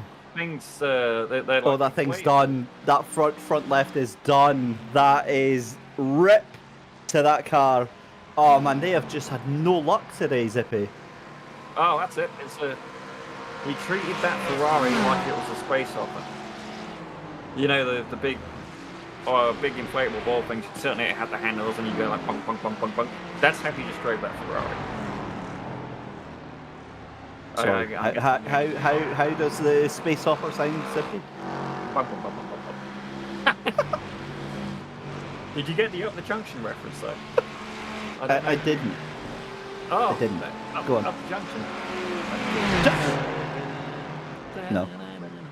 It was an old British brand, I think, so, you know, I understand. Okay, I'm going to have to go and Google that now. It's... are you sure? Sorry. I'm... Okay. I'm not that old. Well, I am, but... yeah. Oh, okay. Well, it says... No, it says Junction. Wait, hang on. You said they're an old band. Yeah. The Junction is an indie rock band formed in 2000s. No, you've missed it. All right, I'm sending it to you. All right, okay. You need the lyrics is what you need. Oh, okay, right, okay. This is. Yeah, I've got no idea. There we go. Right. Oh, up the Junction. Right. Okay. Right. Okay. So the band's actually called Squeeze. Yeah, because as you were talking about it, was right. Squeeze. I see the problem with that, Zippy, is that jokes that when you've got to explain them, they do kind of, yeah. But to be fair, I am not the brightest tool in the shed, so it might be a little bit of both on that one. 1979, it says that the song Up the Junction came out, which predates me as well. That predates me. I wasn't even. Yeah. Okay. Well, anyway, what I will say is good afternoon, rather good evening to NK Gaming and to Justin N on the YouTube channel. They are giving a shout out to Rosado Motorsport as, what has happened there? 15 seconds. Hang on. 144 flat. That's not. Oh wow, that's a spin. Okay, so what has happened to Goryeo Autosport then? Because they are dropping down seriously quickly, and they're not gaining. In fact, they're another couple of seconds. Let's have a look here. What happens? So they go into the corner, clip the curb. Oh, no. Right, so he locks the brakes. The tyres will be absolutely shot on that. He's very lucky that he held on to that.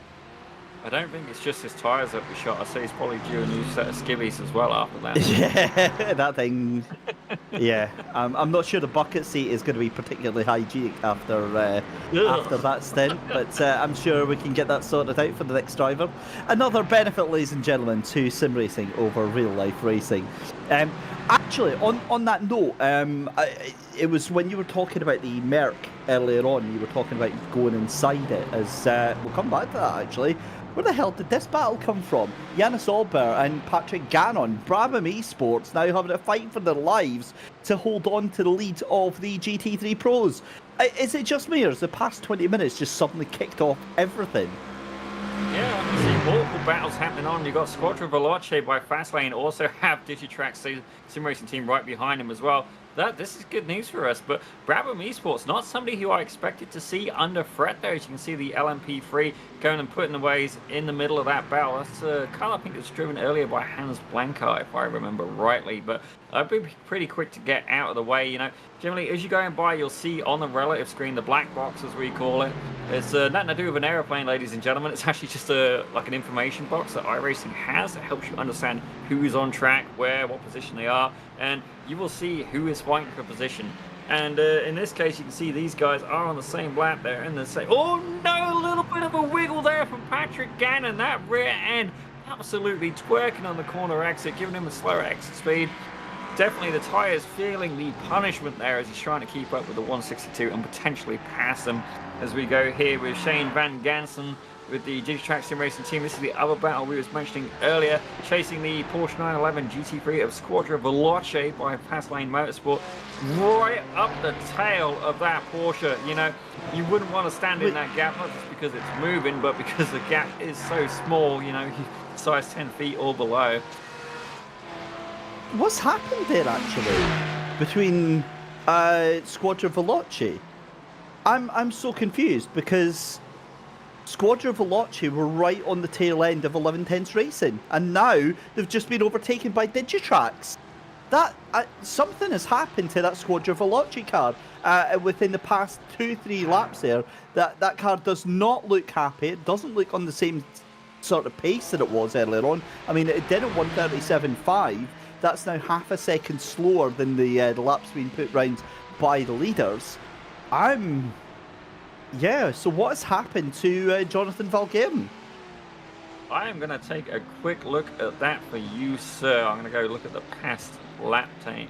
You said the 233 car, was I correct? Yeah, he was right. I'm positive he was right on the back end of Gianluca Elia, fighting for that GT3 the GT3 AM lead. Okay, so as I look at the lap times, I gotta say, Shane Van Gansen, he has been incredibly consistent. So from lap 82 all the way back to lap 65, he did a 137. Even, like 137 the whole way around was 137. Like literally his whole stints has been 37s with 2 38s in there, and when he got in the car. That is the epiphany of consistency there, right there. So, you know, I don't think there's been an incident by any means. I think it's just been, you know, a case of, you know, that's the pace that he's got. I mean, it is what it is, but you know what? It's a long race. If you know that's what you've got and you can do comfortably, keeping the car in check, in order, and out of the woods, you know, power to him, you know, recognize where you're at, keep it clean. 100%. I think that's exactly what he'll be doing there. If he knows his skill, ability, and his talent limit, then if it's within that, then absolutely go for it. Talking of which, this GT4 battle for 4th, 5th and 6th is a cracking little fight we've got going on here, as well as the fight for the, is that the fight for the lead we've got in our picture? No, it's not. That's the rather broken looking GT3, the Ferrari. Meanwhile, this GT4 battle, good lord, what a fight we have got going on here between Sapphire Simsport Alpha, Huge Ass Gold, and FTR Esports, the GT4 team. So yeah, this is definitely all kicking off here, and it gets to the point where you have to wonder who is going to come out on top for these GT4s, because it's going to be a move up the inside, and you get a feeling that a GT3 car is going to get caught out here.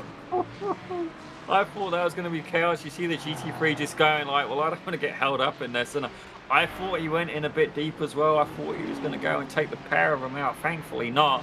You know, that was tense. That was tense. I may have been on the edge of my seat a little bit there. As you see, David Johansson, he dives in the pit as race leader. Now, the question is he going to continue in the car, or is Dan McFarlane going to get in and try and keep hold of that lead? You see the Goyo Autosport car is going to go past you any second now. Nope, they're coming in the pits as well. Huge pit entry speed there. I'm glad there's a chicane, but oh, what a stint. You know, they must be feeling good at Sim Racing Grid Phoenix right now. I would imagine so, because the pace that they've got after that incident for Gorio Autosport, yeah, that is going to be wild. Right, back to the GT3 Pro Lead. Here comes RPM Racing's Patrick Gannon, sends it up the inside, but Brabham Esports not quite wanting to let that go just yet. Yannis Albert tries to hold on round the outside, and do you know what? I think he's going to do it. I think he's going to hold on just 1/10 of a second. That is unbelievable defensive driving there from Yannis Albert and Brabham Esports. What a drive from the 162 Merc there, Zippy. Just kept it calm, kept it round the outside there, and kept things on. I thought that was going to be another little look there from the RPM Racing machine, but again, you get the feeling here that Patrick Gannon just going to have to recoup, reevaluate things, and try again maybe in a couple of corners time. I see, I do wonder, you know, he's clearly got pace, but as soon as he passes, then, you know, how much of that pace does he actually have? As you see both of them, he's absolutely sending it over the inside curbing there, and you can see a little bit of a wiggle there from the Brabham Esports car.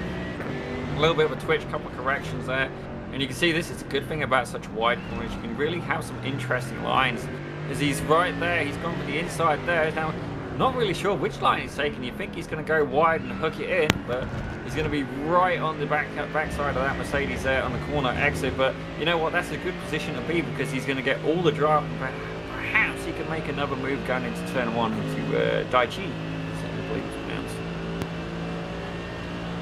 Onto the tail end, and this is the power of the slipstream of the Mercedes AMG. That's GT3 Pro car of Brabham Esports. It's a send up the inside, late onto the brakes. The two of them really pushing every single moment that they can here. RPM Racing having to give that up again, and Brabham Esports still hold on to that. Yannis Albert now with a little bit more space ahead of RPM Racing's Patrick Gannon just now. Now the two of them can afford to do this, because they are gapping Sebastian Boscher Williams for backmarker Racing Razzle Dazzle at a rate of around about a second and a half every single lap. That gap now 36.6 seconds here as we head through the halfway point in our third hour here of the 6 hours of Fuji for the FTR events Sim 3D Sports Car Series.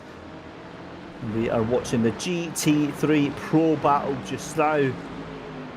I think battle kind of undersells it here, Zippy. It is an absolute onslaught between the two of them just now, as we've got a fight for 4th position here in GT4. Huge Ass Black, Sapphire Simsport Alpha, as well as FTR Esports as well. Sends it up the inside. That was a move and a half, but it's not going to work. FTR Esports going to have the inside line. They're going to hold on to that position in GT4. Huge Ass Gold also wanting to try and take that position as well. Oh, there's contact! FTR Esports getting hit from behind from Sapphire Simsport Alpha, and you saw there the two of them kind of backed away from each other. This is not over. This is going to end in absolute tears right now. But have a look at the run here from Huge Ass Gold just now. The aggression, the pace, the determination from all of these cars here. A huge jump over the curb there from the Merc, but here comes the BMW. He's caught in a hard rock, in a hard place here. Huge Ass Gold trying to go around the outside. There goes the Porsche as well. Still side by side. An incredible fight here for P4. A wide line coming up through that left-hander at 14 and 15. Then into the final corner, into Panasonic corner at 16. Again, how is this all going to pan out here? Because what a GT4 fight this is. That BMW and that Porsche really giving absolutely no quarter right now. The Porsche tucks out of the Merc. Has to go back in to get another tool of slipstream here. Yeah, well, the best thing about this freeway fight is as well, we've got one from each brand. You know, we've got Mercedes, we've got Porsche, we've got BMW, and I think the Huge Ass Gold at the minute, I think they're kind of hanging back a little bit. They don't want to push the issue and go pretty wide. I mean, you would have already seen the contact between the two cars ahead of him that, you know, put him back into that battle. And, you know, certainly, I don't know if I'm going to force an issue unless somebody goes particularly wide. I don't know if I'm going to force... I don't think I'm going to force it, especially as you saw here, they were side by side earlier. I honestly thought they was going to catch the curb and take each other out, you know? Like, I would have been nervous to get caught in that.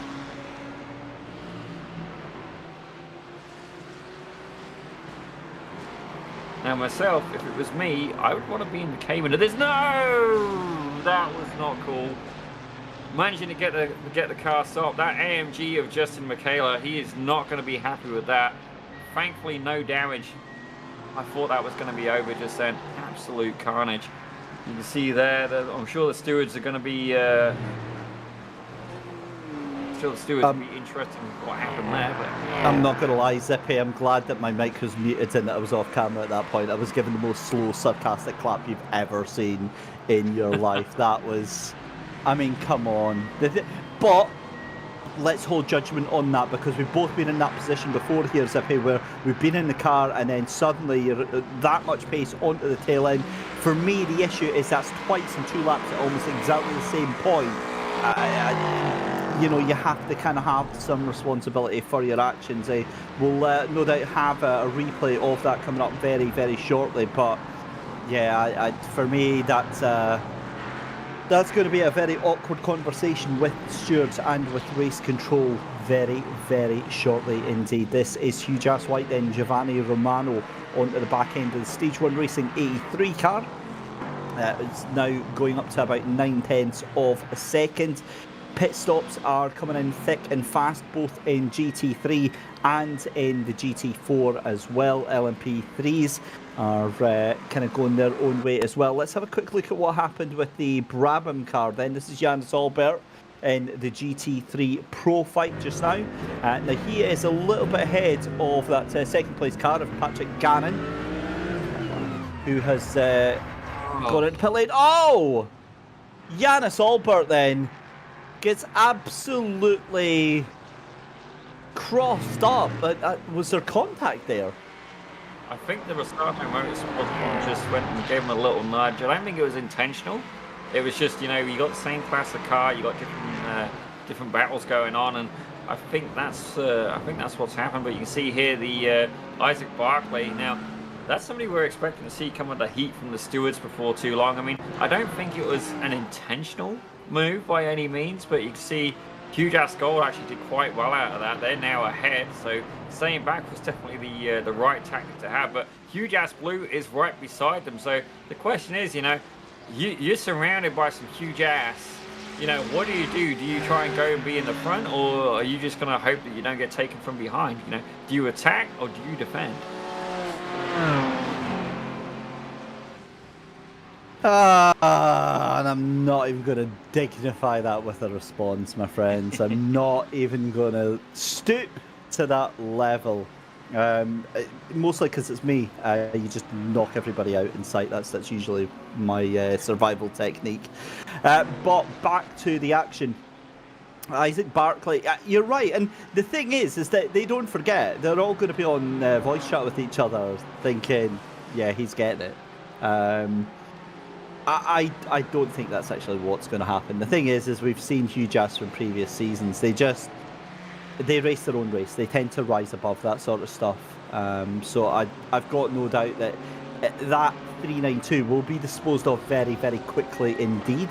And if that happens to be into the nearest barrier, then yeah, no, so be it. But at the same time, like I said, I'd prefer to see. Oh, that was yeah, okay. I'll maybe not be so tensive in that sort of comment then.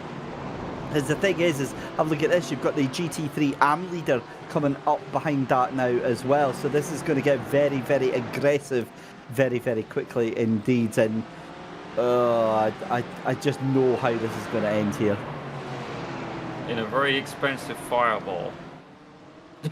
I'm wondering there if Hugh Jass Blue Car, the 339, if they had David Christie, my commentator here with me today, I'm wondering if they had him in the as the crew mechanic at that point when they just suggesting to potentially give him a little nudge, or not suggesting, but sort of opening the idea of an opportunity. But you see the GT3 car make its way past there, try and get done and out of the way on the straight. You know, you don't want to interfere with your line. You want to try and keep your lap times clean and as quickly as possible. So traffic can have a big influence on that. But I've not actually heard anything from the stewards yet. I'm actually quite surprised. I mean, you know, I would expect there to be some carnage. It wasn't just like one little nudge. There was 2 in 2 laps. So, you know, we'll see what happens there. Meanwhile, a little bit further down in LMP3 Stage 1 racing, still fighting off Hugh Jass White at the moment. And again, with that little battle, now you were mentioning Hans Blanker behind the wheel of the Stage 1 racing. He's in behind the wheel of the Stage 1 racing 83 car fighting off Giovanni Romano. So that is the 83 versus the 37 just now, 0.5 of a second between them at the moment. Again, pit stops will be coming into play very shortly. RPM Racing Black into the pit lane. I get a feeling, I'm pretty sure that's their second pit stop. I know that was Charlie Nielsen in the RPM Racing machine. Oh, this is getting a little bit hairy with the LMP3s as they try and avoid the GT3 car that's just beside them just now. Yeah, so it's Yeshel Yunus that's in the pit lane for RPM Racing Black at the moment, with 2.5 hours gone in this race. So again, Zippy, this race really has had it all so far. But what I'm seeing here is the fact that Giovanni Romano, I mean, the run that he got out that final corner there to set this up, and I think this is going to be done before we get to turn 1, as we see GT3 AM as well, GT4s, that's another fight that's gone down, so that looks like it's another position loss for GT4s. Yeah, Sapphire Sim Sport Alpha falling back there, but you know, it looks like they might have taken it back again as well. You can see a little bit of a battle, but Giovanni Romano, like you said, he had an absolutely fantastic corner entry. He went wide and then, you know, just wanted to get as much exit speed as he could, and he's really using it there. You can see there the huge ass LMP3 diving past its GT4 counterparts, hot on the tails of the other LMP3, and yeah, he's got through. He's through. Huge ass White takes the 3rd position spot for Stage 1 Racing number 83. Yeah, that was a really nice move for position there. As you can see, Stage 1 Racing 83 trying to go around the outside. And here comes the GT4s again then. Isaac Barkley trying to hold off the Huge Ass Racing machine, but it's not going to happen. And Huge Ass Blue move up to 5th position. Brooks Clayton, that was, getting right round the outside of the Porsche. And, well, that was a fantastic move. Back to the fight for 3rd position then, as Rosado Motorsports coming under pressure right now from Sebastian Boscher-Williams. I think actually this is a position that's just been taken actually, because Miguel Torres, I'm pretty sure, was in 4th position, and Boscher-Williams now down in that back marker racing razzle dazzle. It might be to do with pit stops, I'm not too sure there, but either way, I'm pretty sure that Miguel Torres has just got himself back past that one. Right, a race control message. Let's have a look here. 10-second penalty to the 184. Eagle Speed Academy for improper use of the penalty box. Penalty began in box. Driver then moved outside of box. Oh, Oh, that is a brutal penalty. So he's came in to serve the penalty, but he's come in to serve a penalty, bodged serving the penalty, and then got a different penalty as well. So he gets that added to his time there. I'd imagine that gets served at the next pit stop there. But yeah, that's a rough one, isn't it? Well, you just got to show, you've got to really, really read the race regulations, you know, and they do release like the track specific, you know, it's the penalty box and stuff like that. But this is the big one that I've just seen in race control. Incident number 6, 321 FTR Esports GT4 and 392 Sapphire SimSport Alpha. Now that's the Cayman GT4. We've been having an eye on that one today. You can see in the front of the screen. They are being investigated, and it's fair to say we're not too surprised. You know, there was definitely a little bit of contact, and we're going to keep an eye on that and see what the result is from the stewards. But I have a feeling it's going to be a penalty involved, just because you know, at the end of the day, they nudged the guy ahead. You know, like it's not the guy ahead's fault. What's he supposed to do? He didn't brake check the guy. So see what happens with that. I'm sure it won't be too long. The stewards obviously having to try and find the footage and review through that. So you see here, Sebastian Boscher-Williams, the 124, the UK driver. He is hot on the heels of Rosado Motorsports. Now, Rosado, they've been flittering between third and fourth for quite a bit today. You know, 2.5 hours in, they're having a little bit of time on the third step, but you know, depending on the pits, depending on the traffic, you know, it depends where they've been. As you see there, they go past the 392 Sapphire SimSport Alpha, get that out of the way really quickly. But I have a feeling this battle's going to be going on for a while. I mean, this could last an entire stint, we'll see. They could. I mean, Rosado Motorsports have really been holding things on as much as they possibly can. But Huge Ass Blue into the pit lane in GT4. So Brooks Clayton is into to pit lane at the moment. As up the inside goes Sebastian Boscher-Williams. And again, watching this LMP3 leader trying to go through, as we've got a replay prefaced by our broadcast team going, oh no. So what has happened here for Eagle Sport Academy? They're all by themselves. They're coming up on a GT4 car. Let's see. No, that is what's happened here. Right, okay. Oh, and a little nudge there afterwards as well to signify the unhappiness. That was Andre Roux in the Rosado Motorsport Apex GT4 car that was hit there. We'll take another look at that one here. Is this the 384? Yeah, to be fair, that car's in the middle of the racing line. Nah, that's on the BMW for me. Every day of the week, that car going unreasonably slow in the middle of the track. No reason for it whatsoever. Well, it might have been recovering, but yeah, you don't do that in the middle of the track. That's asking for trouble on that one. So yeah, you hate to see it. It's definitely, you know, you got to slow down for any reason. You got to be aware of what's around you, you know, who's around you. And, you know, the guy behind was just, you know, completely taken aback. And then, as you would be, you know, like, so we'll see again. We'll keep an eye on the stewards. I see there is an announcement. 5-second time penalty to the 392 SimSport Alpha. That's actually quite light compared to what I expected. You know, I mean, I guess they're recognizing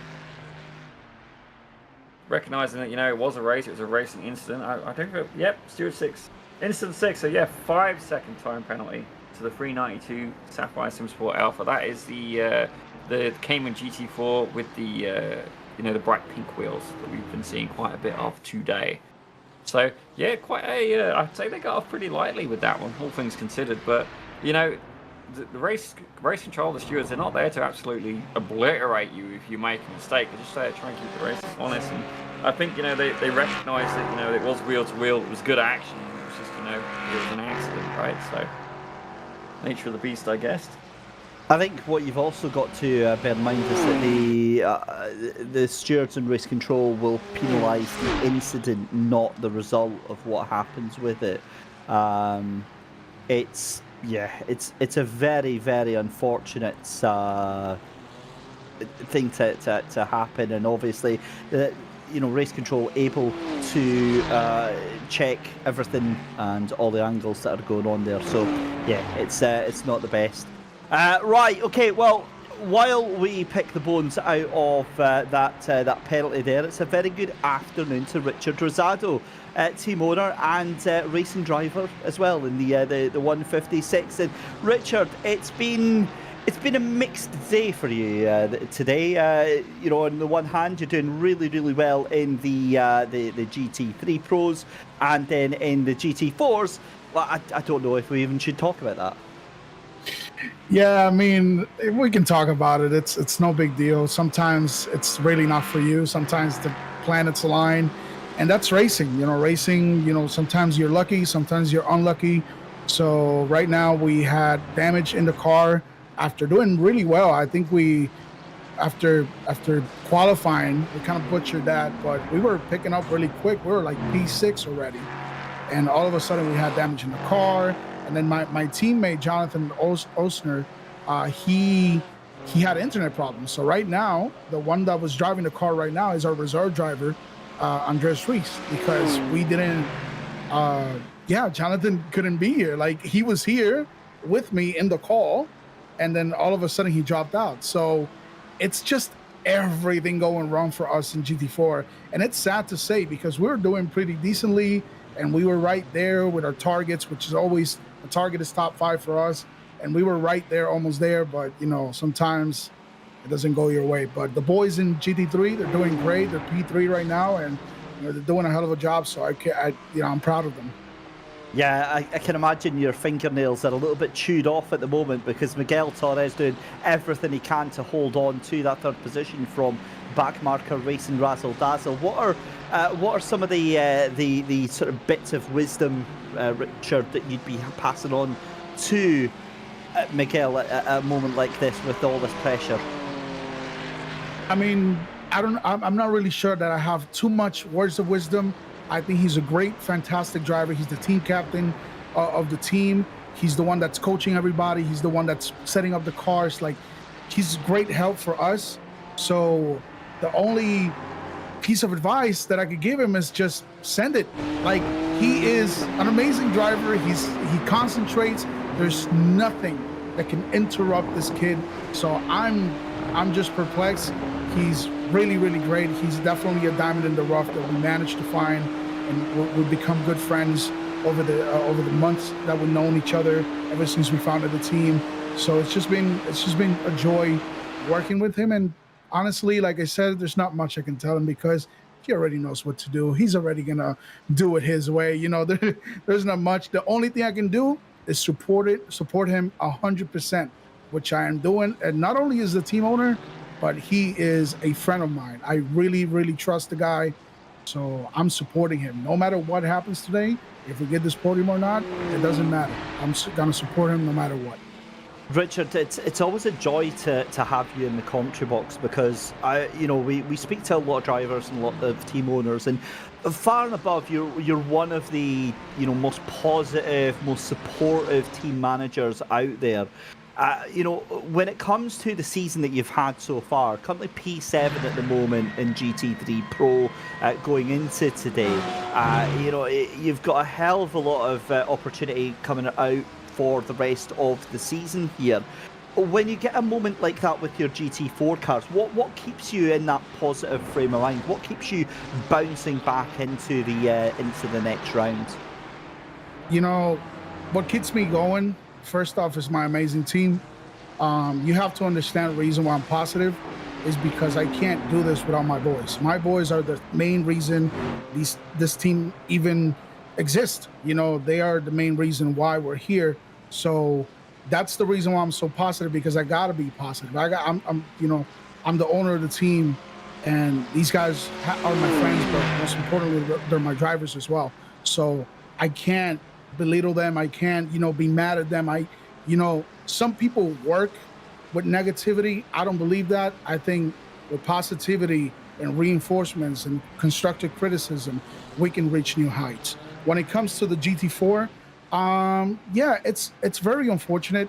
We've had 2 races that haven't really gone our way in GT4. it's very unfortunate, but I compare myself to when I started this championship in Daytona and compare ourselves, our times, the consistency. We are slowly improving and getting there. You have to understand this GT4 field is very competitive, and to be quite honest with you, I'm not the greatest driver in the world, but I'm getting there, and that's what keeps me positive. Because when I compare myself at the start of this championship to where we are now, it's night and day. Yes, we've had a little bit of unlucky situations. That's always going to happen. Unfortunately, there's not much I can do there. Doesn't matter how many times I do my times, I keep it consistent. If things are going to happen, if things are going to go down, they're going to go down. There's not much I can do there. But rest assured, we're taking this first season here with you guys as a learning experience. And next season, you better watch out for us, because we're learning, we're getting stronger, we're getting faster. And that's what keeps me going. Absolutely love it, love it, love it. As a driver then, finally, Richard, what's your thoughts on here at Fuji Speedway? Is it a track that you enjoy? More or less. I think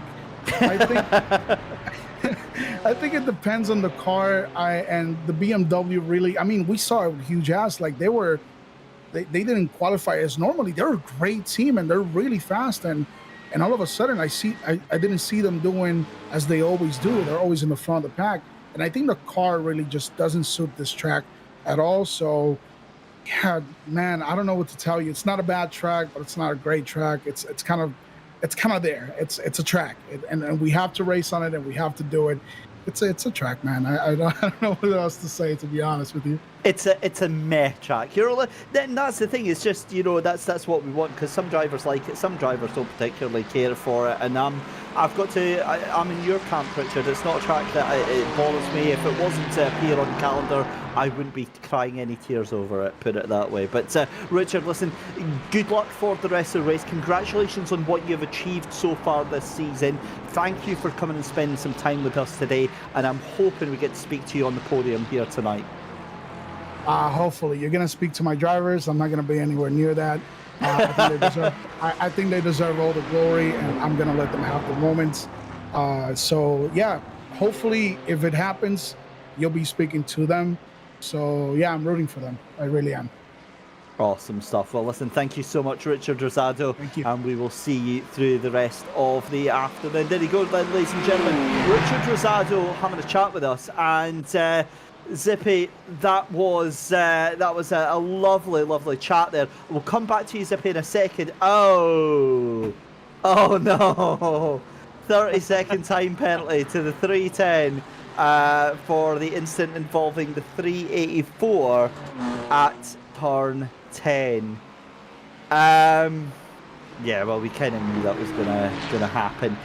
Severity of the penalty was mostly because they were on the racing line, heavily off the pace with right front suspension damage. I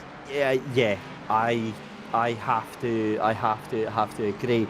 I did see that in the other channel, and I just ignored it while I was chatting to Richard. I didn't have the bravery to burst that man's poor dreams. But what I will say, Zippy, is I love having a chat with Richard, because I consider myself quite a positive person as well, and I'm all about that sort of positive influence and all that sort of stuff, and he is just so infectiously energetic.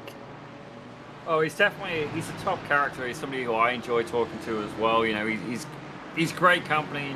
I have a lot of respect for having such positivity. I mean, like, I'm generally quite a happy-go-lucky, positive guy, but I'm also a bit of a realist as well. If I screw up, I'm like, I am positive that I reached that.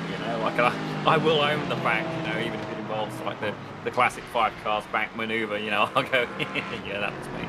Every now and again, I'll have, my iRacing mentor, I'll be just like, is that one me? And you'll be like, yeah, no, that one was you. Or no, but sheer power to the guy, and he's not BSing the results, and he recognises that, all right, we can give the guys a hard time, but they need to enjoy this. They need to, be allowed to make mistakes. I mean, we're human after all, and I find, it's a little bit off topic, but I find that these days not everybody really understands fully what it is to be human.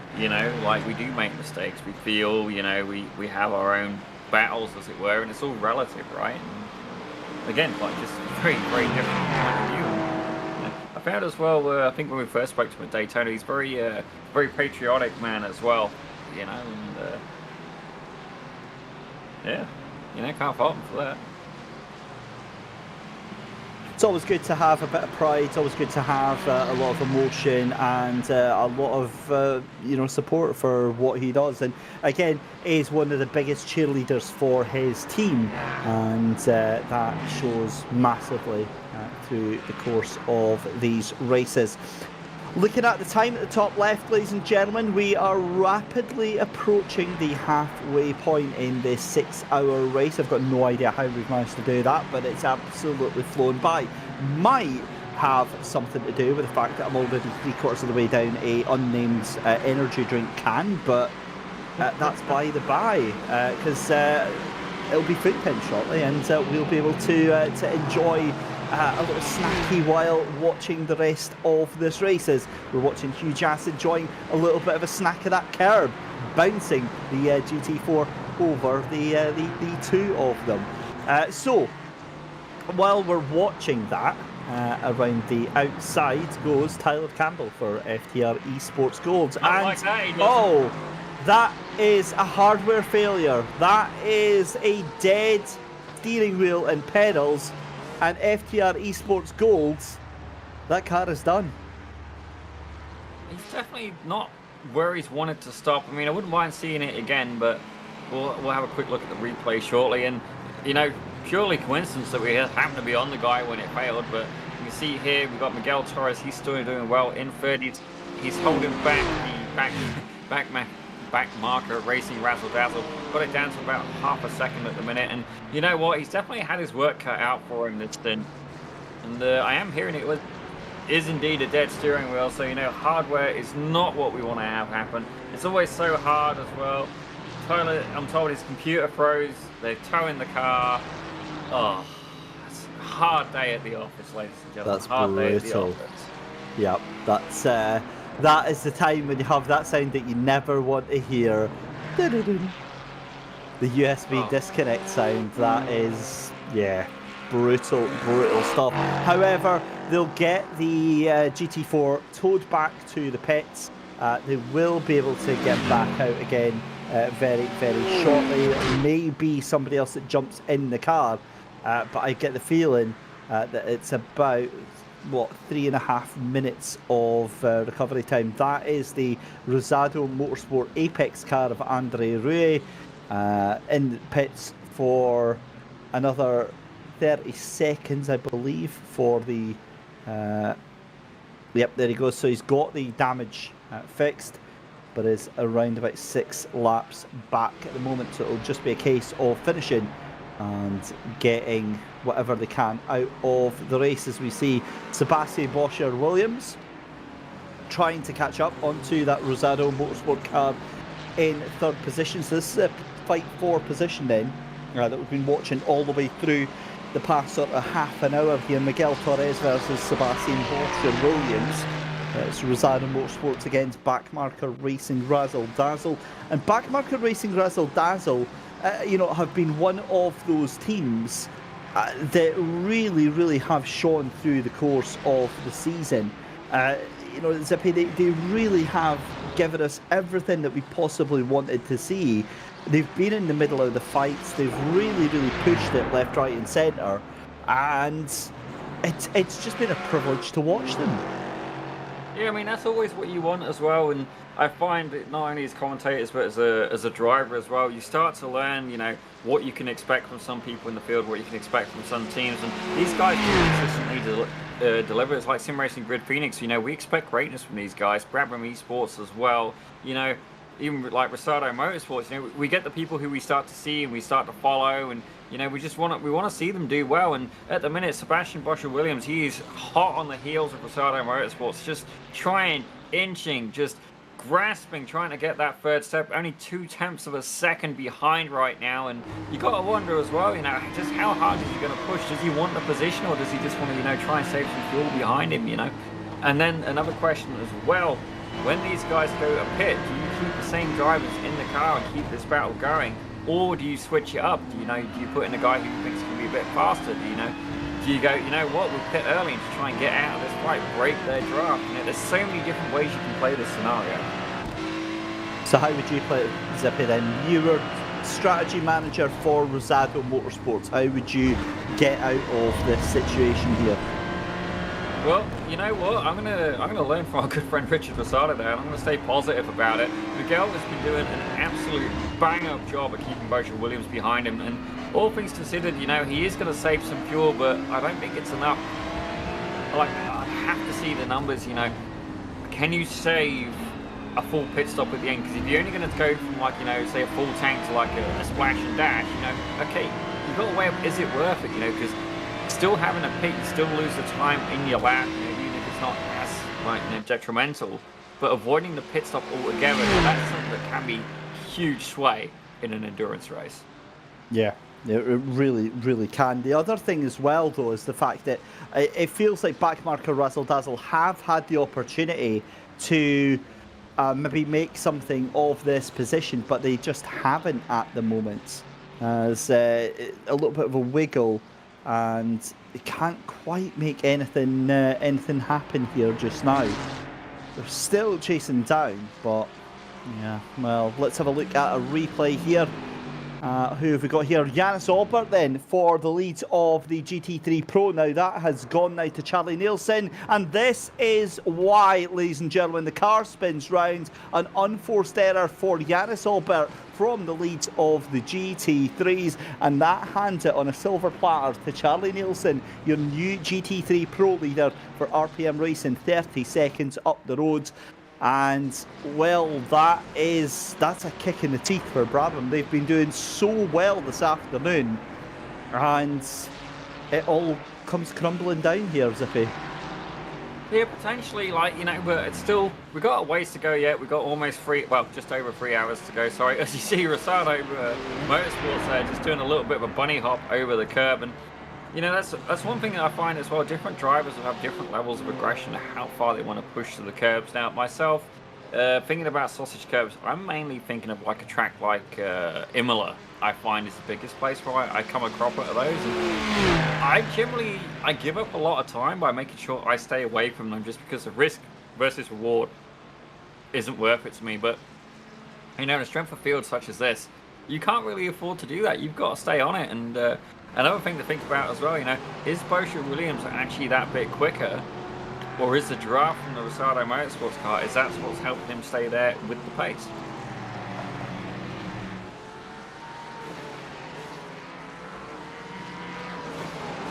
You see here Charlie Nielsen, the 110 car, he's going pretty clean now. One thing I was just saying, I was just waiting to say, Zippy, sorry, I realised that I'd accidentally muted myself. We'll pretend that didn't happen.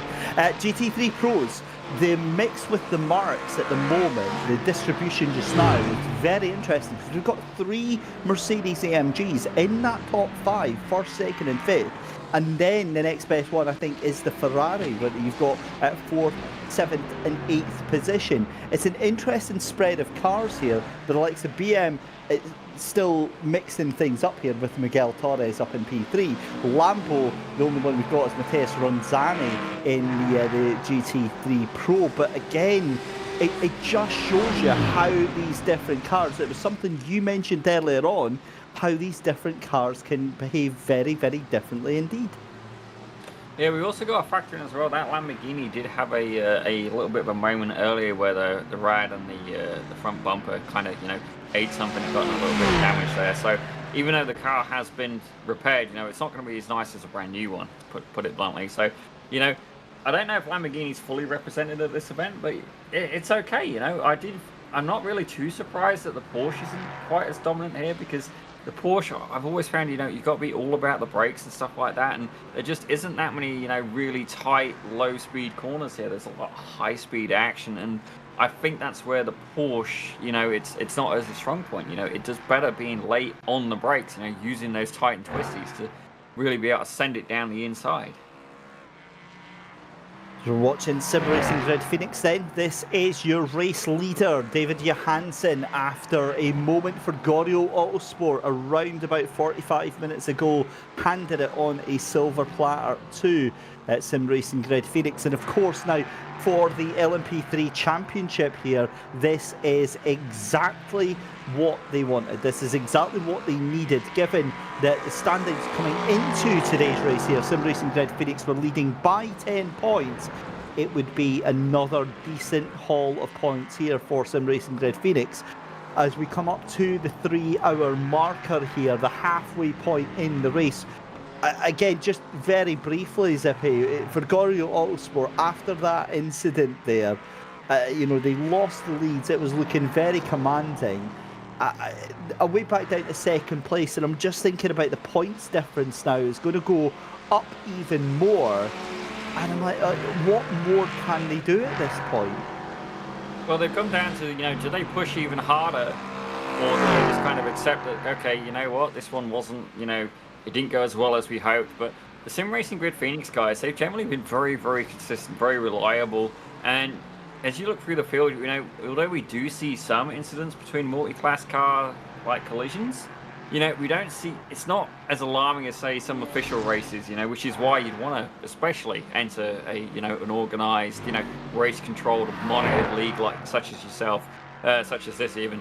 And, yeah, you know, like, that's what they're going to be dependent on. I mean, the gap's currently 17 seconds with 3 hours to go. It's definitely, it's attainable. You know, they've got the real estate to do it, but the question is, have they got the pace? I am also hearing as well that we have got a retirement. I'm really not happy to say that it's occurred, but the FTR GT4, driven by Justin Michaela, driven by Tyler, it's like one where we saw the hardware failure. They've had to retire because sadly Justin Michaela, he has had hardware issues as well. His shifters won't work, and I'm wondering as well, could they maybe reprogram the shifters? I mean, I'm going to let him know, see if we can, you know, figure out a different alternative. Yeah, I obviously you probably could, but by which point you've then lost so much time and so much track position that it probably isn't even worth it, given that they're 11 laps down. This is with what happened to the FTR Esports GT4 car, and yeah, there you go, that's the shifters gone on that car. You can see that he can't get out of gear, and at this point, let's see. Oh, okay. So, yeah, I've got more questions than answers, I guess, at that point, because he was the gear shifter was working, the steering wheel was working. Yeah, I'm not sure on that one. Maybe it was the upshift that just wasn't able to work properly. Fastest lap of the race though, Goryeo Autosport. We asked what could they possibly do to make things right, and that is what they could do, is set fastest lap now. Gap is 16.4 seconds, and remember, we could get a full course yellow that would neutralise the entire race to go. Unbelievable stuff here. So a very warm welcome, ladies and gentlemen. If you have just joined us, very warm welcome to this fourth round of the FTR Event Sim 3D Sportscar Series. David Christlake here on the mic in the commentary box with Daniel Salmon, aka Zippy, back behind the microphone for this fantastic event here. Let's take you through the order so far then, as we have hit that halfway point, and the drivers now counting things backwards. In fact, I'll come back to that in a minute, because have a look at this back marker race, and Razzle Dazzle have got third position from the Rosado Motorsports. Rosado Motorsports get the drag race coming back down the start finish straight here, but it's going to be back marker racing Razzle Dazzle who hold on to the inside, tries to go around the outside, but that is always going to be Sebastian Bosch or Williams. Job done. And again, we have to wait and see whether or not he can try and make a move. There's a little look up the inside there. Oh, this is very scrappy here. That is done, dusted, signed, sealed and delivered. So back to the order then. LMP3, your race leader at the moment, Sim Racing Grid Phoenix. The championship leader in LMP3 is at the front, and David Johansson is behind the wheel. It was Goryeo Autosport who were in the lead, but they had an accident and that has given that position over to Sim Racing Grid Phoenix. Akram Zanoon behind the wheel of that second place car at the moment. They are currently 15 seconds behind and catching quite handsomely, it's got to be said, about 0.8 of a second to a second per lap. It's Huge Ass White in third position, Stage 1 Racing 83 in fourth position, Stage 1 Racing 72 in fifth position, and then Will Kofi in the long shot racing car is a lap down, and then it is the Eagle Speed Academy esports car, the 84, that has retired from the race. GT3 Pro RPM Racing are in the lead of Brabham Esports. They've taken the lead in the past half an hour since the pit stops. It's Charlie Nilsson behind the wheel of the RPM Racing Mercedes against Yanis Alber in the Brabham Esports car. Sebastian Boscher-Williams, we were seeing there, just getting that third position from Rosado Motorsports, so backmarker Racing Razzle Dazzle up to P3. RPM Racing Black are up to P5. RPM Racing Blue are up to P6.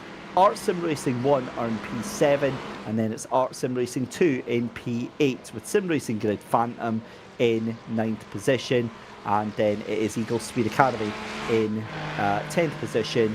And then 4 laps back, FTR Esports Black, Trevor Anderson behind the wheel of that one.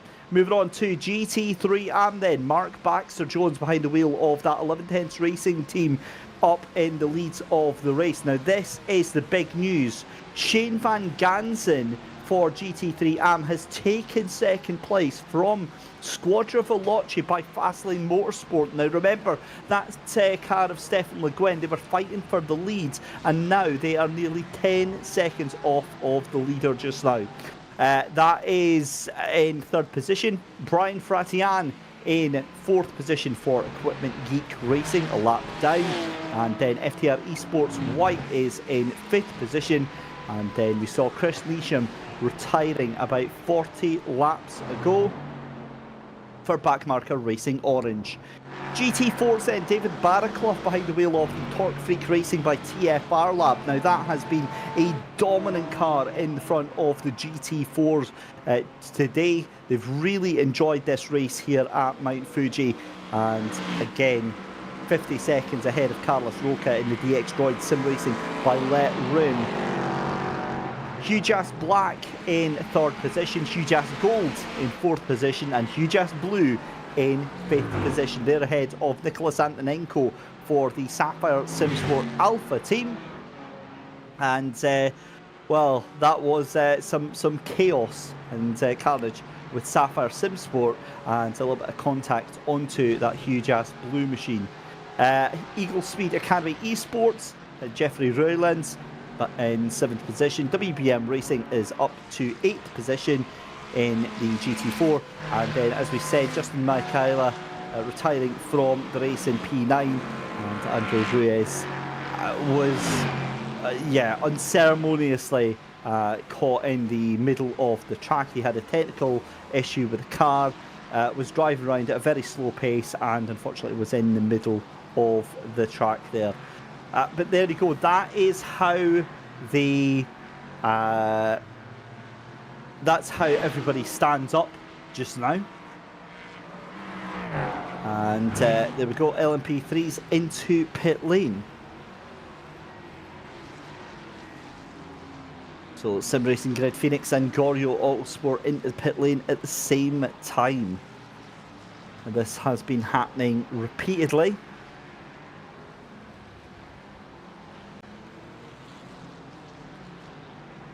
Miguel Torres for Rosado Motorsports then into the pit lane as well from that fight for third position. There is Goryo Autosport just behind Sim Racing Grid Phoenix. So we have driver changes then. Dan McFarlane gets behind the wheel of the Sim Racing Grid Phoenix car, and Matthias Kunzer gets behind the wheel of the Goryo Autosport car as well.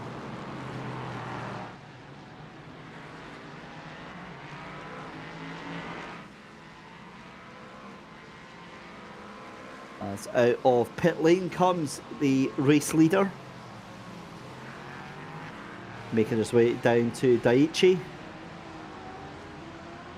And that is going to be a close exit for Matthias Kunzer in the Gorio Autosport car. 16 seconds now he is behind. As we've got GT3s battling each other, but this is not for position. And this is what we were saying, both myself and Zippy earlier on, is the fact that now we're firmly into the stage of the race here, where the it's a bit of a lull for some parts of it, because you're now usually at least sort of 3 to 5 to 10 seconds sometimes behind or ahead of the cars that you're fighting with. So the action does tend to quieten down just a little bit during these stages of the race. But we're seeing the rest of the LMP3 cars coming into pit lane. And at the halfway stage of the race, these cars now, these drivers and these teams will be getting an idea of how their strategy is panning out for them today. What has been working, what has not been working for them, what they need to tweak, and what they can possibly throw at the wall to try in the second half of the race. Because while I say a second half, remember that we're now just over 2 hours left to go, and that 2 hours will go very, very quickly indeed.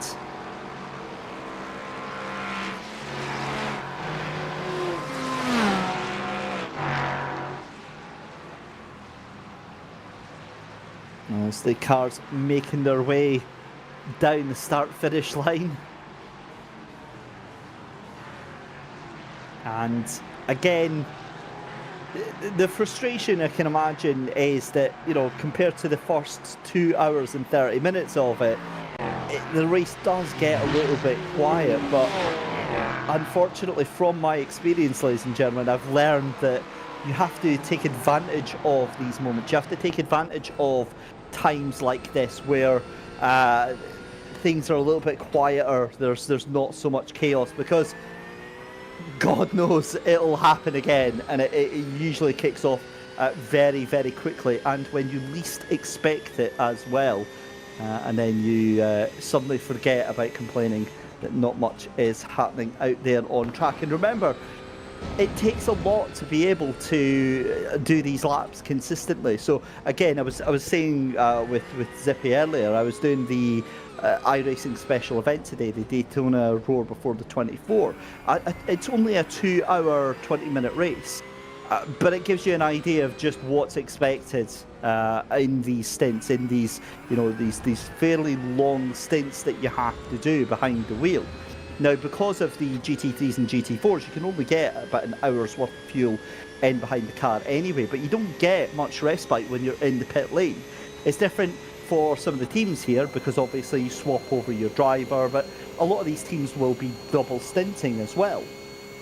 So, for instance, they'll be having a driver that goes in the car, does a stint, does say an hour behind the wheel, and then stays in the car when it's in the pit lane. So they don't get a chance to jump out to go to the toilet, to stretch their legs or anything like that. And it can get very, very difficult when you're behind the wheel for an extended period of time, especially in situations like this, where at this point in time, none of the cars around you are people that you're fighting. It's all either other classes, or cars that are a lap down, or cars that are a lap in front, or cars of it's very confusing, because unfortunately, as much as we love to pretend that we are very intelligent beings, all of us sim racers, we're very, very smooth-brained individuals. We see a car, we instinctively feel that urge to put that right foot down a little bit harder,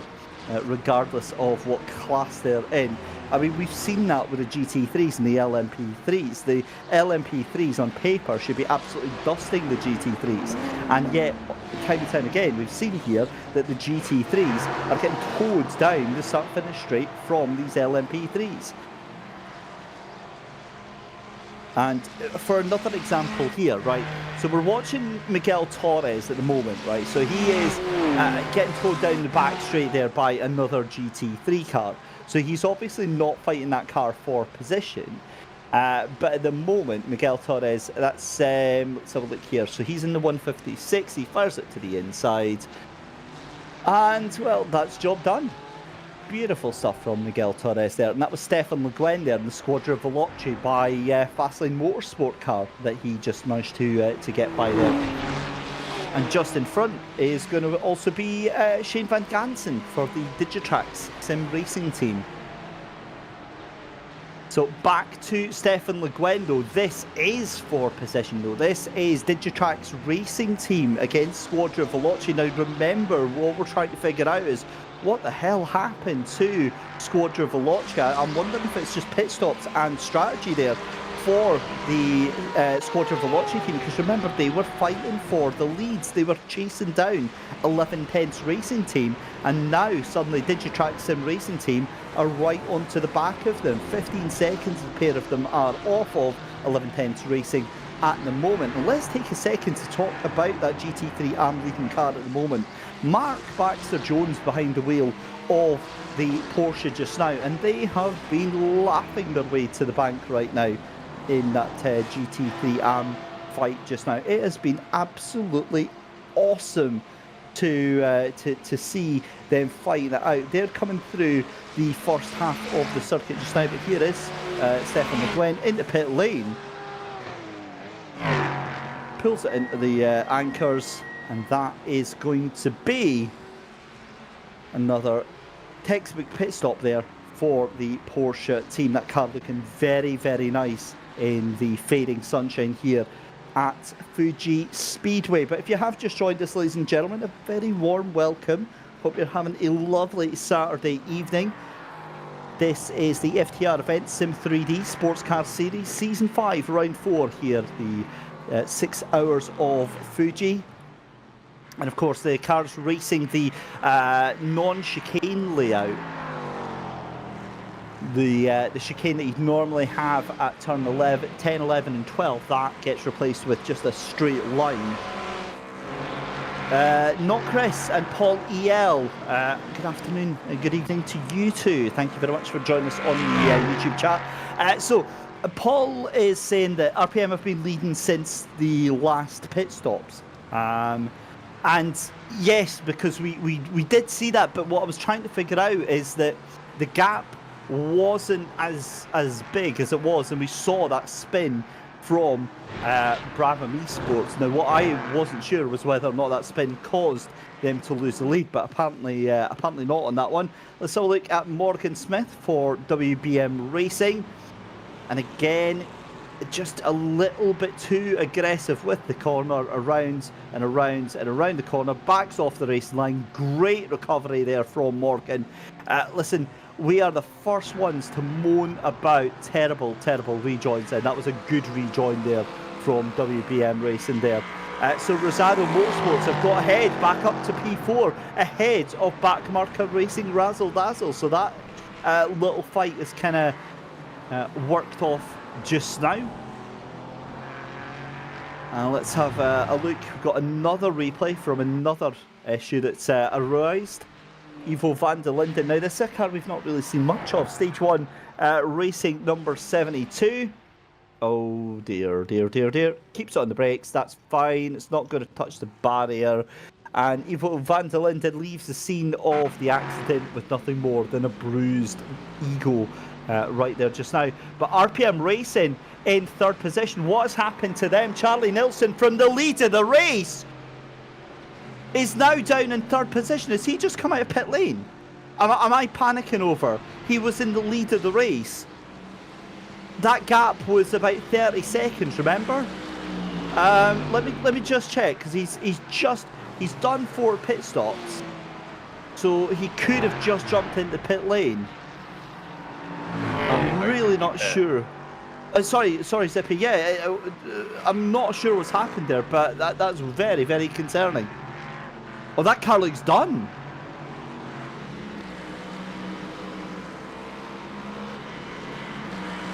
Oh, so he has done a pit stop then, and right, okay, so he could just be on an out lap then. Yeah, I mean the car looks clean from what I can see. you know, cleaner than if I was driving it. I mean, that's not saying much, but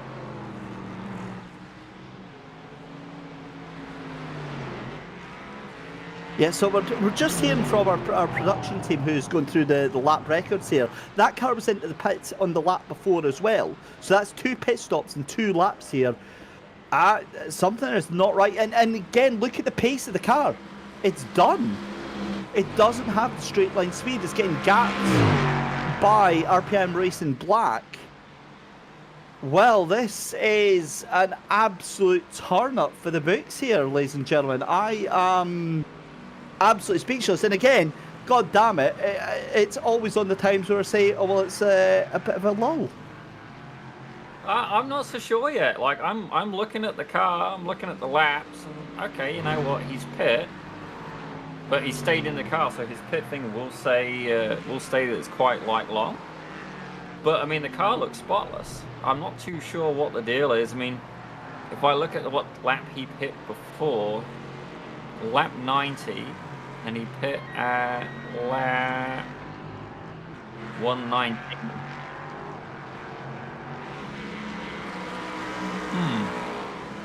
I guess we'll have to wait and see on that one. Like, still something interesting's going on, but you know, hopefully he's all right. I mean, he could have had a hard race, and yeah, well, I guess we're gonna have to catch up with them in a little bit. I'm just gonna change the camera angle there. There we go.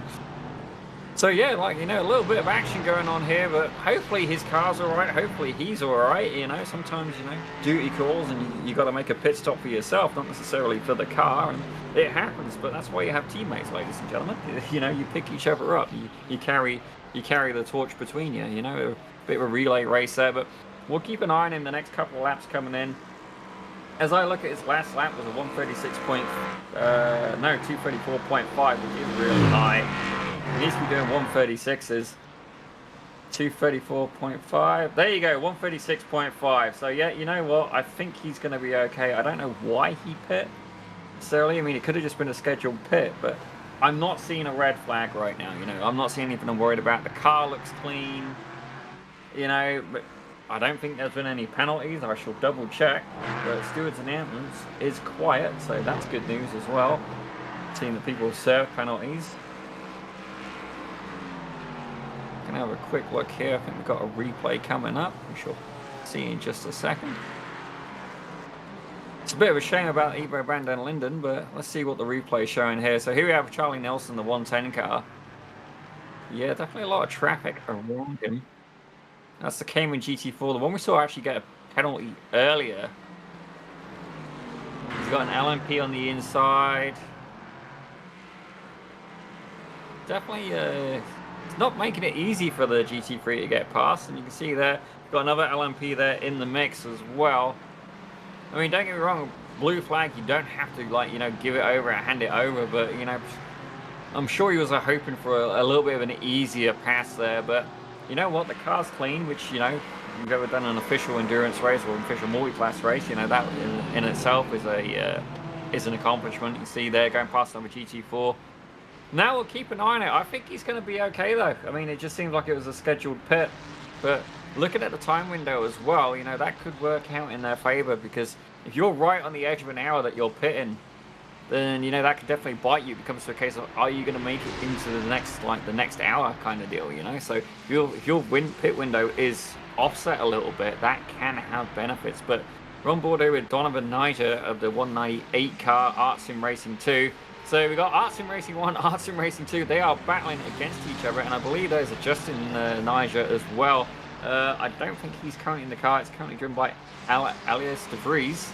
He's in the 144 ahead. So this will be interesting. You can see there the Ferrari has actually now got a face on it, which is good news. But, you know, just how hard are these guys going to fight? I mean, they're in the team together, and it looks like the better conditioned car is potentially towing along the worst one. So, you know, potentially some team tactics here in the Sim 3D Sports Car Series. You know, certainly if I was in the car behind, I would definitely be appreciating that tow.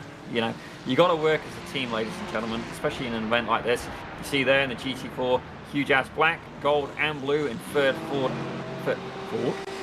Gosh, no, we ain't got any fourths in this one. Third, fourth, and fifth for the GT4. But So you look around the track, this is actually the closest battle we've got going on right now. And I say it's a battle. I mean, is it really a battle? As you see there, Niger, he heads off into the pits. Quite a fast pit entry as well. You know, it's I'm glad there's that chicane at the end. You see there another GT4 in the pits, but we're back on board with Yannis Albert, the Belgian driver for Brabham Esports. Now, interesting thing about Brabham Esports as a team is they kind of rotate who drives the car as well. You know, it's just whoever tends to be available. And generally speaking, we see a high caliber driver being behind the driver's seat there, but lots of traffic ahead of him. The only Lamborghini in the field, that's the Eagle Speed Academy car, and that's the Cayman GT4 we mentioned just a few moments ago. I'm trying to remember the car number there, but it is the it's the 397, 392, I believe. Bear with me, we'll have a quick look. 392, Sapphire Sim Sports Alpha, there you go. But Yannis Albert definitely trying to keep the car clean. You can see there he's round one of the GT4 cars at 481. It's you can always tell the huge ass cars because they're yellow and blue, thankfully, but he's got to try and pass one of them in just a moment. Now, that Lamborghini ahead, the Eagle Speed car, they're going to be keen just to keep on motoring, but they're not really in a battle with these guys from Brabham. You know, it's not really in the same playing field at this point. You know, Brabham Esports leading the GT3 Pros by quite a margin at this point, 26 seconds. And Rosado Motor, yeah, they're in third. Brabham does have to pit yet though, so even though the timing shows there's quite a big gap, you know, is it really? Because by the time you factor in the pit, that's going to put him down into second place, and you can see there the Lamborghini, he's not putting up much of a fight. He knows it. He knows his battle. Then Alice Breeze, that was the Art Sim Racing 1. We've seen him with the sister car just a few moments ago, so it'll be interesting to see where they rejoin on track. Certainly, if you can keep them Art Sim Racing cars together, you can potentially benefit from that.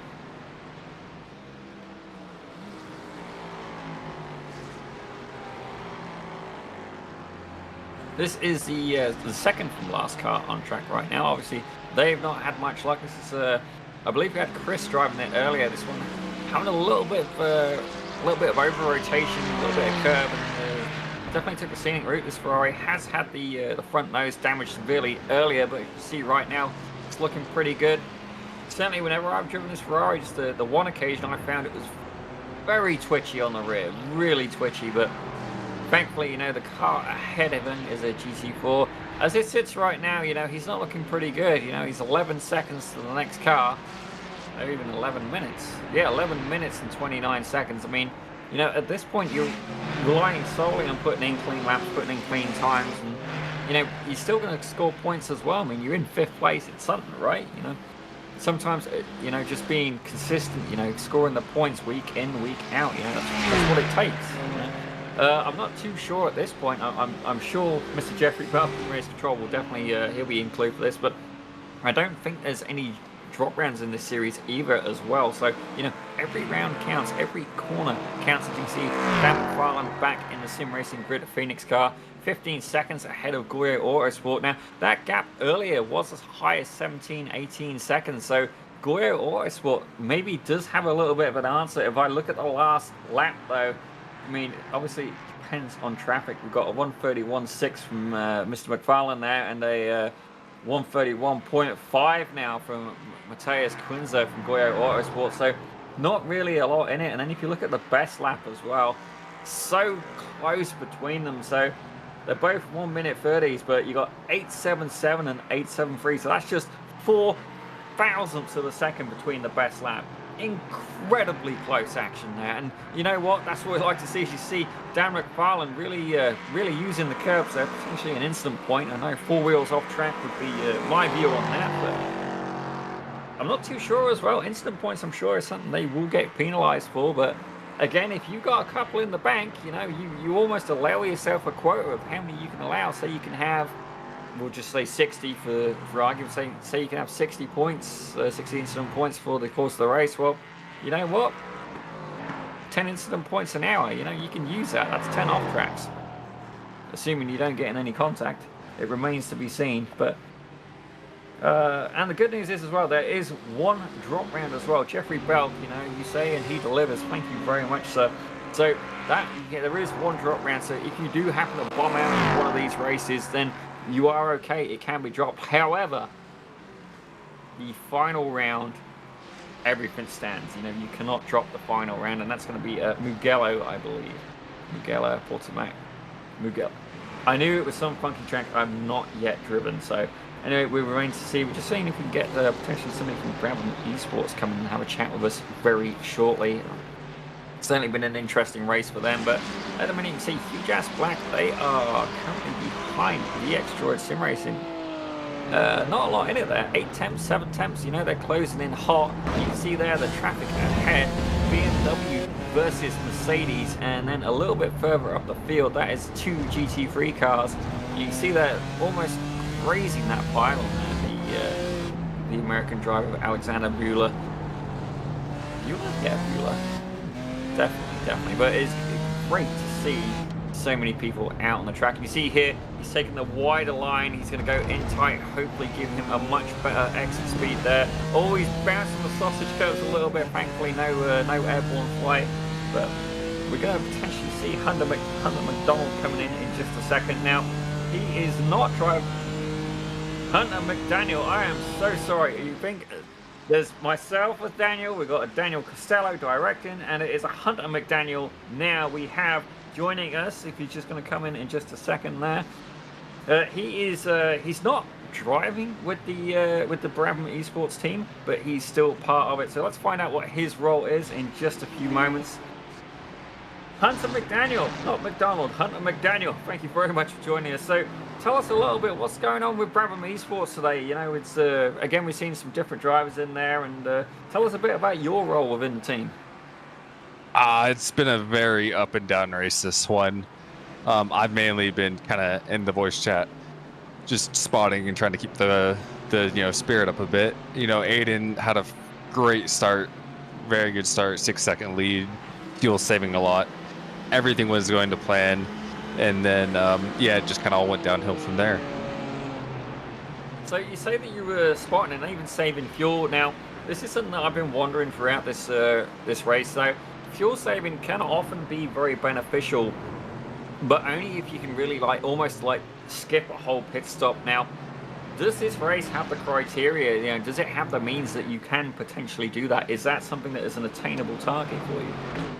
That is something that is, what we're trying to achieve and what we've set out to do. And, it's been the whole race trying to hit the fuel numbers that we've kind of needed to throughout each stint. And it's been a bit tricky, especially because the session was a bit cooler and faster than we were expecting. So fuel consumption is higher than what we initially planned for, but we're still making it work. And, we're still on to kind of cut out that extra stop. Well, that's fantastic news. Obviously, the only thing that would put a damper in that plans is if we see a full course yellow, but I do hear that would be quite an unlikely scenario. So I know myself as a driver, fuel saving has never been my forte. So, you know what, this is really, it's for me and also for the people at home. How are you guys saving fuel? I mean, I understand that a low downforce setup can definitely assist, and you were saying about the temperatures as well, but that's not something really you control. So what techniques as a driver are these guys using just to try and, keep that consumption at a more moderate level? It's just lift and coast. In the turn one, we're having to lift very, very early, and throughout the other corners as well. Just big lift and coast into corner entry and saving where we can. And it adds up throughout the lap and over the stint. So we're a bit compromised on overall speed and lap time, but, ultimately, we think it's worth it to cut out the pit stop. So that's what we've been aiming to do throughout the race, is just lift and coast and hit the fuel number that we need to. You see, myself, whenever I've managed to save fuel, I'll be searching through the field, trying to find someone who's got a similar pace to me. Is that something, a technique that you guys have explored as well? It's just trying to find someone who, give you that little bit of a punch in the hole with that clean air. Is there any on the field indeed who can go fast enough for you guys to do that?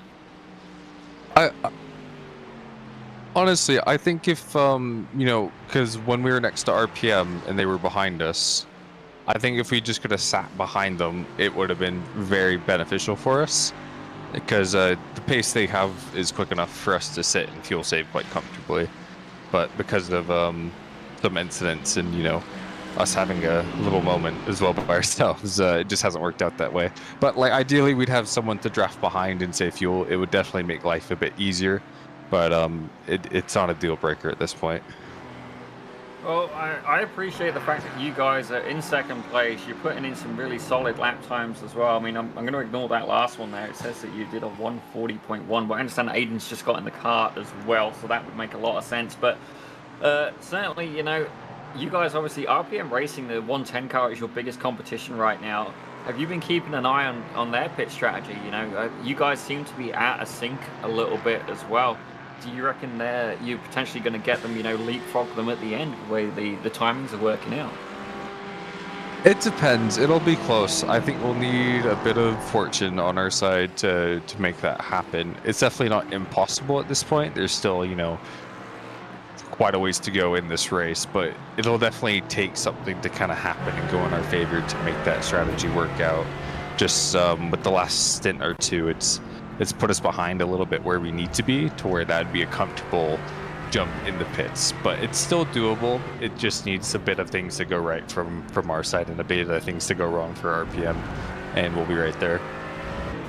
Well, that's definitely fair. Now, if, say, for example, a full course yellow did occur, is this something that you guys would be relieved to see, or is it more going to be carnage because the field's going to bunch up again? Like, how would you feel about that if that would occur? I think if we were, you know, if we still had our lead, or we're right next to RPM still, like we were, you know, a stint and a half or 2 stints ago, then a full course yellow would have been the worst thing possible. But now, looking at where we are and what's going on in the race, a full course yellow wouldn't be the end of the world, but I don't know exactly how it would play out. I think if anything, it would be a bit beneficial towards us at this point, because we feel we have the pace. But again, you know, if we were still neck and neck and we were still on our fuel save strategy, then a full course yellow would have been, you know, terrible. Like the worst thing that could have happened. Yeah, that's understandably fair, because the thing is, I mean, obviously you guys plan for like the whole 6 hours without interruptions, without incidents, and, you know, when that wild card gets thrown in, it really does, like, you know, potentially sink the whole strategy straight down the toilet, you know. But I've got to say, you guys have consistently, every time we've seen you, Brabham Esports GT3 does put in a really good, solid performance. You know, you've got some top quality drivers coming out as well, and certainly you say you've been spotting as well. So as a spotter, what kind of things are you getting into? Are you giving them updates on where like RPM racing at? Are you telling them, you know, when they should make a move? Just as a spotter, like, you know, what kind of information are you relaying to the driver? So I mean, mainly the other driver who's been out of the car has been doing the primary spotting, and then whoever else, whether it be me or, you know, someone else, has just kind of been in there to know a few things and keep like morale up, you know, after we had the spin and the incident with going into turn 1, getting past one of the back marker cars. But other than that, it's not been too hard. It's just, you know, trying to make the right moves, trying to keep it clean mostly, and just head down and keep pushing and see what happens in the race.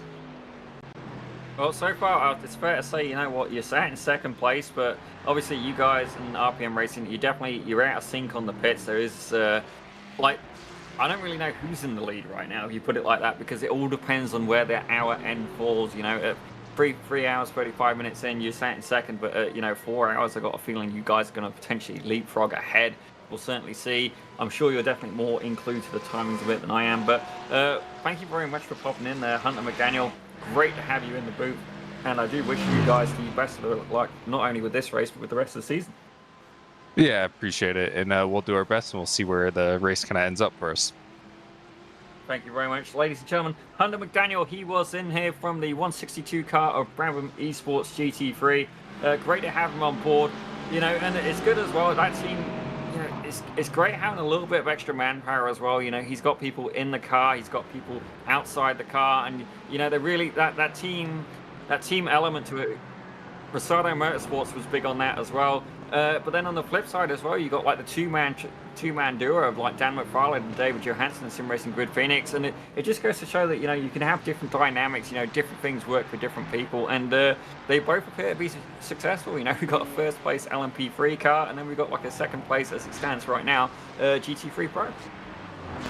Absolutely, a fantastic interview there. And what I love is the fact that, you know, Daniel, we're in a 6-hour race, and what's separating us is one pit stop for GT3 Pro. That's absolutely bonkers at the moment. And as he said, you know, if there's a change or a change in circumstances or whatever, full course yellow or whatever the hell that is, then yeah, that's all up in the air. Who knows what is going to happen? What I'm very, very interested in at the moment is this fight for the LMPs as well. Dan McFarlane for Sim Racing Grid Phoenix is getting caught quite considerably by Gorio Autosport. That gap now coming under nearly 10 seconds just now. Watch it build up as soon as I bring any attention to it. Actually, it's still going down. That's good. But this GT4 battle for the lead of the race, I didn't expect to see this. I wonder if we're in the middle of like a pit stop strategy, because to be honest with you, we are. This isn't an actual fight for the leads. It is on paper, but the fact is that Alexander Buehler for Hugh Jass has got to go and pit.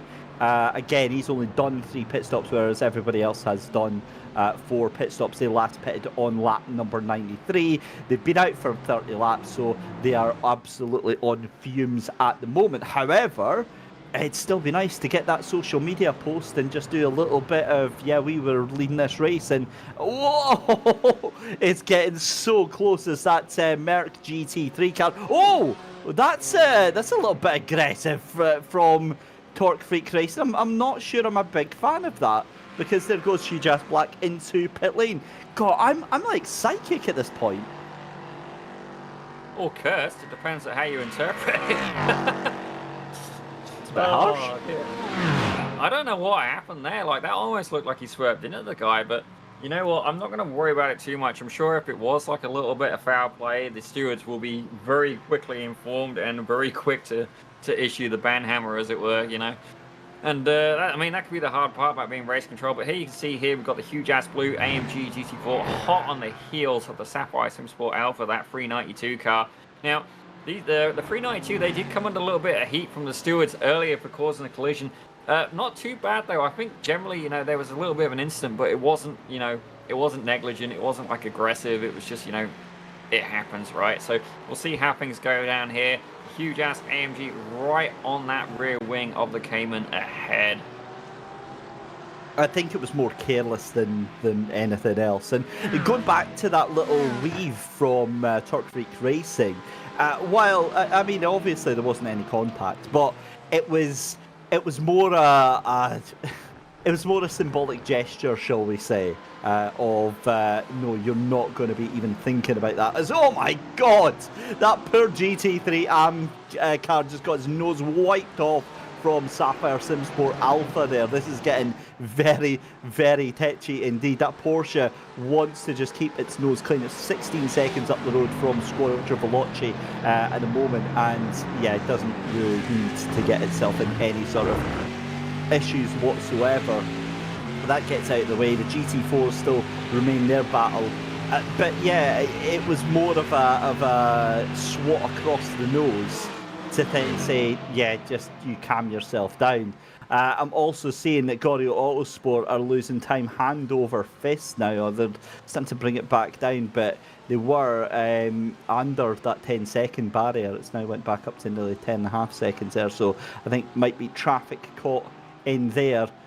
But, I mean, here we are now, lap 141 here, Zippy, 3 hours 40 in a 6-hour race. 2 hours 20 left to go, and now for me this is now consolidation time. This is where the teams need to look at around them. We look at the scoreboards, we look at the battles going on. For the majority of them, there's not anyone anywhere near around them, so it's literally just bring the car home now, surely, at this point. Yes and no, David. Now, you're right, you've got to pick your battles, but you know, where people are pitting potentially on different strategies, as we we're just speaking to Hunter McDaniel just a moment ago, these guys are saving fuel. You know, some people are there going, you know what, we suck at fuel saving.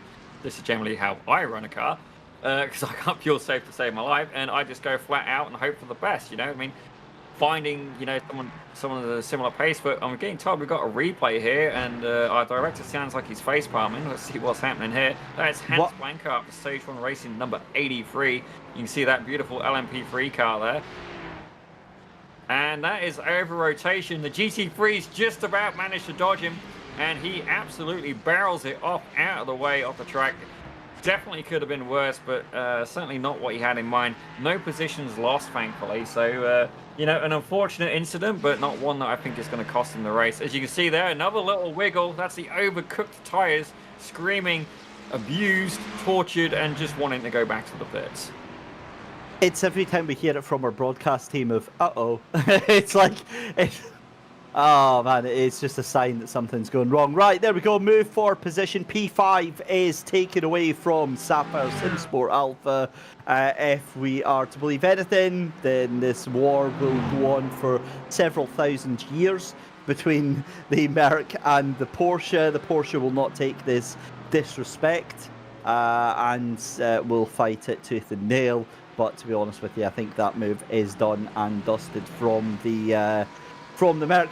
Yeah, you were saying during your interview, Hunter, what I always love is the fact that these drivers and teams are just, they sound so like casual. They're so chilled about everything that's going on here. As, oh, that is a moment for Huge Ass Black then. They just decided to jump off the track, and they're struggling a little bit in that GT4 position. So that now means it's DX Droid Sim Racing. It means that it's 3, 4, 5 for Huge Ass now. Black, gold and blue in 3rd, 4th and 5th position there. Let's have a look at... Yep, let's have a look at what's happened. Please continue, sir. No, this is literally what we were talking about here. So he went off track here, and I'm trying to figure out what's going on.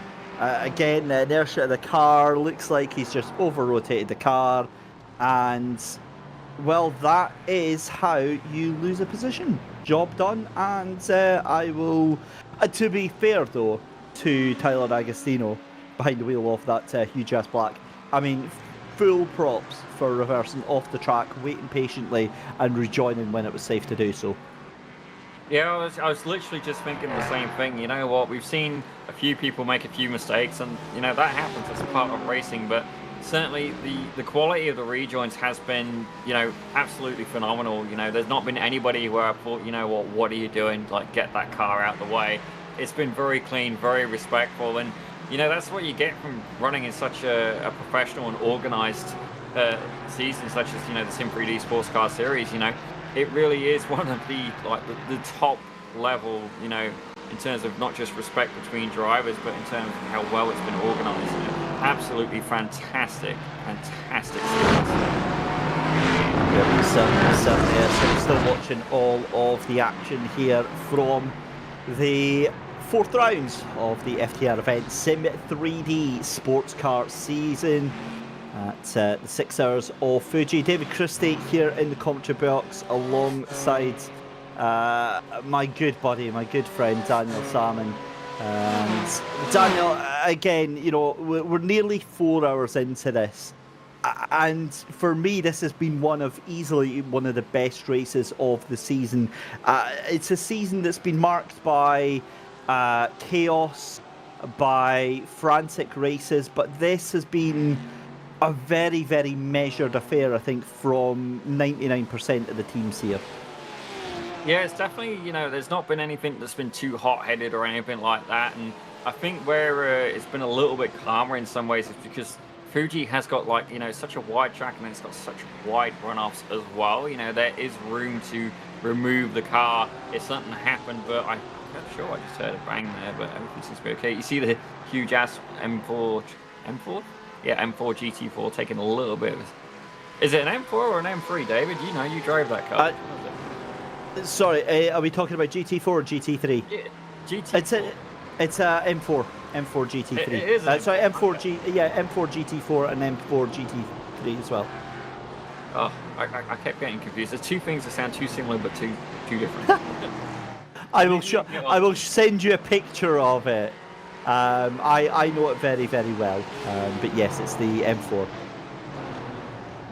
I wish they made a GT4 version of the M8. That's what I want.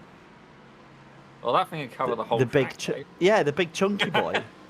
He thick with 2 C's. How not to get past or bump.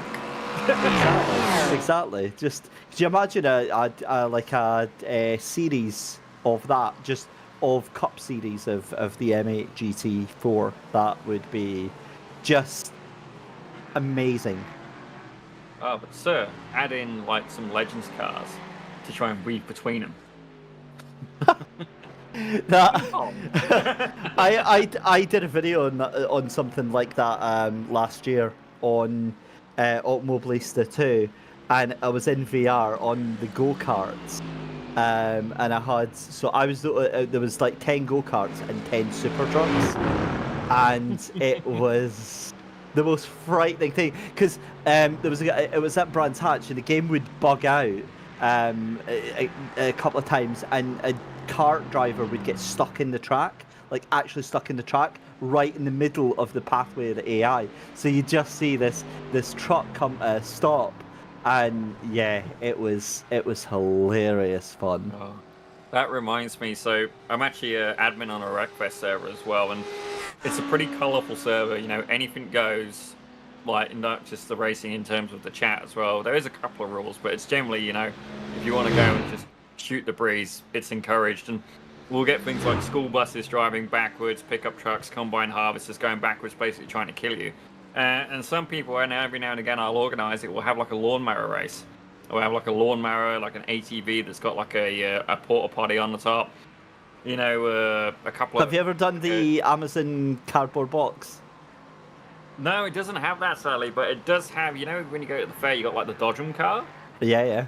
Has that as well, so then we'll get like a fleet of stuff like that, and we'll try and avoid getting killed off by these buses. And I kid you not, it is absolutely terrifying, and especially if you put it in a view where you got the steering wheel right in front of you, you can't see what's coming behind you, and then all of a sudden you just get whapple, absolutely like knocked into you the next week, next month, into 2025 at that point if they hit you.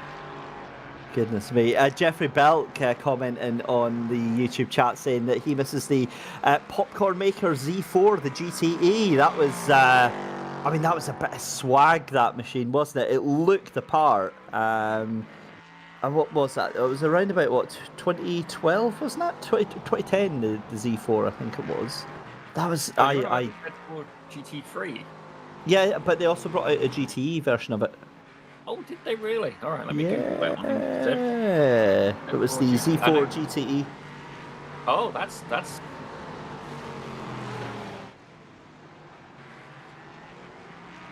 I like that. That's a cool looking car. Interesting little bit of news here for you. I don't know how the hell they've done this, but Dan McFarlane for Sim Racing Red Phoenix and Matthias Kunzer for Goryeo Autosport are LMP3 leaders, have lapped everyone. How? Even the LMP3 class, they've lapped everyone. Is that a pit stop thing? Or, it can't be, you know.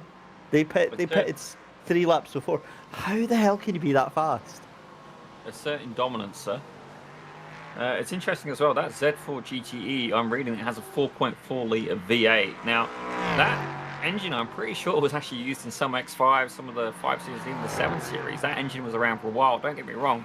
It wouldn't have been exactly the same variety, but BMW definitely did have a 4.4 V8 in some of those, you know, road-going cars, albeit not with 500 horsepower. But the RPM was at 9,000 RPM. Yes, please.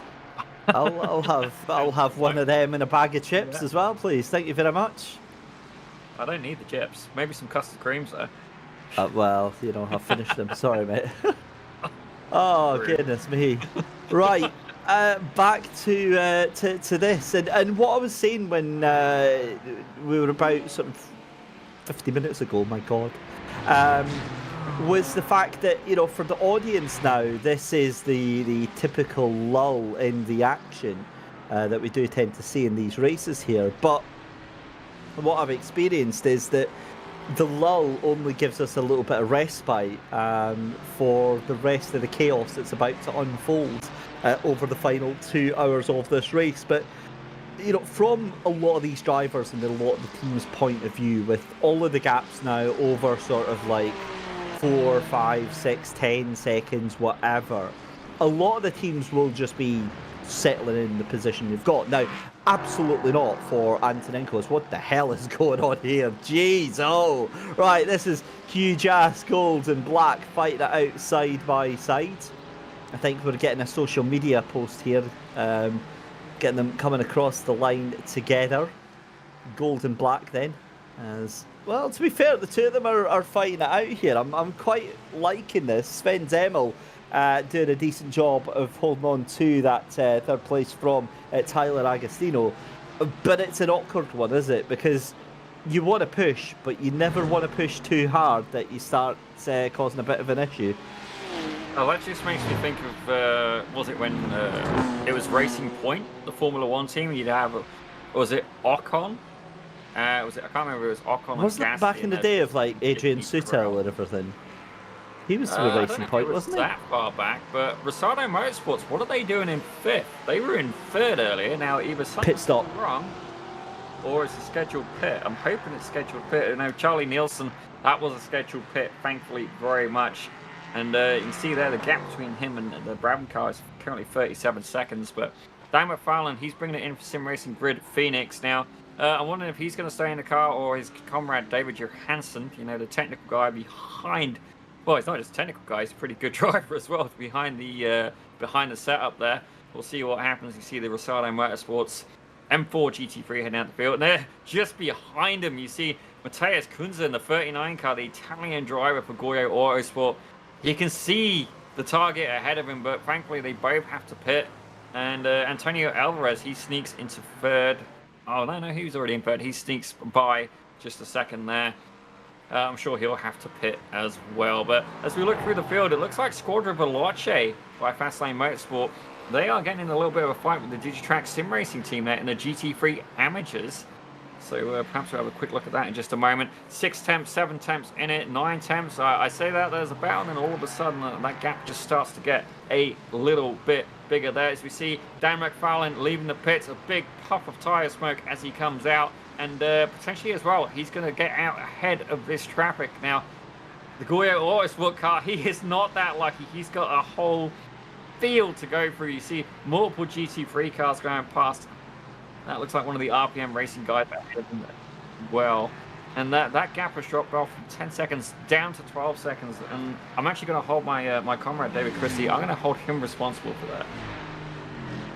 What have I done now? What, the fact that I said that he was trying to catch him up, but I mean that was a hell of a lap there by Dan McFarlane, 134.656 at this late stage of the race. I mean, now we're coming up to the final third of the race. This is the business end now. This is about crossing the T's, dotting the I's, getting everything done, signed, sealed and delivered and across the line now. You've done all of the hard work here. It just has to all come together now. You cannot have any mistakes or you're going to get picked on, especially the likes of Rosado Motorsports now, because they've got RPM Racing Blue just behind them. But given that they are a pit stop ahead, Rosado Motorsports will be able to kind of breathe a sigh of relief, I guess, on that one is what I'm trying to say. Well, what I see that you did say is that you said signed, sealed, delivered. Now that was actually sung by Stevie Wonder, so we got another one in the pot at this point. Let's go. Well done, sir. We're gonna see if we can make our director facepalm hard before the end of the end. Let's say right. Okay, let's see how many song titles we can get in the next 2 hours. Should we expand to movie titles as well, or do you think songs is enough? No, I think songs is the only thing that's not going to get us muted from our broadcast director. Remember, he has the power in which he can mute us for the. To be fair, 2 hours of silence might be more entertaining for our viewers at home than having to listen to us as our broadcast director whispers sweet nothings into our ear in response to our quite appropriate attitude that we're giving to them. It's all fun and games here in the broadcast studio, but watching all of this going on, Stage 1 Racing team, they are just out of the pits as well in the LMP3s. Can you believe, Zippy, we have done nearly 4 hours and just 2 hours to go? Well, they say time flies when you're having fun, and another thing on that point as well, people generally gravitate towards people who are having fun. So even though we're, we're having a little bit of a giggle here in the booth, people tend to enjoy that. And by all means, if you're there and you want to, if you've got some that you can drop in, some music titles that we can use in the commentary, by all means, put them in the YouTube chat. We'll play the game. Bring it. Dear me. I'm trying. Never mind. Anyway, I'm racking my brains trying to think of how many puns you've just tried to force into that last monologue there, but I'm guessing at least 3. Meanwhile, Jean-Luc earlier for 11-10 Racing hasn't had to cram anything in anywhere because with a comfortable gap of 38 seconds over Brabham Esports at the moment, everything is coming up rosy for them just now in the GT3 Pro fight just now. GT3 AM is, again, as we said, 11-10 Racing. You've then got Brabham Esports in that second place. And you know when you catch yourself, Daniel, when you're halfway through saying something and you're like, what did I just say? Because I was talking about Jean-Luc earlier in the lead of the 11-10 Racing team, and then for some reason my eyes immediately darted up to the gap that Brabham Esports said. So you'll notice that I said they've got 37 seconds. They've actually only got 15 seconds. I've done that a couple of times in broadcasting, and it's like, when your mouth just follows where your eyes are looking. I do understand. I mean, sometimes you're supposed to catch yourself from saying something, but you got to remember as well. I do stand-up comedy, and some of my best comedy comes from when I didn't shut my mouth. I'll also say that my job history and sometimes how it's been a little bit up and down may also come from that. It's you take the rough with the smooth. I'm a pretty colourful individual, but so far it's been a lot of fun, and there is a lot of information on the screen, even for the viewers at home, and for us here in the booth as well. I mean, I've got timing on the right, I've got more timing, I've got the stream, I've got the YouTube, I've got the the commentator chat.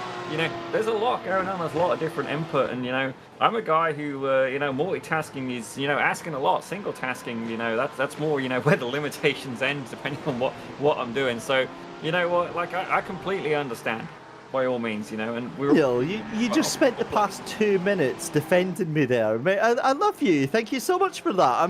We're going to work together a hell of a lot more often on this as Hugh Jas White goes into pit lane for LMP3. But there we go, ladies and gentlemen. 4 hours is on the cusp of being done and dusted here for the FTR event Sim 3D Sportscar Series Season 5, Round 4, 6 hours of Fuji. My god, that is a mouthful and a half, but there we go. 2 hours remain, the final 2 hours in this race. The knock at the door. Can Sim Racing Grid Phoenix take it across the line? They are about to start their 153rd lap here at Fuji Speedway. Dan McFarlane behind the wheel of the Sim Racing Grid Phoenix machine, and they are just 13 seconds ahead of Goryo Autosport. Remember, they are fighting it out for that LMP3 championship. It's Hugh Jas White in 3rd position, Stage 1 Racing in 4th, with Stage 1 Racing 72 in 5th, Longshot Racing in 6th position, and we had our only retirement from LMP3 Eagle Speed Academy Esports. GT3 Pro, Charlie Nelson leads the field in RPM Racing Machine. He has been going, or they have been going rather, toe-to-toe with Brabham Esports GT3 for the entirety of the race so far today. Backmarker Racing, Razzle Dazzle are in 3rd place, but for how long? They are fighting it out with Rosado Motorsports. They are in the middle of a pit stop cycle, so that will swing about. RPM Racing Blue at the moment, though, are in 4th position. Rosado, after that pit stop, have jumped down to 5th position. RPM Racing Blue, I'm wanting to see if that's a typo, I'm not too sure, are in 6th position. David Flanagan, anyway, in the 111 car. And then it's Art Sim Racing 1 in 7th position. Art Sim Racing 2 in 8th position. Sim Racing Grid Phantom in 9th position, and then Matthias Ranzani is in the Eagle Speed Academy car, retiring in 10th position. Well, I say retiring, actually, he's just gone into pit lane, so I will apologise for that. Richard Cottrell has retired, though, in the FTR Esports black car. And while I've done the LMP3s and GT3 Pros, Zippy, why don't you take us through the GT3 AMs and the GT4s? I would be honoured to, sir. So as it stands right now, we've got Gianluca Allaire in the 11 Temps Racing team. He's currently sat in first in the 211 car. Yannick Willems, the Belgian driver in the GT Tracks Sim Racing team, he's in second, with Stefan Le Grun in third for Squadra Veloce. Quite fascinating motorsports. By all means, in my opinion, the most exotic, Gucci style brand name for teams going. And oh no! Oh no! We've cursed it! That's your race leader, Sim Racing Grid Phoenix, Dan McFarlane, in what looks like an unassisted accident there. We've seen it time and time again from all of the cars throughout the course today. Gorio Autosport now just 3 seconds off of the lead. The question is there damage on that car? They've just come out of pit lane. Dan McFarlane, this is an absolute shocker, ladies and gentlemen. Less than 2 hours left to go. Let's have a replay of what happened here. He's all by himself. Oh, he's come right onto the back of some lap traffic there. He goes on the inside, so it's nothing to do with the Brabham Esports car. Oh, he's taken too much. If we could see that again and see that in slow motion, I can show you exactly what's happened there. He's taken way too much speed into that left-hander. You could see the car wobbling about under braking. It was not happy at all. That was always going to happen, and poor Dan McFarlane, very, very lucky. So let's have a look here. So he comes round the outside. Now watch when he goes to this left-hander here. Look at the angle of the car. It is unhappy. It's already starting to slide. And that is when he's lost it. He's got full lock on at this point, but it's a done deal. You are not getting that car back. And Dan McFarlane spinning out from the lead of the race, and that is a scary, scary moment. He might just have gotten away with this. He's 3 seconds ahead of Matthias Kunzer for Gorio Autosport, but my goodness me, Ziggy, that's a position you do not want to be in. Ziggy? Really? Come on. Sorry. Yeah, definitely not Zippy, what he had in sorry. mind. He was along for the ride. Once that car said, you know what, that's too much, he was buckle up and hold on. And you know what, power to him. He's lucky he didn't get damaged there. The Brabham Esports GT3 probably needing a change of underwear at that point, but it does now open it up for Gorio Autosport. They're going to be sat pretty, and that's just going to do nothing but fill that driver with confidence.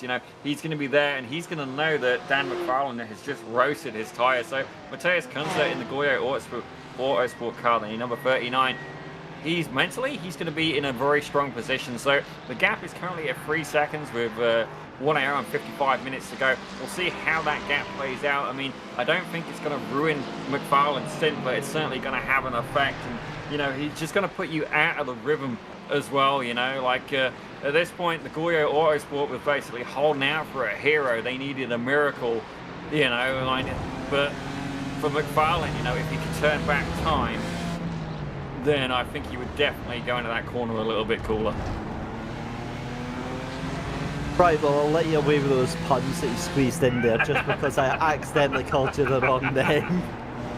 Oh man, it's been a long day. It really has. Oh, was Sven Zemmel bouncing over the curbs there. That is, that is not what you want to be. I mean, the thing is good lord, as you've got one of the LMP3 cars going up on the outside. The thing is, I mean, to be fair to Matthias Kunze, right, for Gorio Autosport, right, he has just been, it's cold as ice. He has just been so absolutely on it. It's unbelievable, taking everything in his stride, and he's now just 2.5 seconds off the lead of this race. And we've seen how traffic can give and take away in equal measures here, and I think that he is in the best possible position that they're possibly going to be, because they're right back on the tail end of your Brabham. In fact, that's not Brabham Esports GT3, is it? That is. So why are they showing us number 2? I'm confused. No. It's my favourite GT3 paint in the field. I know that car. I was just wondering because you saw the Lumerank number in the window. It says 2 on it, and it's like they're 1 in class. So I'm a little bit confused. I can't Oh, believe it's that. gone 1 now. There were 2, and Patrick Gannon for RPM Racing's went into the pits. That's what's happened, and that's why it was number 2. So I was right, but it's changed, so that's why. Never mind. We were both right, David. We were both right. We're always We are both a right. team. We are a Team. team. Oh, I see smoke. I see a lot of smoke. I see a car that is. Uh-oh. Oh, well, that is not what you want to see. Yeah. That Porsche came in yet again, coming under attention from the booth at this point, you know. So the 124 Stephen Jones back marker racing razzle dazzle had a little bit of a whoops there, but I'd like to see where the Cayman got involved in that, the 392 car. So we'll perhaps get a replay of that in just a few moments. But it just goes to show, you know, maybe that endurance factor is kicking in. You know, the guys are starting to feel a little bit tired, and even though, you know, I think the only 2-man team in here that I'm consciously aware of is the Sim Racing Grid Phoenix team. You know, it's still, you know, it's still an endurance as we see here. This is the 392, Nicholas Antonenko. See, just caught a little bit of curb. That's got sideways. GT3 just Stefan Jones gets tagged. Yeah, that's unfortunate. Listen, there was nothing the Porsche could do on there. He was having an accident. The car just accident. Yeah, that's. I cannot see any sort of action coming off of that one there. It was an accident, as we see Gianluca Elia coming into the pit lane then for 11 tenths Racing Team from the lead of the GT3 AM class in the Porsche. And that car gets jumped up onto the jacks there. And again, we're now seeing that the gap has come down to 1.6 seconds for your race leads. After all of that fighting and all of that dominance from Sim Racing Grid Phoenix, to have it come down to this, and they're on the same pit stop strategy. Oh, this is going to be monstrous here. The 481 getting involved in that as well. That was a big moment. That was Georg Gruber, sorry, the 381. Torque Freak Racing, that was your GT4 leader that was getting all sorts of sideways here. And for me, I am wondering about the state of those tyres for Sim Racing Grid Phoenix right now and Dan McFarlane, because they came out of pits, but did he get fresh tyres on that car? Did he flat spot them when he spun? And well, the other thing that we're just finding out is, as I said, we've got to say a huge thank you to our commercial partners at Go for the Gap and Race Director. But Race Director is our automated race controls software that controls the safety aspects of the race, and that incident was so close to bringing out a yellow flag. It was almost enough to bring out that safety car there, but oh man, that could have been such a different race if that was the case. I'd actually really like to see a full course yellow go out. I mean, that means all of a sudden, you know, who's going to pit, who's not going to pit. You know, like, I don't think I'd be interested in sacrificing track position right now, but whenever we've seen the full course yellows come out, the pits can actually close for a period of time, and all of a sudden, if you need to pit, you can end up in a big problem, because you don't want to end up getting a penalty for pitting out a turn. But, you know, what do? It just throws a complete curveball. We know that, you know, the Brabham Esports GT3, they're currently showing it as being first in GT3 Pro, but, you know, that would definitely mix up their race as well, and there's a few people where I'm sure it would definitely bunch together the whole field, and, you know, it's almost like a complete refresh for the start. Absolutely is, as we're watching top left, and that is on board with Goryeo Autosport. On bottom right, that is Sim Racing Grid Phoenix getting absolutely caught up with a GT4 car there, as this is getting a little bit moment. That's a big power slide from Dan McFarlane coming out of 15. The tail end of that car absolutely fishes. It's done. That is going to be the lead handed over. The tyres are absolutely gone for Dan McFarlane. He's overdriving the car. This is unbelievable stuff right now. Oh my goodness me.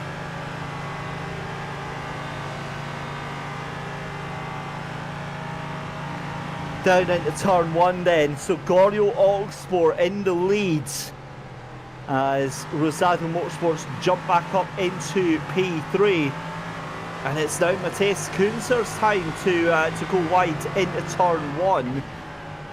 But again, that's going to be Dan McFarlane getting caught up by one of the huge-ass racing cars there.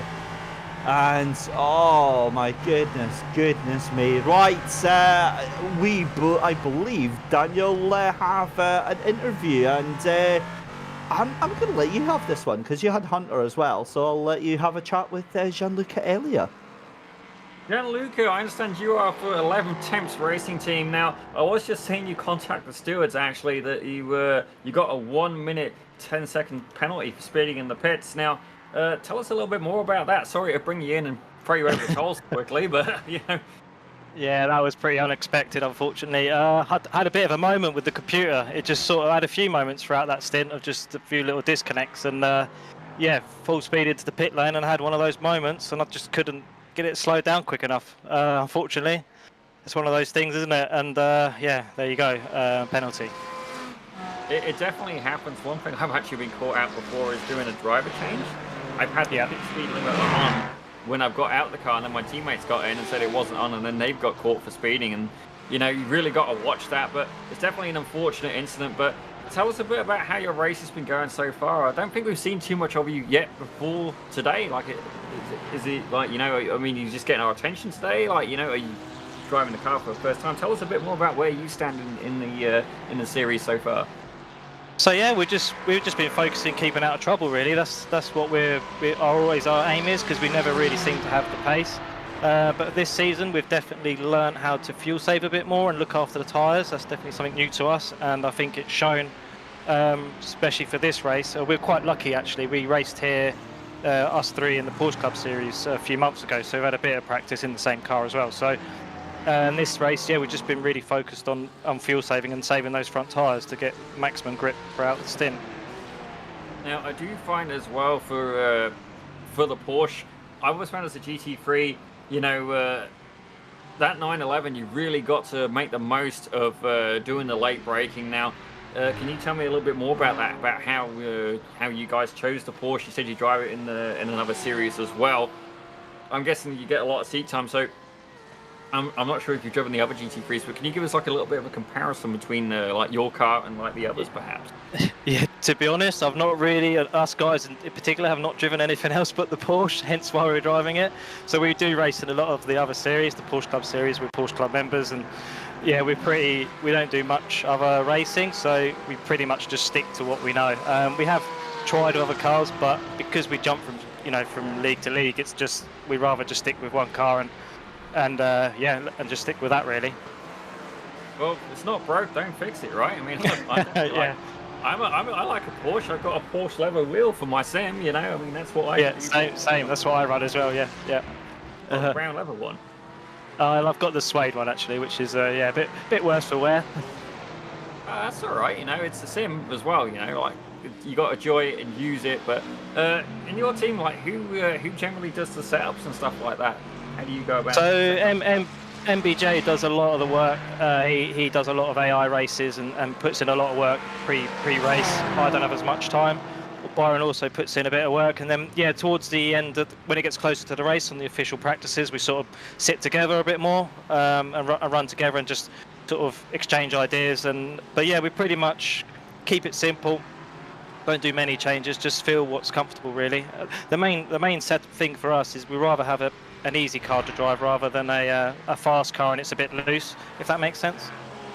I 100% get what you mean like that, and sometimes, like, my next question is going to be like, how you guys as drivers, do you have some that are a particular different driving style? I was just literally reading, I think it was yesterday, I think Alex Albon, don't quote me on this, but somebody was commentating on how Max Verstappen has such a tightly wound setup. Now, within the team, I know certainly when I race, I know I generally prefer something a little bit safe, and I've got people with different skill levels, and some of the faster guys actually prefer something that to me is just undrivable. Now, do you have, like, as a team, is there a driver that has a particular more, different driving style, different setup style? Could you exaggerate on that a little bit for me? Yeah, you're right. I think I definitely prefer a more rearward car. I like the back end to go a bit more, and I know Byron prefers it the other way. So like I said, we try to with the setup, we just make sure it feels like a Sunday drive. And once it feels like a Sunday drive, and then we can sort of adjust with a bit of bias and stuff to how we suit it. So, for example, I've been running quite a lot of rearward bias on this car, and Byron would just jumped in, who now we made sure he changed it back to how he likes it, which is a lot more forward. So, yeah, I'd say we've got, and then Mark's sort of in between, and Mark's pretty good at rearward and forwards. He's pretty good all round, really. So, yeah, that's pretty much the differences. Yeah, I mean, at least, you know, you're changing like the brake bias. You don't have to change like the seating position, you know, potentially like doing this in real life. But, you know, yourself, have you done any, you know, real life track driving experience, just for my own curiosity? Yeah, so last year was our first time out as 11 Temps Racing in the Enduro KA series. So a lot of endurance racing in that. Myself and Byron and a few other guys have been racing in that. Last year we had a good start. I mean, it's all very new, very different to iRacing, as you can imagine. A lot more work goes into it, and but yeah, no, really enjoying that. We had a few competitive rounds. Brands Hatch, the last round of the season, which was an 8-hour race, we came 12th, which was the best result for us. So, and we're going to be continuing doing that next year as well. So yeah, looking forward to it. That is absolutely fantastic. I'm really pleased to hear that you're getting to try it, you know, in the real world. And the Brands Hatch as well, that's a very, very intimidating track. I was lucky enough to go there myself, and I'm sure you can understand as well that while the sim is fantastic, you know, that first corner drop where you go down the hill, absolutely terrifying. I'm sure it is in the car. Like, have you been through there like 2-3 wide? Can you tell us a little bit more about how you felt as a person doing that? Yeah, I mean, I've been lucky enough to do it in some faster cars as well, and you definitely feel the compression when you get to the bottom. It's like you can't, well, like you said, you can't explain it to anybody until you do it. It's it's interesting, and but in the KA for sure, when we were racing, it was wet and it was not very nice, and I did go too wide down there a few times, but and especially when you see the offline and it's a bit wet and it's a bit hairy, but obviously a little bit less speeds in the KA, but I believe in the dry it is pretty much flat. Lift and a go on a KA, which it's an interesting corner and very satisfying, like you said. Oh, I remember. I'm just remembering now, KA, that's Ford car. Ford KA, I used to live in the UK about 12 years ago, and my dad had one once. I thought it was a great little car. Now, so the question for you is, when are you putting the Cosworth engine in? Yeah, unfortunately the regs don't allow us to do that. But no, but weirdly the KA, you'd think, okay, it's not a very powerful car, but I'll tell you what, the racing's brilliant, and the car actually to drive, it's so much grip in the car with the parts we have to run on the car and the tyres that we have to run, and you only have to look at Napa Racing and Nick Tandy, who race in it on the last round every year, and they really enjoy that series. So it just shows how good the racing is if the likes of those sort of guys are racing in that series. Oh, honestly, that sounds absolutely fantastic, and I don't know, maybe not for the viewers, but certainly for me, send me some pictures over. You know, I want to see pictures. Yeah, sure, for sure. Of your car, you guys going around the track. Like, to me, that just sounds absolutely fantastic. And I love the fact that you guys don't just race in real life, you actually do it on the sim together as a team. Like, that's full-on bromance levels that, you know, I've never reached. So that's fantastic. But I'm going to have to let you go for now. Send me them pictures, though. I like pictures, and I like donkey pictures, you know. And, no, thank you very much. But good luck for the rest of the race. Thank you very much for popping in. Ladies and gentlemen, no Gianluca Elia, I do apologise. I interviewed the guy and hatched his name. Good way of saying you're welcome. Thank you very much. You gotta love it, do you? You got to love it. But yeah, fantastic to hear from them. And had I known that you were going to get so excited about real life racing, I would have told you the stories from when I got behind the wheel at the City Car Cup. But anyway, let's go to a quick replay. I'll tell you about that in a little second. A neat then for Brabham Esports GT3. Now, this is a miserable tale, kids. This is why you don't mess about the LMP3s.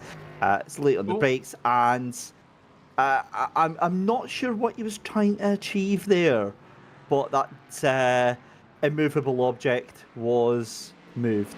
I'm not sure that Well, he's into the pit lane anyway, but I think he might have damage and also will likely face some scrutiny from the race control. I am seeing that the stewards are currently investigating that, and you know, it's one of them things. Maybe he just didn't realise like the huge overspeed from the draft. He's in the pits. I've parked at a little bit of an angle as well, and race control is going to be letting us know very shortly with that. I mean, it could be a race, you know, race ruining mistake there. I mean, it just goes to show like how easy it can all be over. But I'm hoping, you know, not only that, it's just the car damage as well. It could be like a double punishment almost for that one corner.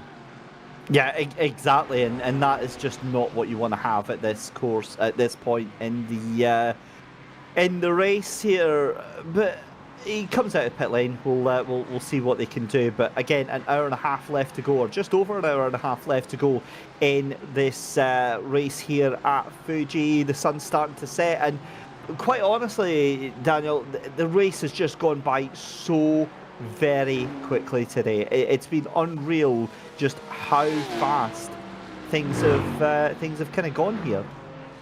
Well, you say that it's going to be going very slowly for Aiden Neat. The stewards have decided decision number 8.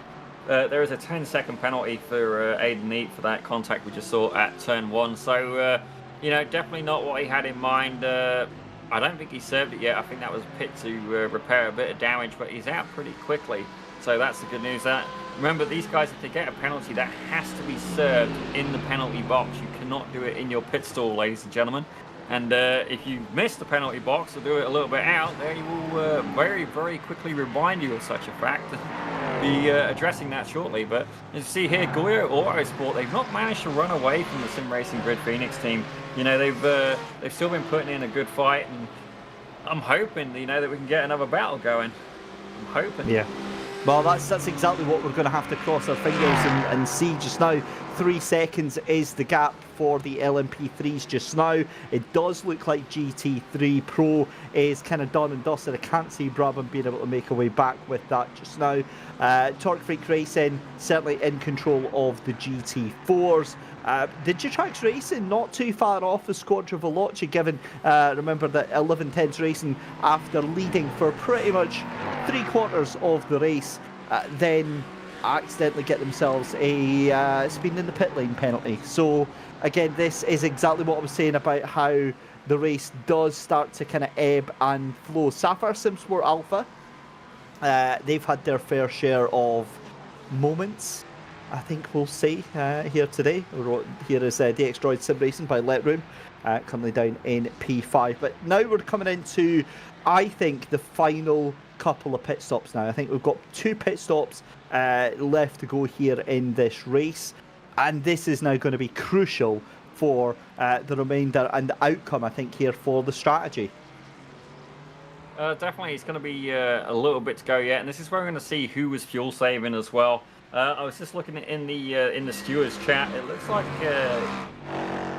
Yanis Albert from that Brabham Racing. You know, we'll hold that thought for a minute. Oh, Kevin Tierns.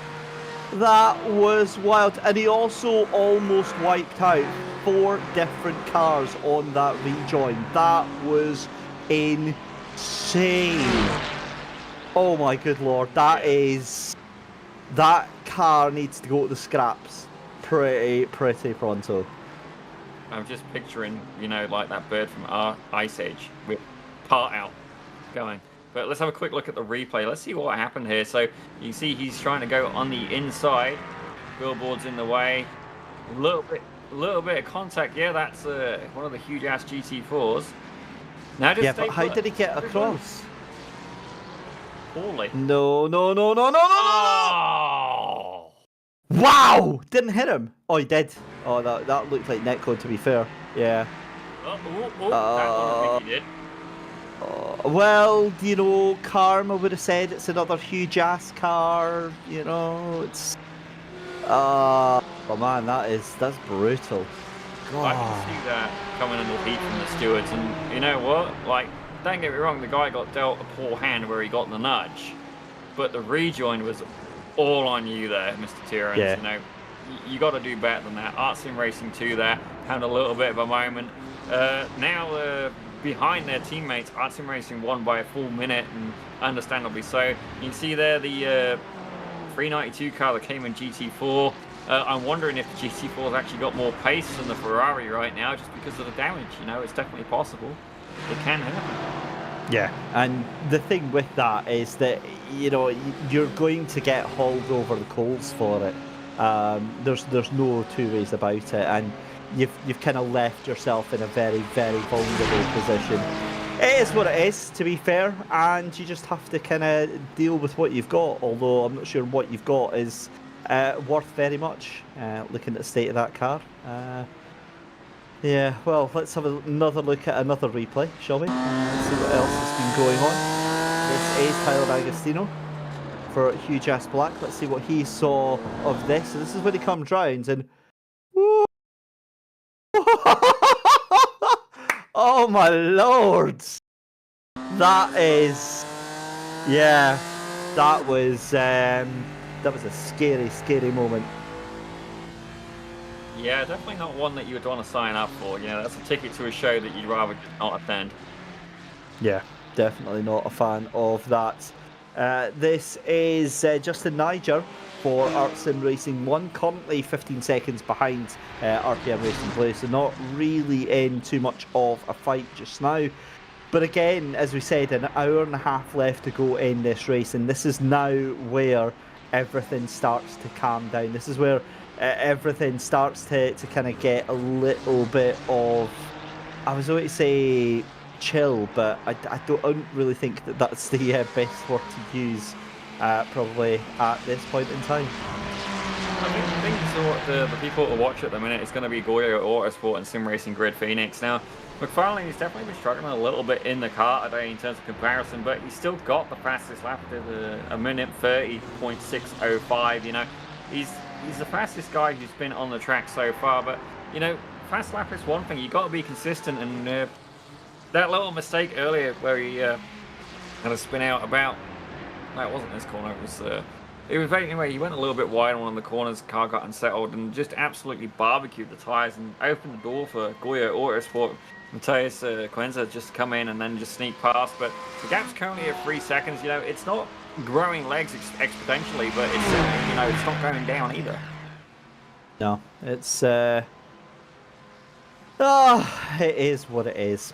Anyway, back to this little fight here. Is this a little fight?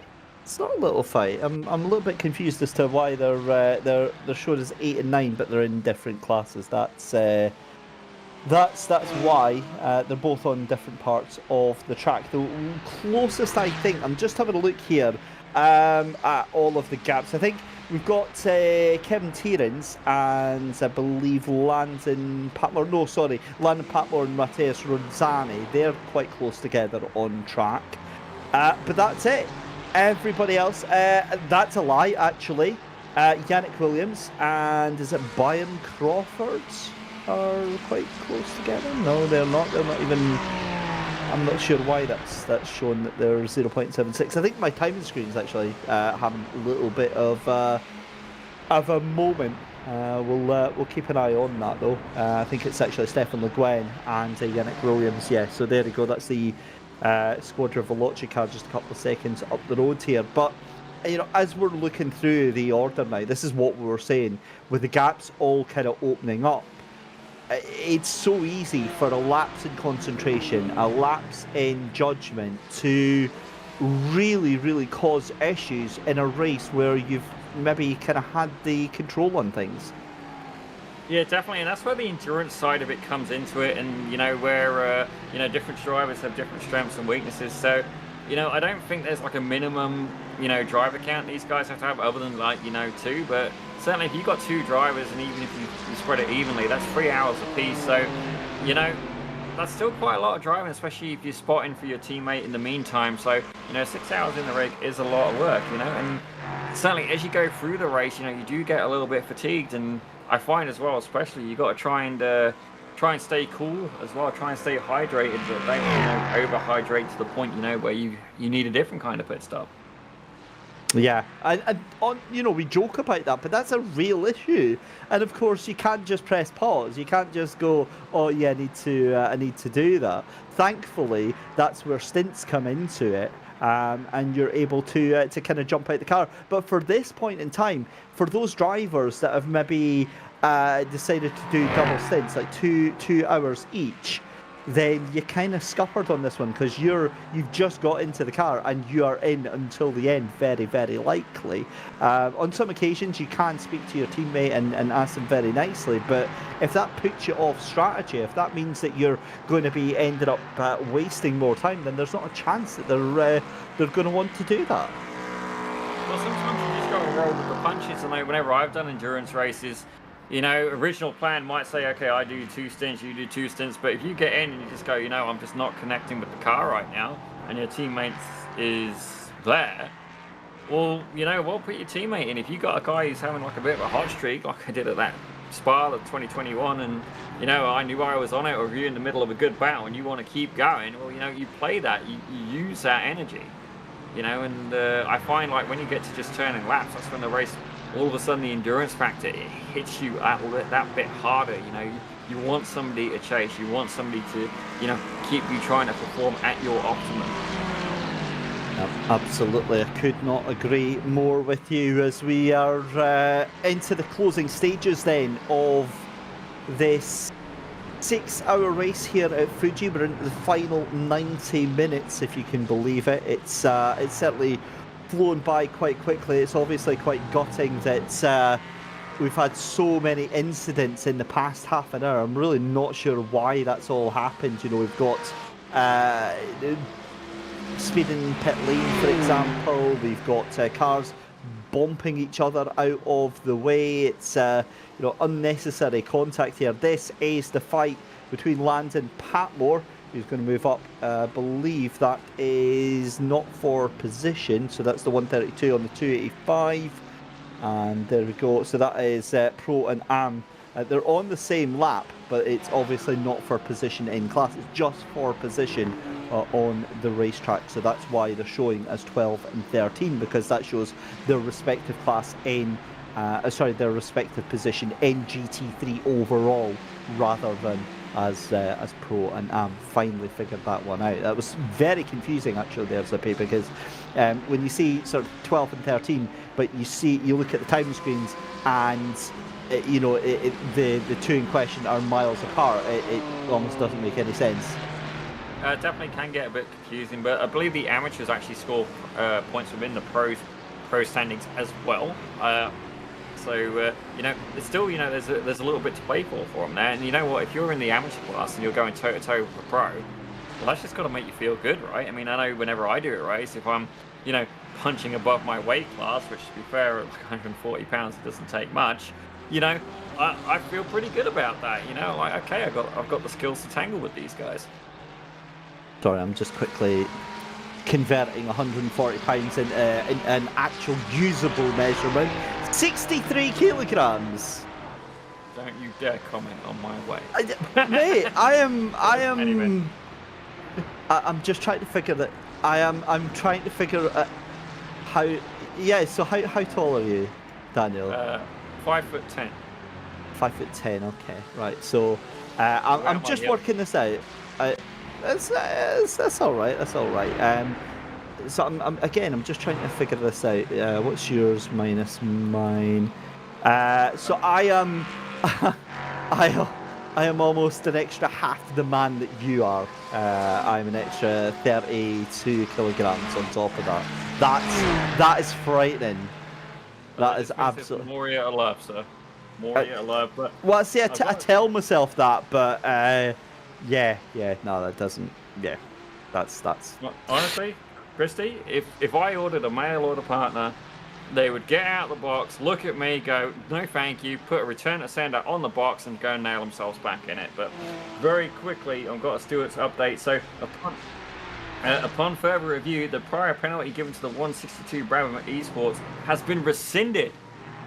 Racing incident due to one driver, that would be the LMP3 car, braking early to allow a pass, and the other driving backing out said to pass backing out said pass to fall behind the same time. So a little bit confusing there. Basically, it sounded like, you know, they wanted to let the guy go by, and, you know, perhaps it wasn't communicated fully. David, what are you getting out of that? Like, I get that it's been cancelled, but I don't fully get what they was trying to do. Maybe you can rephrase it for me and the people at home. Yeah, it's miscommunication. I think the driver in front has put the brakes on early to let them pass, and the other driver has not realised that. So you're braking it in a, you know, you're braking in what is effectively the racing line. You're much earlier than where the normal expected braking point would be, and that's unfortunately what has kind of happened for that. So it's good to see that for me, I think that's the first time I've seen a penalty rescinded. It's just nice to see that there is a conclusion to that, and Brabham can feel a little bit kind of sorted out by that. They can feel a little bit happy that has been, that has been sorted out. So it's not really going to make too much of a difference, unfortunately, to the race here. I mean, you know, they did have that moment. It has cost them quite a bit of time.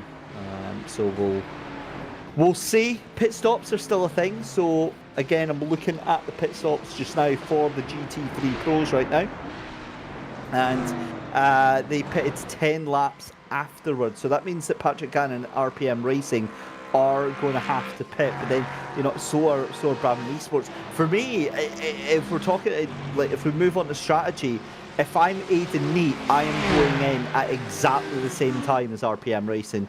Get rid of that strategy element, get back out there, and just get it done. Yeah, I mean, certainly, you know, if it's me, I never want to pit any earlier than I have to. You know, I like trying to basically extend that fuel as long as possible. But again, if you get a full course yellow and you've done that, you could be in a little bit of hot water very quickly. You know, and that's a risk that, you know, generally you hope to take, but you can't be aware of, you know, all the action happening at all the track at any one time. I mean, even with spotters and stuff like that, you know, there's a lot of people in play. There's a lot of vehicles on the road, and a lot of things can go wrong. So here we go then, penultimate pit stop coming in for Matthias Kunter for Goryeo Autosport from second place. Now, this is interesting, because remember, for the entirety of this race, Sim Racing Grid Phoenix and Goryeo Autosport have been coming into the pit lane at the same time every single lap. But not this time. Goryeo Autosport blinking first and deciding to go in. Now, I wonder if this is maybe Sim Racing Grid Phoenix trying to get the undercut, trying to get a little bit of the pace here. I just don't think that they've got the pace in that car to actually make the difference that they think they're going to make here. However, we've got a message from Race Control. 5-second penalty to the 339 Hujas Blue for contact resulting in the spin at the exit of turn 14. We knew that was going to be coming. That's Alexander Klink in a Hujas Blue car, and that is going to be at their next pit stop, I would imagine. So that will then very likely take them... Well, it's not really going to do too much, actually, because Isaac Barkley in the Sapphire SimSport Alpha car is 20 seconds behind that car, and that is on pit stop strategy anyway. However, talking of which, what happened to Georg Gruber? Just went offline very briefly, and he's just gone through the picture there just now, ahead of Alexander Klink, as there is Dan McFarlane then, your race leader, goes in to the pit lane. And Daniel White is now behind the wheel of the Goryeo Autosport car, so this is now going to be an absolute drag race down towards the line here. Do you think that was enough, Daniel, for Dan McFarlane to stay at that lap extra, possibly try and get a little bit of extra speed on there? And we'll wait to see when he comes back. Didn't actually see the message from poor Daniel, who said he would be right back, and I just blatantly ignored him. There we go. Right, race control. Let's have a look. 30-second time penalty for 198. Art Sim Racing 2 for unsafe rejoining, putting multiple competitors at risk of collision. Oh no! Oh, that is rough, because like the thing is the incident was obviously just a 5-second penalty, but the rejoin was a 30 seconds penalty. Right, let's go and chat to Janus Albert then from Brabham Esports GT3. Janus, good afternoon. It's been a wild afternoon in the GT3s. Brabham obviously up there in P2, but it's it's been all over the place really. Yeah, hi. We've had a couple of incidents, so wasn't very good. The race was a bit chaotic, and mostly I have myself to blame for that. But yeah, that's how it is sometimes. So yeah. Not obviously in your favour that latest incident with the other car. You were given a penalty, but that's been rescinded. That must be a bit of a sigh of relief. Keeps you still in contention for this win. Yeah, it looks really bad, the incident from the outside perspective. But I trust Aiden, and Aiden said he swears that the LMP3 for him felt slower than it usually would be there.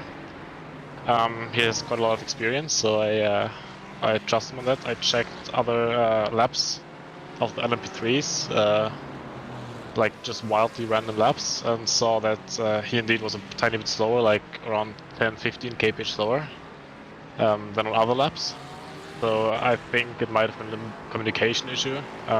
Aiden wanted to get out of the slipstream to not lose any top speed, because we are quicker on the straight than them, and then wanted to lift to save fuel. But I think maybe they understand that we want to pass them, even though it's not very smart, because in the corners they're gonna overtake us again. So I think they may have just braked a bit early to let us through, but we didn't anticipate that. We went back behind them, and then we went into the rear of them. But yeah, it looked pretty bad from outside, but when analyzed further, it just is miscommunication at the end. Yeah, and as we said, great to see that Race Control have rescinded that penalty that they gave out. But Janus, obviously, I guess it's been a frustrating race for yourself, and things could have gone better. But ultimately, still second place right now, with a distinct possibility, depending on the strategy, of taking this win. It's a good position to be in, especially if there's a late safety car. Yeah, I mean, nothing is lost yet. We still have a chance to win. It's just quite unlikely. As I said, I lost around like 18 seconds in my stints based on incidents. But with this wildly different strategy to P1, we might actually have a chance if we just keep on going, and they maybe have 1 or 2 unlucky incidents. Then we are back in there. So yeah, we'll see what happens. Still over an hour to go. We're excited. Excellent stuff. Well, listen, Janus, congratulations on what's gotten so far. Hopefully, we are able to chat to you at the end of the race, and perhaps you'll be on the top step by then. But for then, thank you very much for having a chat with us just now. Yeah, thank you. Have a good one. Thank you very much. So there we go then, Janus Albert having a chat with us from Brabham Esport. And, well, if Richard Rizzardo was super, bubbly and full of energy, I heard that Janus just sounded so deflated and a bit frustrated there. Understandably so. I mean, nobody wants a race to go that way, especially when you got the #1 spot as a potential. You've got the pace, you've got the technique, you've got it within your reach, and like an incident like that definitely isn't what you had in mind. And I understand how it happened. You stay in the draft as long as possible, and then do you really expect to pass an LMP3? Like, generally speaking, well, no, they're the faster class of car. You should be getting gapped by these guys. Like, it's what, a 4-second gap and the difference with a lap time. So yeah, I get why they're kind of like, huh? Like, what happened here? Yeah, for sure. But it is what it is. And well, you just have to kind of dust yourself down, I guess, and keep on pushing on. But while we've got an hour and just over an hour and 10 minutes left to go in this race here at Fuji, we're watching Daniel White for Goryeo Autosport starting to eke out that gap then. So I guess one of the things that we were talking about there, Daniel, was that move from Sim Racing Grid Phoenix to stay out a lap longer. Has that worked out for them? Well, obviously it's not, because that gap has gone up from what was 3 seconds to now 5.2. Yeah, I mean, sometimes staying out longer, it's not so good. Generally it's what I've always done, but, how the tyres are can be a big factor of that. And I find that with iRacing, it's not just the tyre wear that you've got to factor in, it's how hot they are as well, like it's... I remember in one of the updates they said, there's going to be a bigger impact on how the tires are warmed up and how they're brought up to temperature, and like it's changed. The sim is constantly changing. It's it's dynamic, and it just takes a bit of adjustment, and a lot of time, time and energy goes into getting that data, getting that the stuff that you can't write down. Okay, so the lap time may say this, but how does the car feel? Can I control it at this point? There's a lot of variables involved. Certainly is. Antonio Alvarez into the pits for Hugh Jas White will be jumping out of the car and handing that car over, will they? Giovanni Rovano back behind the wheel? Maybe not then. So they are going to be in for their pit stop then. That is their penultimate pit stop of the evening. And look for the GT3 Pros and the GT3 Pros, AMS and the GT4s to be making their final pit stop anywhere within the final 50 minutes of this race. Some of them will be looking to do a splash and dash, but I would imagine most of them will be looking to get it done and dusted as soon as they possibly can. And again, at this point now for the drivers, there's I mean, I keep saying, right, there's very little to gain in terms of at this stage of the race, but if not, I'm looking at the likes of Digitrax, GT3 AM, 3.6 seconds off the lead. I'm looking at DX Droid Sim Racing by Letroom, 3.2 seconds off of the lead. I think that might be slightly out of sync with the pit stops. In fact, let me check for Sven Demo. Yeah, he's going to... No, they were actually in. So that's a turn up for the bigs for me. Huge ass gold, actually. Springboarding up into P2 there.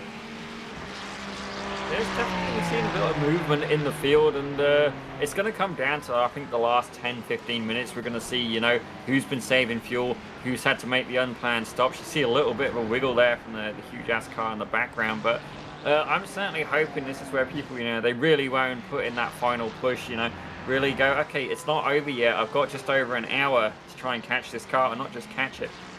Get by on the flip side as well. If you can catch the guy ahead, you can sit behind him and then ride their bumper for an hour. Can the driver in front of you, can they take that pressure for that much period of time? And then not only that, once you caught up to them, I mean, the pressure's off you a little bit. You've got them hot with the collar, you've got them sweating, you've got them having to not just look ahead but look behind as well. Watching Yannick Willems here for Digitrax Sim Racing then. So pit stops are coming in thick and fast for the GT3 AMS at the moment. Stefan Le Guin for Squadra Veloci by Fastlane. Let's cast our minds back to around about 2 hours ago when the story was about 11/10 Racing Team and how firm the grasp was on that GT3 AM lead at that point. And then, in an amazing turn of events, it all just came tumbling down for 11/10s, and they lost the leads and are really struggling now down there in third position. They get over to take that second place just now. Meanwhile, that is Stage 1 Racing's number 72, Merck, just going by. as pit stops, as I said, coming in thick and fast for the GT3 AM class just now. Well, the pros and the amateurs will have, you know, a similar pit strategy. I imagine the pros I do expect to be more into saving fuel than the amateurs. It all depends on, you know, where your driver skill is at. Because fuel saving, you know, it's such a difficult task. I mean, you know, it sounds easy. You just got to lift off and coast. It's doing that in a manner that isn't so detrimental on the lap time. You know, that it actually becomes worthwhile. Because I mean, if we factor in like how long it is to pit, to fuel, the time lost going down pit lane, you know, you've really got to make sure that it pays off. I mean, if you drop a second a lap, you do 35 laps, okay, 35 seconds, you know, lost. But if it takes you a minute to pit, well then, okay, all of a sudden, fuel saving, is it worth it? I mean, there's a lot of maths involved, and even though I'm pretty good with numbers, I certainly couldn't do that on the fly. So preparation key here for endurance success.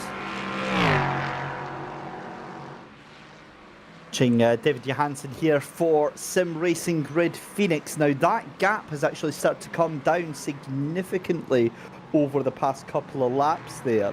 That gap was 5 seconds, but that could be because Daniel White has had traffic to deal with, and the gap is starting to go up again.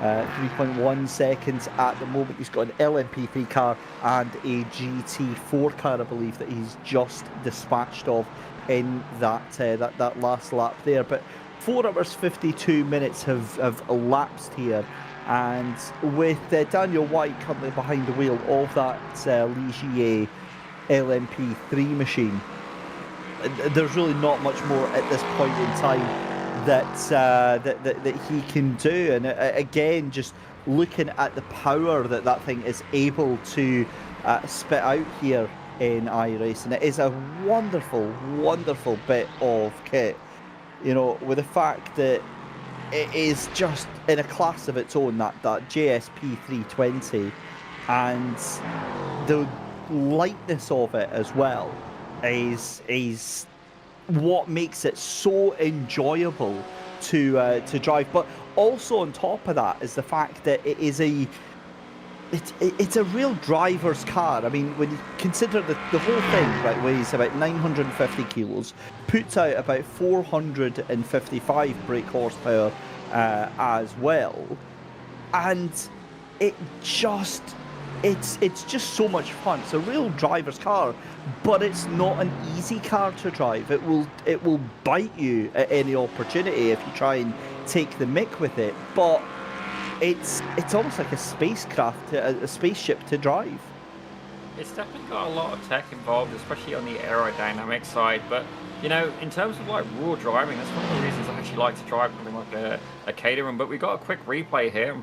I didn't hear any groaning from the director, so I don't think it's going to be too bad. Let's have a quick look. Will Coffey in long shot racing, the number 57 car. Now we've seen this have a... Where are you going? Interesting, and then returns to pit. I wonder if he's had a hardware issue there. I wonder indeed. But you know what we have missed there, David, and it's an interesting point. So right now, we obviously have myself, and then we have you in the commentary box, and then we also have Mr. Daniel Costello as well. Now, if you look at the LMP3 leader, there is a Daniel in the car, and then in second we have a David. So I don't think there's any question that Daniel White for Goyo Autosport is going to be the best. Sorry, that was a deliberate silence that I was just leaving there, just to let you clip that for when you're proved wrong. And David will take that. Right, Alexander Klenk for Huge Ass Blue, of course, taking that penalty there. Clips the curb, tries to catch that oversteer, lets the car drift round. Now see, that's borderline. I don't have a problem with that because he's off the track, so you can kind of do what you like. He can spin about and do donuts for all I care. But he was very close to getting back onto track, but he wasn't on track. So for me, not an issue on that rejoin there. Although he does try and murder that 1110 racing car. I'm not fond of that, but yeah, that's a difficult moment for that huge ass racing machine. Yeah, definitely. I wasn't a huge fan where it came across the GT3 Amateur as well, but you know, sometimes, you know, as drivers, when we make a little bit of a mistake, we're a bit too keen to get back onto the racing line. And you can see here, so as we're at the 4 hours and 56 mark, Aiden Neat is currently out on track. So I'm curious to see where he's going to be at the 5 hour mark. And you know, I don't know why I focus on the hours. It's just generally I've usually done like a 1 hour stint most of the times in a GT3. So we'll have to see. We'll take a quick look at his last pit in a couple of minutes there. Like, I want to see right where it is at the hour. You know, just to see, you know, has this guy got a pit again? Has he got enough? You know, I want to see how it works out with the numbers. The number 57. Oh, that is. Yeah, we'll ignore that one for just now. But we got some background information on that number 57 and their retirement from the race. It does look like it is a retirement there, but in all intents and purposes, they were towards the back of the field anyway. So we'll have a look at that. Right, Brabham are in the lead of the race then. They are only going to do, from the looks of it, one more pit stop. Now, Shane Van Gansen back behind the wheel of the Digitrack Sim Racing car. I struggle to see that driver behind the wheel and not think Shane Van Gisbergen. Is it just me? I'm pretty sure it might just be me. Interesting indeed. But we'll see how it goes. Certainly, we've got a battle going on now, which is good news. Digitrax and Squadra Veloce by Fastlane Motorsport. And you can see as well, we've got a lot of cars in the short space of track. So it's going to be interesting to see how the traffic comes into play. You know, we've got Porsche versus Ferrari at this point. And you can see the GT3 amateurs, the Mercedes, not making an appearance there. It's all Porsche and Ferrari from what we can see on the standings. And you can see that he's just put it up on the inside. Oh, that's contact! Oh dear, and he's already flicked that in reverse. No! Unsafe rejoin attempt. He's hit another car, a BMW GT3, and the steward. Full course yellow, safety car! GG! Let's go. Right. Oh dear. The cat is amongst the pigeons, the fox is in the hen house. Oh dear indeed. I'm looking forward to see what the stewards had to say on that. I'm sure there's going to be a penalty going out. It's a bit like, I don't know, covering yourself in honey and running past a beehive. I think that's what's just happened there. So we'll get a quick replay. I was about to step away and heard you scream when I put my headphones down, and oh goodness me. Wow, that is right. So many things to talk about, because if this is a full course safety car, which it will very likely be, oh man, that 132 taken out, that is just monumental. The other thing as well is that obviously that's Squadra Veloce, I think, done as well. They're going to have potentially some damage on them. 1110's racing into the pits as well. Let's have a look here. This is on board with Lorenz de Vlieger here for Eagle Speed Academy. That is a gorgeous picture of the sun there, as well, chaos and carnage. And why? That always confuses me. It's like, you can see cars stranded on the. Why are you not immediately on the brakes? But hey, he gets away with it scot-free, no harm, no foul, and a very interesting picture of everything that's going on. Right, here's the thing. This is where it all goes mental, because it takes time for the cars to sort themselves out, for the LMPs to get themselves in a row, for the GT3s to come back. Wow, I mean, Sim Racing Greg Phoenix, if they don't immediately make a move right now, this is going to be very, very interesting indeed. This is exactly what they'd be hoping for, and certainly as well, we're going to see how it works out, because the thing is, with the pace car coming out, that absolutely puts a complete spanner in the works for any pit strategy. You know, if all of a sudden you are fuel saving, you know, well, now maybe that reduced pace is not going to pay off. If all of a sudden, that's not worked, you may be back in for the money. If, however, you were getting ready to pit and now you're not going to make it round the track, oh dear, you have a problem.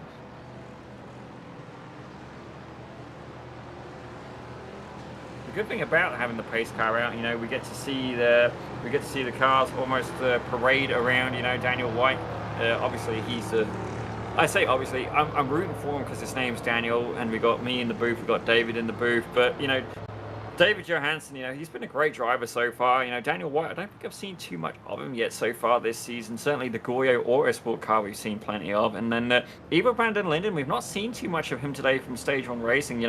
He is, well, don't get me wrong, he's 2 laps down to the leader, and he's still a lap down to 3rd place. But Hans Blanker, the other Stage 1 Racing car, those guys will be, they're on the same lap, so potentially, we'll see a bit of action there. But, only 2 seconds, 2.4 seconds in it, so it remains to be seen. We could have a battle there, but the one to watch is going to be 100% Goyo Autosport versus Sim Racing Grid Phoenix. And, we'll see as the rest of the field comes into play. There's obviously a lot of cars that's been lapped, but if I look at the GT3 Pros, we're going to have to keep an eye on Aiden Neat and Charlie Nelson. 1st and 2nd place in the mix there. You go down to 3rd for the RPM Racing Black. They're a lap down to them, so they're not really in the running, and indeed the 1st and 2nd for GT3 Pro a lap ahead, if not more, for the rest of the competition. 3rd to 6th is all on the same lap, but we'll see how that goes. Wasado Motorsports currently sat in 4th. They've been fighting for just to try and get that podium spot, and currently they've got Eduardo Aguirre. I apologise for a slight mishap on that name. He's currently sat in the car. 2400 IR. He's got to try and go toe-to-toe with a 4K IR Tom Shishetto. So, a lot going on, and also as well, we're going to see this last hour, all of a sudden it's changed, it's going to turn into a sprint race, and sometimes, yellow flag, full course caution can cause full course cautions. We've seen it happen before, Bathurst, there was a lot going on, and David, what do you think's going to happen? What are you hoping for? What do you think's going to happen? And what do you think's going to be left to clean up in between? I don't know, but I'm too busy watching this beautiful scenic view here from our broadcast producer, Mr. Daniel Costello here of Mount Fuji, and it kind of takes all your worries away, doesn't it? You kind of don't worry about the fact that we've only got 57 minutes and that we've got a full course safety car at the moment and that it's all going to go horribly, horribly wrong in the next 10 minutes here. It's fine. You can just chill and relax. But now that's gone, so now we have to get back to the action here. What I think is going to go on, look, we say it all the time in NASCAR, cautions breed cautions. It's certainly my experience from FTR events, Sim 3D racing, that we are in for a long final hour. This is going to be brutal. We'll wait and see. So it's going to take about 10-15 minutes to sort this all out, which realistically, now this is the key thing here, at the end of this, then the pit stops will open. Now, for the GT3 cars, that's gold because that's them sorted now until the end of the race. For the LMPs, I don't think that's enough. I think they need to come in with about 35 to 40 minutes left to go. So, yeah, we'll wait and see because it's all automated. It's all done with Race Director.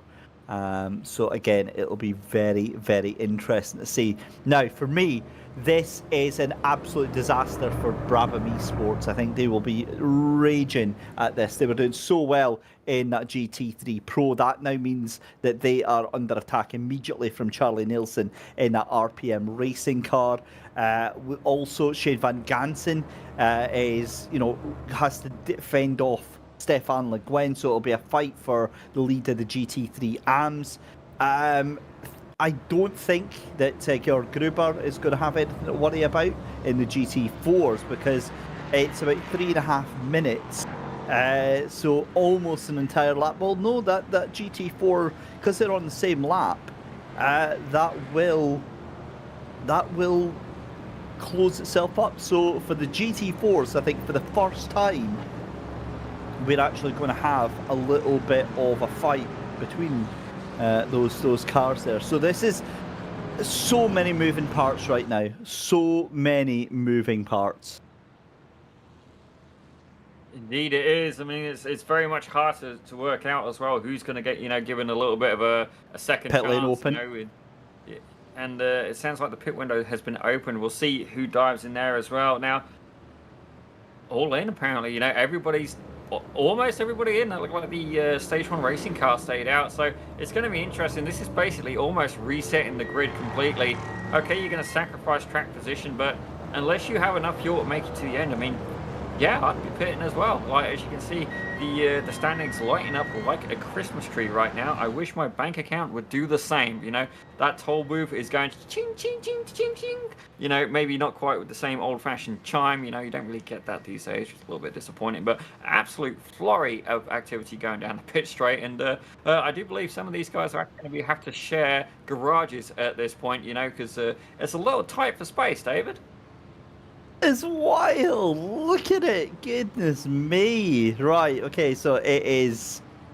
I mean, it is a busy pit lane here at Fuji. So your top two in the LMP3s have gone in. Now I know exactly why. Oh, now pit lane. Let's have a look here. Charlie Nilsson stays out, I believe, or is he? No, he's So Charlie Nilsson has jumped Aiden Nee, because he stayed out of pit lane. So we'll have a look there and see if that is. But Aiden's only done one. I'm confused. Right. Okay. So we'll wait and see. Charlie Nilsson, has he been in? Yeah, he must have been in pit lane. So Charlie Nilsson has jumped Aiden Nee for the lead of the GT3 Pro. That is an absolute sickener to see that happen. I'm also noticing that David Johansson then is in the Sim Racing Grid Phoenix car, so him and a Crimson Un are the only cars basically on lap 193. So everybody else is just on various different laps here. This is going to be, oh man, this is going to be an interesting time trying to sort all of this one out. Oh dear. Like, it's difficult as well, so anybody who's gained like really big in terms of like the same lap, it's almost going to be like undone. So say you're even if you're like 5 laps behind the leader, but then your competition is also the same, and if you'd pulled out almost a full lap behind him, then you're just going to see that gap disappear, and all that hard work potentially lost. But it comes down to as well, sometimes a reset can be an absolutely great, fantastic opportunity. Now myself, this is what I would be absolutely pinnacle in my element. This is, all right, I'm going to catch the guys who've been snoozing. I'm going to absolutely capitalize on this and make the most of that traffic. You can see there, different cars letting others by, just following the iRacing and or even maybe the race director control.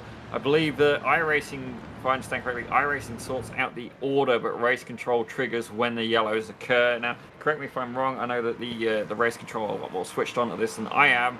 And I've only ever been in a few races where they've been full course yellows. It's just it takes a little bit more organisation. I'd say respect to the staff for being able to organise all of that. Yeah, so from my understanding, race director basically, as you said, is in charge of triggering the full course yellow and the safety car, but it's the inbuilt iRacing protocol that deals with the wave arounds and all that sort of stuff as well. Like yourself, I don't have too much experience of racing in these conditions here. So LMP3s are getting sent round, so the lapped cars are there. So that now means Giovanni Romano is on the lead lap. So is Ivo van der Linden. Shane van Gansen for Digitrack Sim Racing Team is into the pits then from Digitrack Sim Racing Team. So that is P2 in GT3, and that could be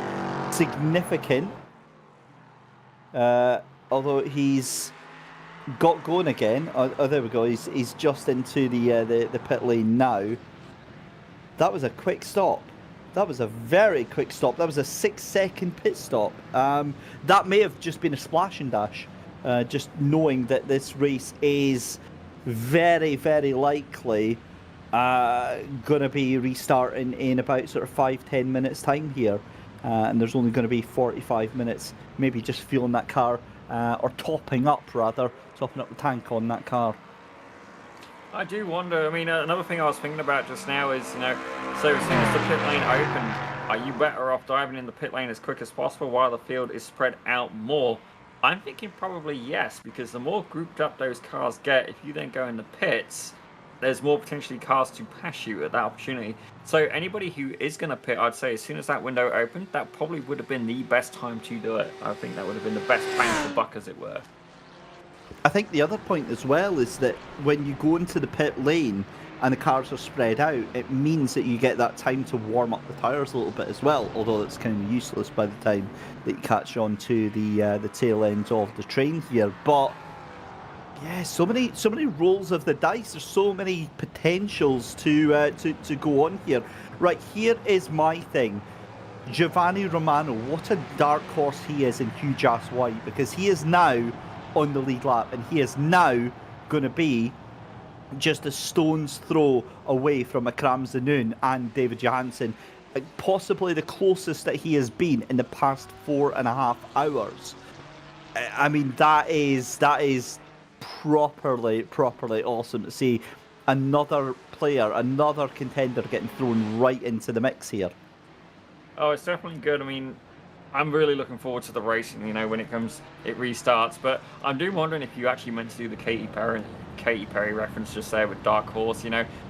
I don't believe you did, but hats off to you for doing it anyway. I mean, we got to keep the theme going as well, you know, try and get in them musical puns. But certainly as well, you know, we're going to be looking forward to the action resuming. And another thing as well that's good to note is I don't think the cars get separated by class, so you're still going to have that field. You're going to have LMP3s, GT4s, GT3 Pros and amateurs all mixed together, which can cause absolute carnage, ladies and gentlemen. Carnage. You are in for a bumpy ride. Please put your trays in the upright position, fasten your seatbelt, because we're going to be going hot real soon. Yeah, for sure. Atori saying, I thought Goryeo was leading when the safety car came out. Well, no, they weren't leading. It was... oh, yeah, no, sorry, we're on about Goryeo, so we're on about LMP3s. So Sim Racing Grid Phoenix, I believe, must have got the jump. No, because Goryeo were down in second place. We'll double check. Honestly, so much has been going on. We'll have to wait on this. Now, I believe once this 384 of Geoffrey Rowlands for Eagle Speed Academy Esports catches up to the back of the field, that'll be it. I think that will be us in a position where we are ready to go, and the lights on the safety car should at that point extinguish, and we should be ready to go racing.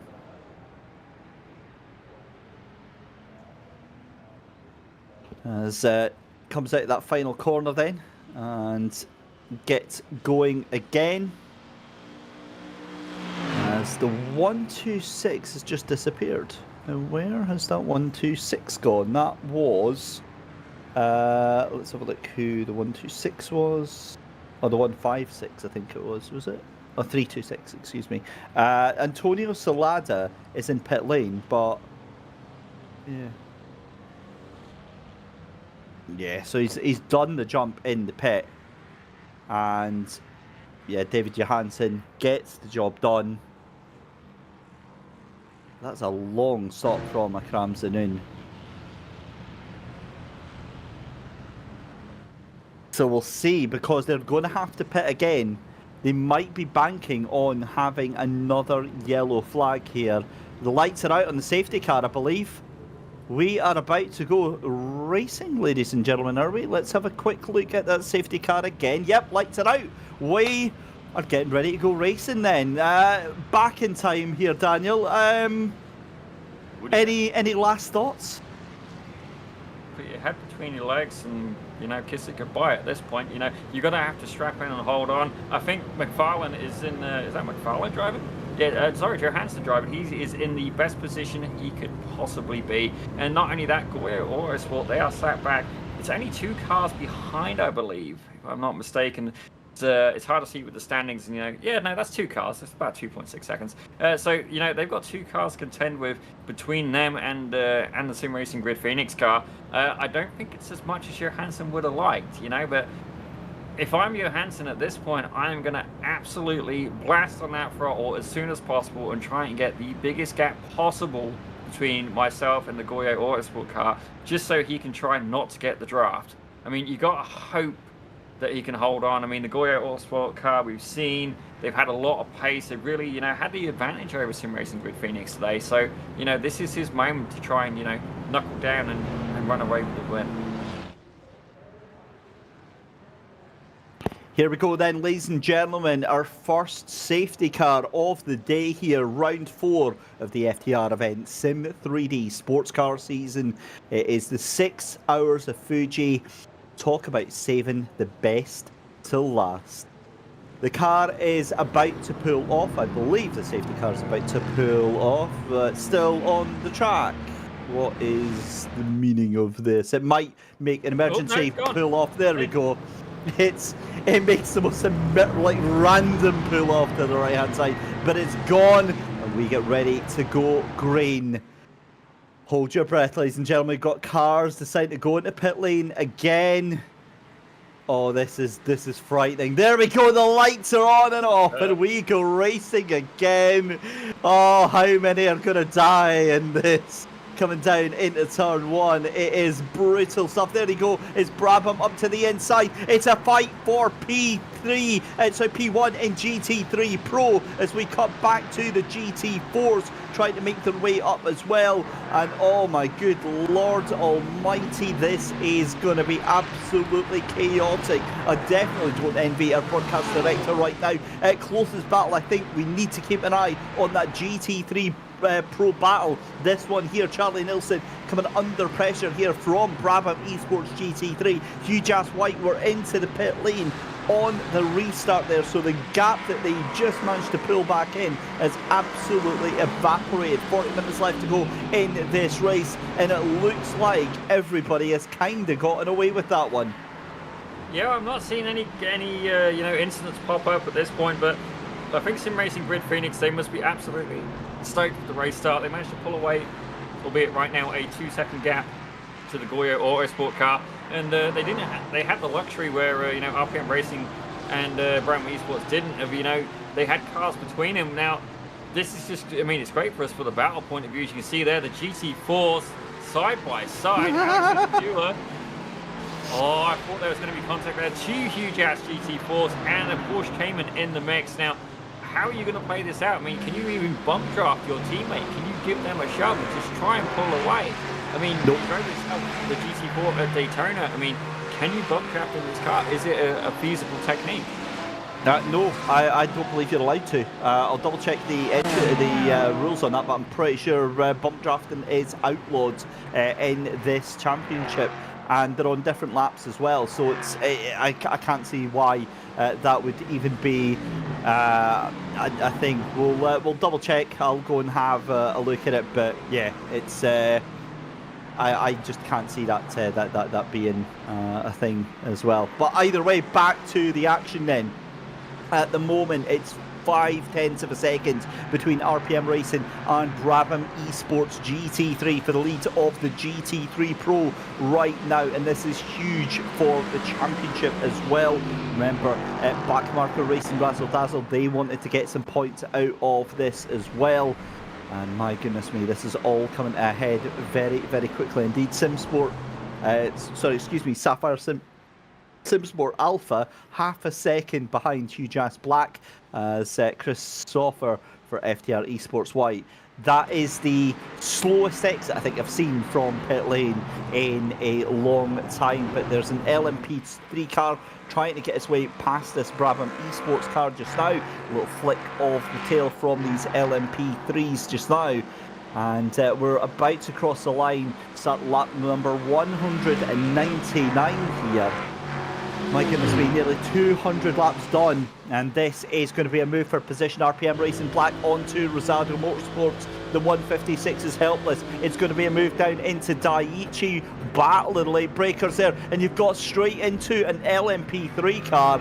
That could have been so disastrous for the pair of them. They were goading each other on, trying to outbrake the other one there. It's a little jink to the left-hand side from Yeshel Yunus, but it's thought better of there from Eduardo Aguirre in the Rosado Motorsport car just ahead in that 156. This is just 3D chess all over the grids here as Fuji Blue decides to jump into pit lane, and I don't think this is what we thought it was going to be for the restart here, but certainly Brabham all over the back end of RPM Racing here. But again, it's whether or not they can get that killer blow.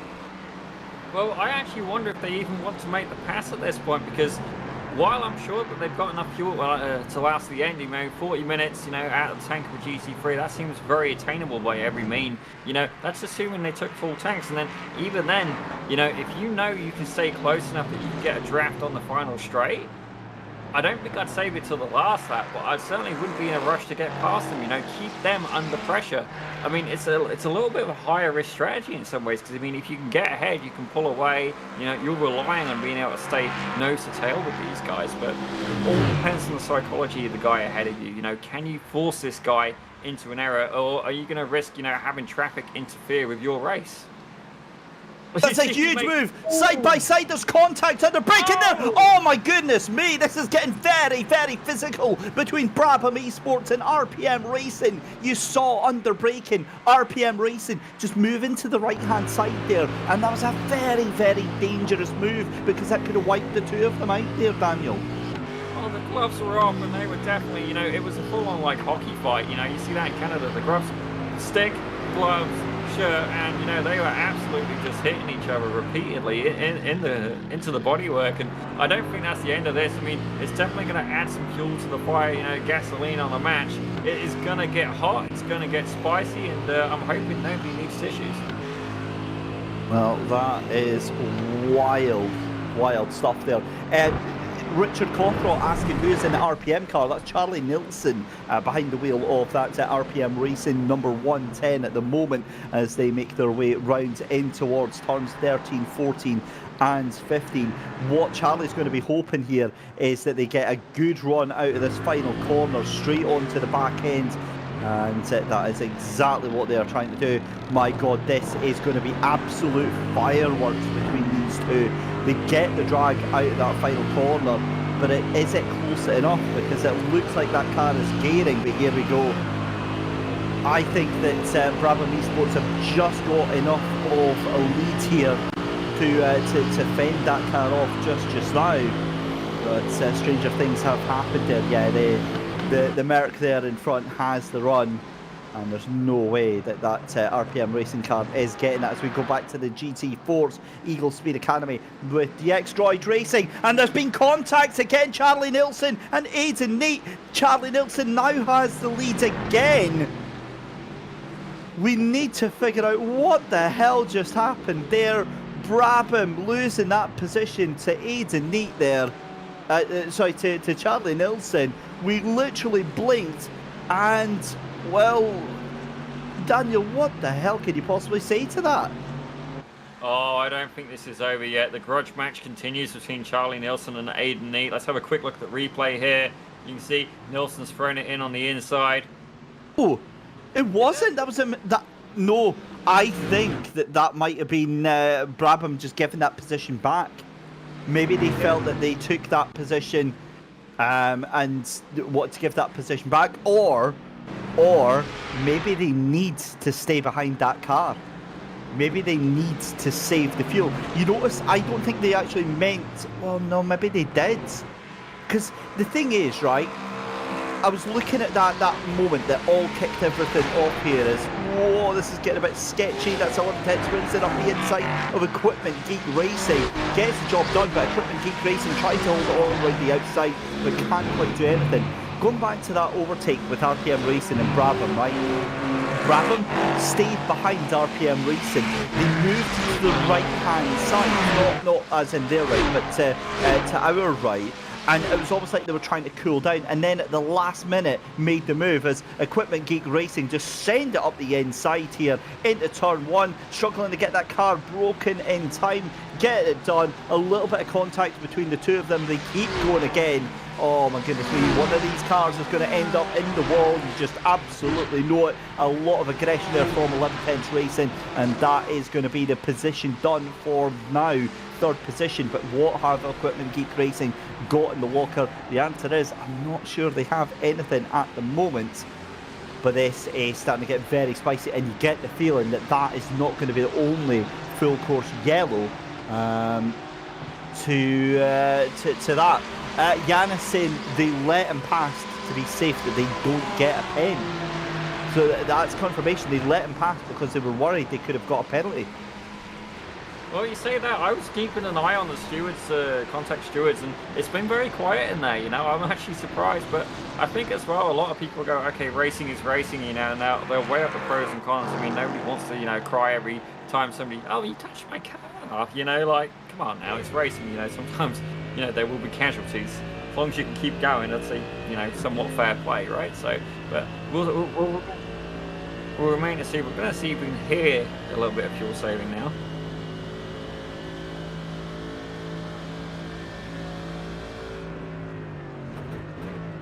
No, not that I can hear. He didn't lift, he didn't coast halfway through. I think that car's on it. I think that was genuinely, it was just to make sure that they were absolutely not going to be accused of taking a position from an aggressive moment here. Oh, this is interesting. You've got a huge ass GT4 car in the mix there. As this is still on board with Aiden Neat right up to the back end of Charlie Nilsson. This is pressure. This is absolute pressure being applied from Aiden Neat right now with just 1/10 of a second here, and yeah, this is going to end really badly. I'm hoping it doesn't, but it adds in another dynamic. There, you see Nilsson's gone wide and almost rejoins and hits Neat on the rejoin. Side by side yet again, but you gotta wonder as well, if you're going too close to each other, it's so hard to get a reference of where you are on the track and where your braking points are. And you know, some tracks, especially like Laguna Seca, I can think of the left-hander where you generally brake at like the 200 yard mark. Could be 200 meters. I couldn't tell you the unit, but basically the 2 marker. You know, if you're too close to the guy ahead of you, you can't see where you're going, and there is something else to factor in. Sometimes it's good to be right on the rear bumper, but that's exactly what the crap of esports GT3 cars doing. He was 2 tenths, he's now down to 1 tenth. You know, RPM Racing defending that inside line. He's done one defensive move. You know, Neat's going to hold him there on the inside, and they're slowly coasting to the left, side by side. Neat's just ahead, but the RPM Racing car is going to go on the inside, and it's going to be a bit of an over-under there as Neats goes. Is he going to get a hook on the inside? Yes, he does, but that's going to set up Charlie Nilsson for the inside on the next corner. The left-hander now, again, side by side. Nose to tail, they've got an ease back out of it, and you can see they're using all of the track limit, trying not to get caught by them curves as they've spread out a bit. What happened there? I think it was a slow-down penalty. Yeah, that was... I'll tell you what, RPM Racing so aggressive in that defense. That's a couple of times now where I've been watching it and it's like, oh my goodness me. And they're going to get caught out because that LMP3 car wants to get past, and it is just not having any of it whatsoever. That gap now 1.2 seconds just now. And I think Charlie Nilsson is in full defense mode right now. Half an hour left to go here. And this is scintillating stuff as we've got a quick replay to have a look at here then. This is Alexander Klenk from Huge Ass Blue in the GT4 class. And, well, I mean, to be fair, at least, you know, it's that whole thing of, like, if a tree falls in the woods, does anybody hear it? You know, if there's nobody to hear it or see it, did Alexander Klenk spin that car? LMP3 does appear to be having a few issues with a little bit of over-rotation here. We've seen it that corner a couple of times, and another one of the right-handers as well. It seems to be consistent, similar to the Ferrari, having a little bit of over-rotation as well. The Lambo, which I would say was particularly known for that. It's actually been running pretty clean. We've not seen too much from them, the Eagle Speed car, but it's currently under attack, I believe. No, that is different classic car, same lap. So, you know, this is the GT3 Amateur, so they will still score GT3 points within the Pro Series as well, unless I'm much mistaken. So, you know, it's still something to fight for, you know, just not necessarily in their own weight class. I have got a sneaking suspicion that that battle between RPM Racing and Brabham is about to kick off again. That gap's now back down to 1.1 seconds. I think the gap between Sim Racing and Phoenix and Gorio Autosport, I think that is done just now as David Johansson makes a move on your GT4 leader. That's Torque Freak Racing by TFR Lab. And that's David Barraclough behind the wheel of that. But this fight with GT3 Pro, this has been absolutely mega. Between Charlie Nilsson and Aidan Neat, it really has had everything that we could have possibly wanted here, and they are almost nose to tail. Here is Charlie Nilsson as they come along the start-finish line here. Oh man, I mean, what more can Aidan Neat do at this point in time? He's thrown everything but the kitchen sink to catch on to this car here, and well, nothing's sticking at the moment here. Let's have a look at the pit stop strategies then for the two of them at the moment. We've got both of them last pitting on lap 185. Now, Charlie Nilsson stopped in for 6.75 seconds. So that is, I would say that's a splash, whereas it was a 26.95 second stop for Aidan Neat. So surely that Brabham Esports car has got more fuel in it. We should beg to differ if, you know, like, I don't think they're going to be fuel saving. It's just too big a difference. But, you know, I'm sure that these guys are watching each other as well, you know, and certainly, if he's only like 1.3 seconds back, I'd say he's probably still getting a draft, and you know, it won't be as pronounced as if he's only like a couple of attempts back, but you know, he will still be getting a little bit of help from the car ahead, and certainly, you know, I would be trying to push as hard as I can and try and close down that gap, you know, just try and get that draft a bit closer, not just to save fuel, potentially, even though in theory that they're good for it, but just to try and put Charlie Nilsson under a bit of extra pressure as well. Yeah, for sure. That is what we are watching here. But ladies and gentlemen, we are in the final 30 minutes. I cannot believe we've actually gotten here of the FTR event Sim 3D Sports Car Series Season 5. Round 4 here, the 6 hours of Fuji. It's nearly 11 o'clock here in the UK. I hope you're having a fantastic night wherever you may be watching. It's Dave Christie and Daniel Salmon in the commentary booth here for you for the final half hour of the race. The Digitrack Sim Racing team have gone back into the pit lane. Remember, they stopped for what was about 6 seconds last time. So they are into point. Now they're in the pit lane on lap 178. They've now jumped into the lead of the race. I'm a little bit confused with that because it was Squadra Veloci.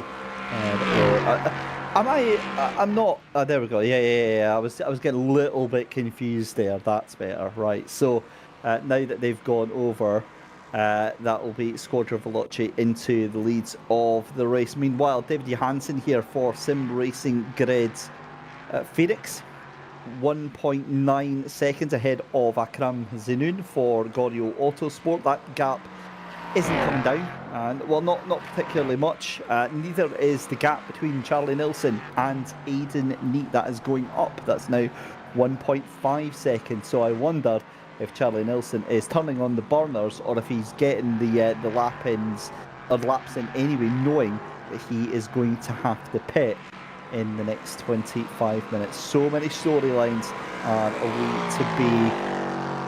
Oh, there you go then. 60-second stop hold to the 233 due to entering a closed pit lane to take fuel, only allowed during quick caution. So they stopped in to what they thought was an emergency fuel, an emergency pit stop, as you do in the likes of the IMSA series and things like that.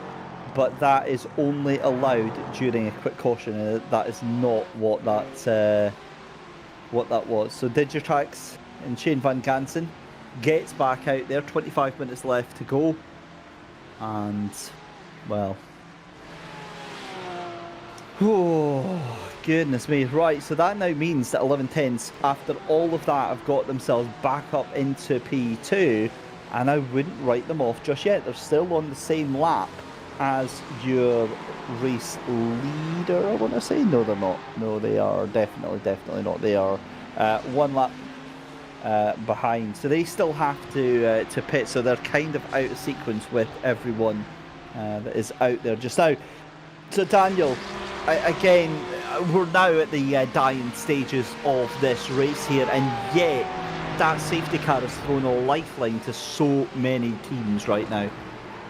Oh, absolutely, and it's certainly. I mean, I don't want to hope for safety car, but I kind of do, especially in where this is the Sim 3D Sportscar series. You know, it just adds such an extra dynamic, and it really throws in the. It takes away, you know, this is our plan, this is our strategy. To okay, who can think on their feet, and not only that, think on their feet successfully and the fastest. And the good thing as well, safety car generally means it's been chaos, and you know, I like the fact that you know nobody gets hurt in sim racing. You know, generally speaking, don't get me wrong. I mean, you got the DD, as you said earlier, you could potentially get, you know, a little bit of an injury there. I may have inadvertently rammed a teammate for giggles once and bust up his wrist a little bit. He was sore, no further injuries, you know.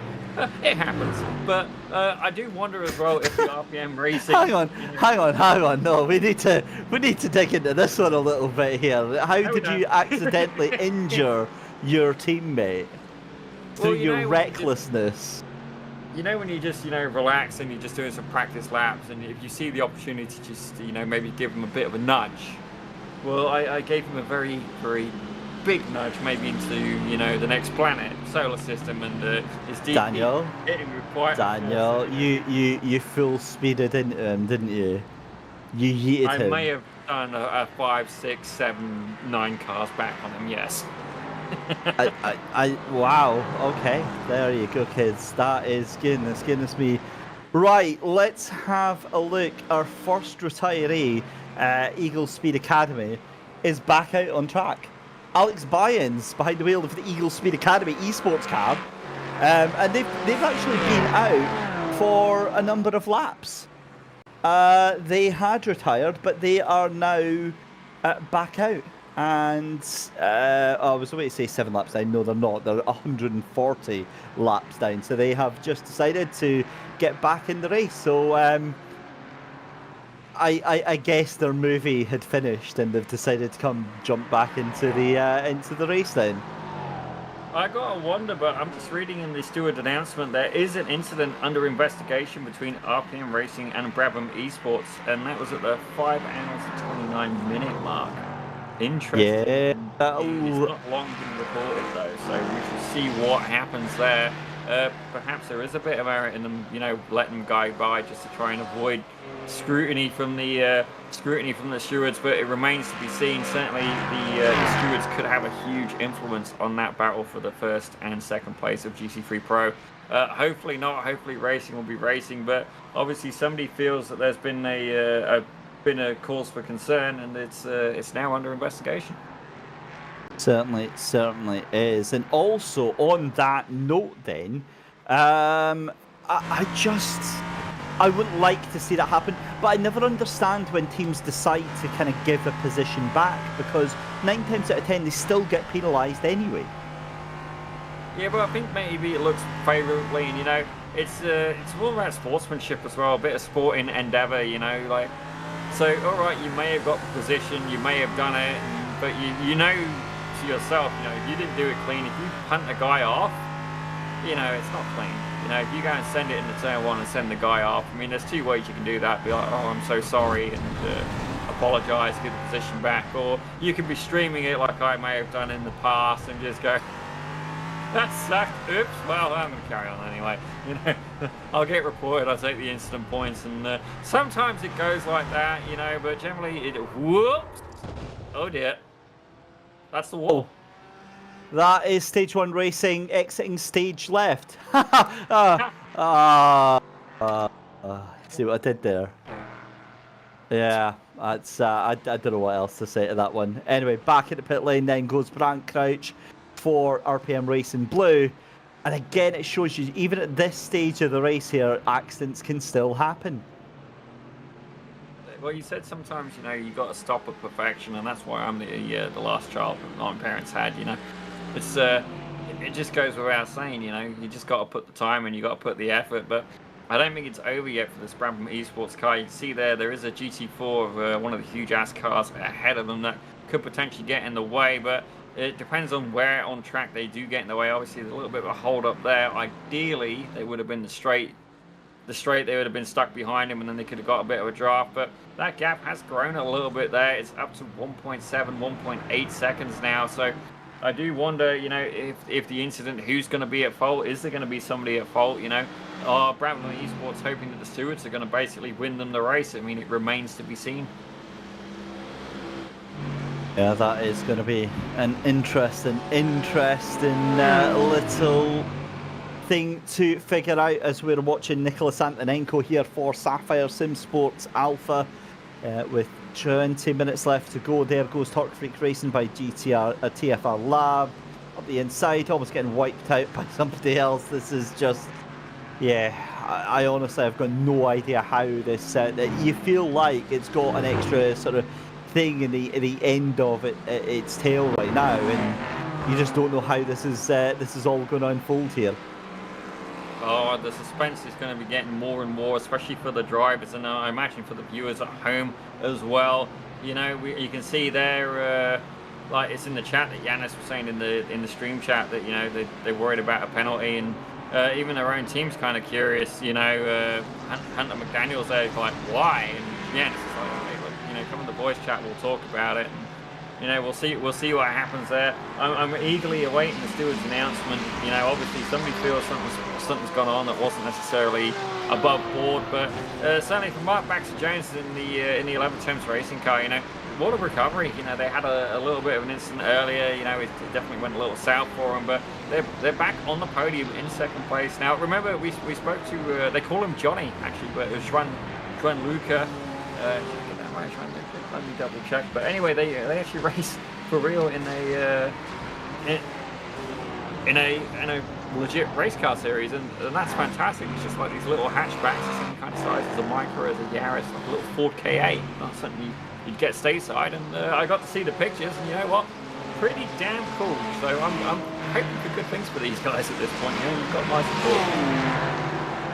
Yeah, for sure, and it's always awesome actually to be part of these events, I guess, when you get to the end of it, because, you know, 6 hours is a hell of a long time to be out there driving, taking part. But for the most part, I've got to say, I think with 15 minutes left to go, I think that we're now starting to see things calm down here. It might be famous last words.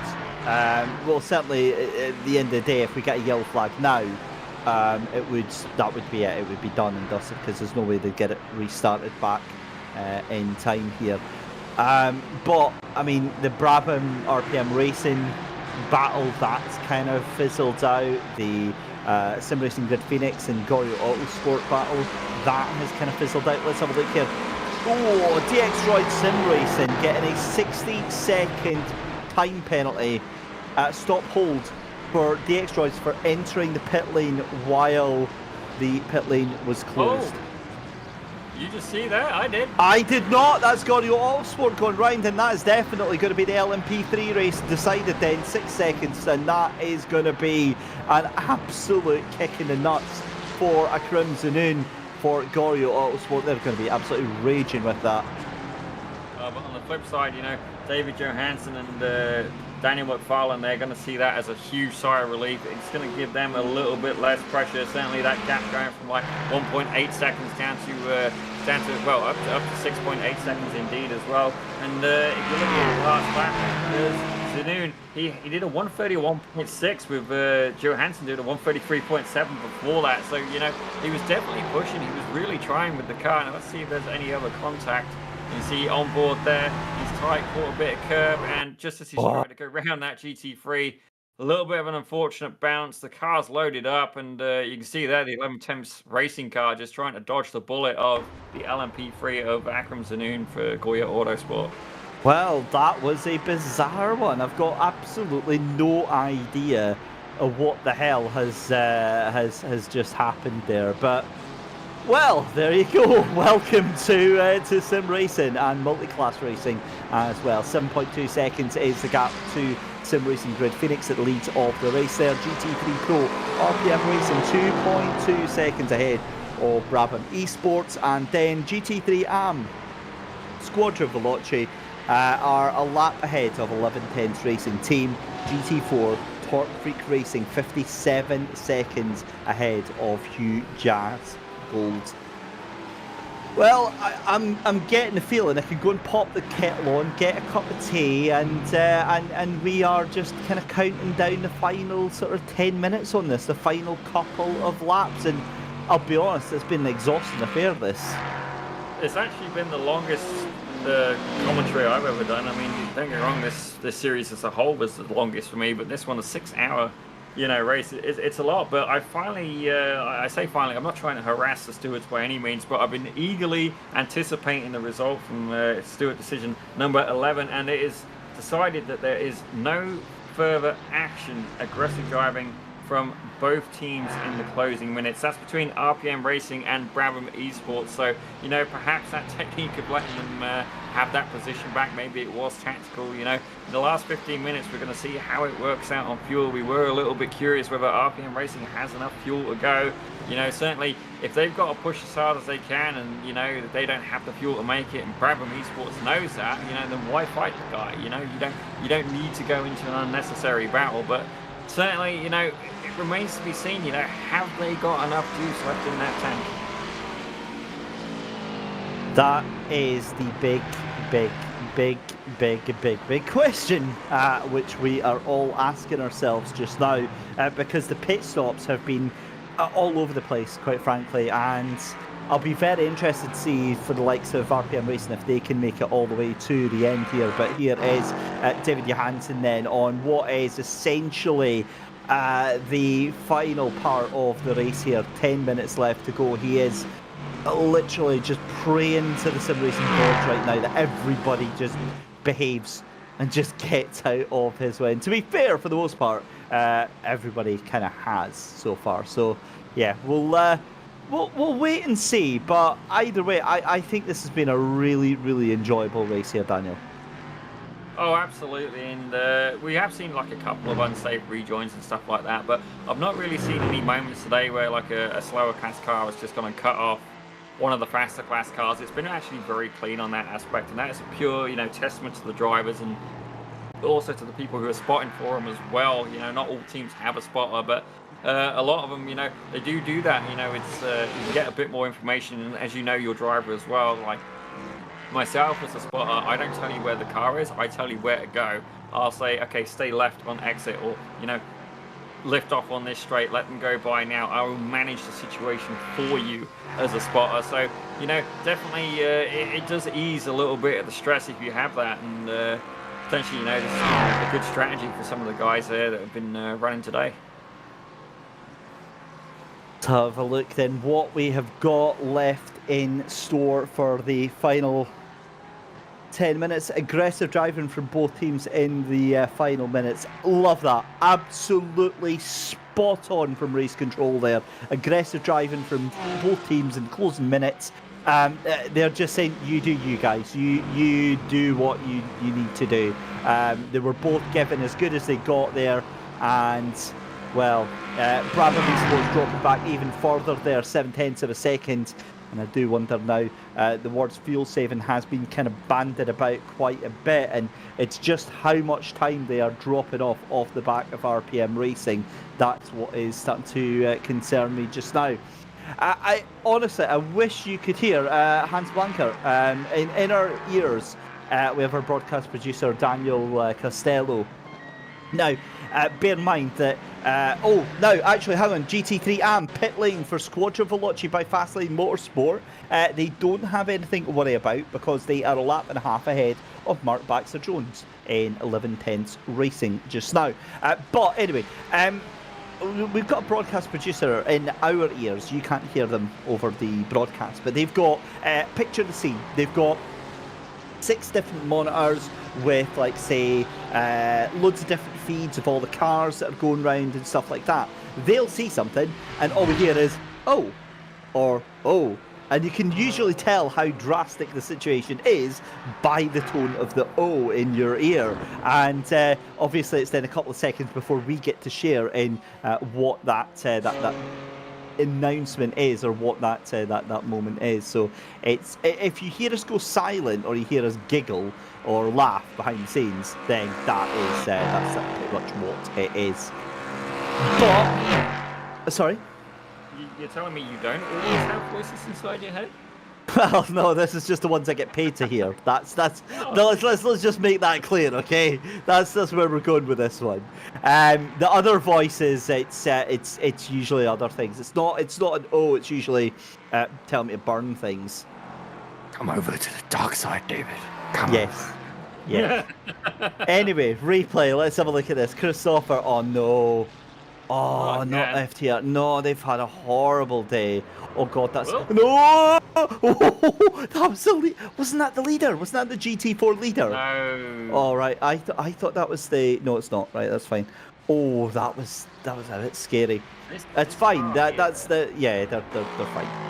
It's we don't need to worry about that. I think the biggest lesson I think they can take from this race is that they need to have a more stable setup.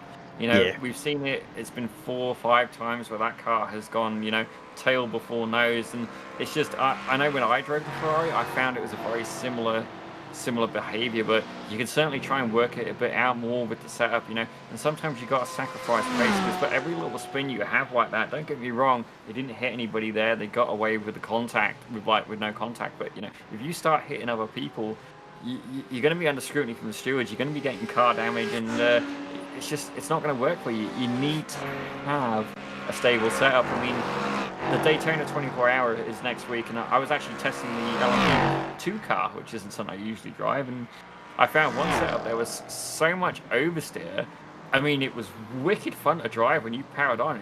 I felt like I was Ken Block, like drifting the thing. Like, it is absolutely insane, but you couldn't push it, especially for an endurance event. But certainly that's what's happening right now. Akram Zanoon, he is pushing that LMP3 car, and he's closed that 7-second gap down to 3.7 seconds. You know, although there's only 7 minutes left to go at this point, if I was David Johansson, I'm sorry, you better put your foot down. You know, you can't open up an opportunity for Akram Zanoon to get in at your draft. 100%. I could not agree more with what you're saying there. And the thing with that, right, is, you know, you have to push it for as long as you can possibly push it. But there comes a point in time where you're just like, okay, we're not going to gain anything from it. And what we've seen so far from the likes of FTR Esports Y is when you push it that little bit too hard. Now, you were talking about preparing for the Daytona 24 and that setup that has, you know, way too much oversteer. And the thing is that a lot of these teams will have somebody that is literally for, you know, at least a couple of days, if not weeks before the race, they're testing out setups, they're tweaking setups, they're preparing the car for the race ahead here. So, and the other thing as well, you've also got to remember here, Daniel, is that other drivers have very different driving styles. So, yeah, I think that it's always a difficult one finding a setup that, because like how often do we see it? You see all these like sim racing setup sites that offer the esports pro setups that you can go and use, and you try them and you're like, what the hell is this? I can't use it. And it's because you have to have the setup that goes with your driving style. And for some of the teams, some of the drivers have very different driving styles, which means you kind of have to find a compromise setup that keeps everyone happy, but isn't actually going to be all that fast. Yeah, I mean, that's part of being in a team. I mean, certainly I know I found it in different experiences, you know, and I was mentioning earlier how, like, you know, Verstappen, I hear that he likes an incredibly tight setup, but, you know, it's got to be stable, and it's got to be, as you said, you know, everybody's got to be able to drive it. You know, you can't cater the setup to one driver, and I think in some ways that's where the Sim Racing Grid Phoenix team, I think that's where, they're onto a winner, because there's only, the two of them they got to accommodate, and, Daniel McFarlane just suddenly gets in the car and goes, that feels pretty good. But that gap has closed down even more now. Akram Zunoon, he is a man on a mission. He can see that, just about see the tail lights ahead of him. And I mean, just about. I know it's only 2.2 seconds. These cars are traveling at a high rate of speed. You see he's in 5th gear there. I can't quite see the speedo, but I imagine it's pretty flipping quick. Certainly quicker than my car would go. 1.2 seconds faster from Zunoon than Sim Racing Grid Phoenix at the moment. So 2.2 seconds is the gap just now. That gap for GT3 Pro also was coming down very slightly. It's gone right back up here. There's a huge bit of oversteer there from Akram Zunoon, and that is surely going to set the cat amongst the pigeons with just 3 minutes left to go. That is not going to help that gap, and that is going to go straight back up there. I think that is pretty much it. That one moment there, that oversteer from turn 4 was enough to put the nail in the coffin. However, there is still more traffic, still more cars in front that could cause misery for David Johansson right now. You would hope not. You kind of want to see this settled on the track and not through any lap traffic, but this is bad. This is the worst possible time that David Johansson could catch up onto traffic, and we might have a race on our hands here. Gets out of that final corner though, gets away with it, but I wonder, is that damage done? We've got, 2 more laps to go here. This is going to be a wild finish to this race. I actually think that worked out pretty good for Johansson, even though it wasn't 100% ideal. He caught them GT4s just in the final corner. As you see here, though, Zunoon's going to be stuck behind him for like the whole remainder of the lap. I mean, it's not as easy to pass going through the corners. He's going to be offline, he's got to deal with them, through the corners. And this might be exactly what Johansson needed, I mean, we're going to see with the timing, but certainly Johansson under a lot of pressure right now. Dan McFarlane, he must have taken his socks off at this point, because he's chewed through his nails and potentially gone onto his feet. Well, 1.9 seconds is the gap there, and you've got the Sapphire SimSport Alpha car just in front, and that's been very quickly dispatched there by Goryeo Autosport right round the outside there. 2 seconds is the gap as we've got 2 minutes left to go in this Season 5 Round 4 race here for FTR Events, the Sim 3D Sports Car Series. 6 hours of Fuji. Can you believe that after what has been an absolutely eye-watering 222 laps, the gap is now just 1.7 seconds. And I'll tell you what, Akram Zunoon smells blood in the water. Oh, and that's a huge moment almost for Akram Zunoon. The gap goes up and then down very quickly indeed. He just holds on to it. Goodness me, 1.8 seconds. Oh, wow. So here we go then. This is almost certainly going to be the final lap of the race. And I just can't see how David Johansson, unless there is more lap traffic on the way here, Akram Zunoon is going to have to hope for a miracle here. And he might just have got it. Definitely not over yet, David. And you know what? If I was David Johansson, I am absolutely going to be sweating my absolute giblets off at this point. But he's got to just keep pushing. You can see the gap at 1.7 seconds. I mean, it's one thing to catch the guy; it's another thing to get by. And LMP3s, you're not really seeing too much of them going like nose to tail down that main straight. But is the draft going to be enough that we potentially get like a photo finish? I mean, it's a possibility. It depends. Here we go. Or is this going to be it? Oh, so he's just got past one of the GT3 cars, but that's caught up to Akram Zunoon, trying to get past. He's been blocked, and that could be it. Oh, there we go. 0.8 of a second. Oh my goodness me, but it's too little, too late, surely. There are just 5 corners left to go. In fact, there's 1 corner left to go. That's it. The time has expired, and surely that is going to be it. I believe we're going to get the checkered flag, and across the line is going to be David Johansson. It is to win the 6 hours of Fuji Sim Racing Grid Phoenix by 1.6 seconds.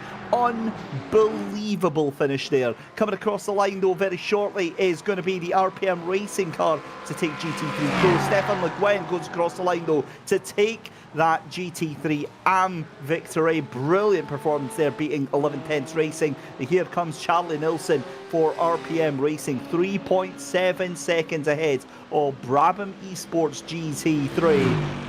Just spellbinding stuff. 3.7 seconds, as I said, is the gap, and the GT4 goes to Torque Freak Racing, 52 seconds ahead of Huge Ass Gold. And, well, oh man, I mean, firstly, 6 hours. Well done, Daniel. It's always a great thing to survive one. But wow, what do we say to that? That was busy. I mean, you know, we had some races where we did get like the quiet spells. You know, we had a little bit of okay, you know, let's find a conversation. But these guys kept us on our toes for the day. I am wondering as well as we look at the standings. You know, what happened to Rosado Motorsports? They were up in third. You know, I'm curious. You know, I'd like to know what happened to them just for my own curiosity. But you know, they were doing so well. You know, doing so well. But what a race! You know, fantastic race. Got the David Barraclough for the Torque Freak Racing by TFR Lab, the 381 car. He knows it's the final straight, and he is absolutely pumped, over the moon, flashing the crowd into the darkness of of Mount Fuji. And I will say as well, the closing stage of the race, that sun really went down, and it added an extra dynamic. You know, all of a sudden, you know, how well do you know this track? Yep. Can see the beautiful pink skies in the background as the sun sets here at Mount Fuji. The cars about to leave track as we prepare to go through the closeout stages of this race. Are we going to get burnouts for David Johansson? Of course we are, as the car absolutely boots it in and we go into slow motion. Love it. We've got a Porsche in the background doing donuts as well. And ladies and gentlemen, that was your 6 hours of Fuji. What an amazing race. We were just waiting for the chance to speak to some of the drivers. But let's have a look through the results then of tonight's race. And first off, we'll start with the LMP3s. And David Johansson across the line for Sim Racing Grid. Phoenix taking the race win. Gorio Autosport in second place. Huge Ass Racing in third place, with Stage 1 Racing taking fourth, Stage 1 Racing 83 taking fifth, and Longshot Racing taking sixth position, and then Eagle Speed Academy across the line. They did get back out, but finished 146 laps down. Fair play for getting back out then. GT3 Pro, and it was RPM Racing across the line, ahead of Brabham Esports by 3.7 seconds in the end there. Backmarker Racing Razzle Dazzle finished in P3. RPM Racing Black finished in 4th position. Rosado Motorsports finishing in 5th, with Art Sim Racing 1 in 6th. RPM Racing Blue in 7th. Art Sim Racing 2 in 8th position. Sim Racing Grid Phantom in 9th. Eagle Speed Academy finished in 10th. And FTR Esports Black retired 93 laps ago. On to GT3 AM then, and it was Squadra Veloce by Fastlane Motorsport who came out on top by a lap over everybody else. 11 tenths Racing doing a great job to recover back to that second place. Equipment Geek Racing going up to third, and Digitrax Racing down into P4. FTR Esports White retiring and down into P5, with Backmarker Racing Orange retiring 142 laps ago.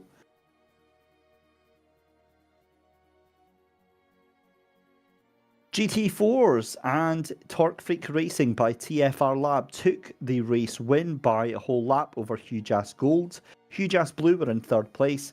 Sapphire Simsport Alpha were in 4th, with Huge Ass Black in 5th position. Eagle Speed Academy Esports in 6th. Then it's 7th place, DX Droid Sim Racing by Letroom. WBM Racing in 8th. FTR Esports GT4 in 9th position. And Rosado Motorsports Apex finishing in 10th position. So there we are. We have got lots of drivers to get speaking to. So let's get started then, and let's chat with our LMP3 winners then with Sim Racing Grid Phoenix. That is going to be David Johansson, possibly, and to have a little bit of a chat with us. And I believe we're going to have and Dan McFarlane in as well. So let's bring in David and Dan to have a chat. Gentlemen from Sim Racing Grid Phoenix, congratulations. That was a bit squeaky at the end, but Dan, we'll come to you first because obviously, I believe that you got things underway. That early stage of the race there, what were things like? Oh man, this track is it's very frustrating. It's very very technical, and it's been very very difficult to get right. So right off the bat, I kind of knew that Akram was going to be a little bit faster than I was, so I decided to let him go and just kind of stay in his relative for the first stint of the race and just kind of see how things played out, see how the traffic went. Just kind of kept myself on his radar. And obviously, towards the end there, that full course yellow was an absolute godsend for you guys. You were behind at that point and managed to get the jump in the pit lane. What was the thinking behind that? David really really good on tires, so we just left those tires on there. I honestly, David had the pace over me today, so it just made sense. Leave him in the car, take as much fuel as we could, and fuel save like madmen all throughout the full course yellow and for the first couple laps of the green flag there, just to make sure we make it to the end. And David, coming to yourself, a lot of high praise there from Dan there. Closing stages, you look to have control of the race, but really having to work through that traffic on the final 10 minutes.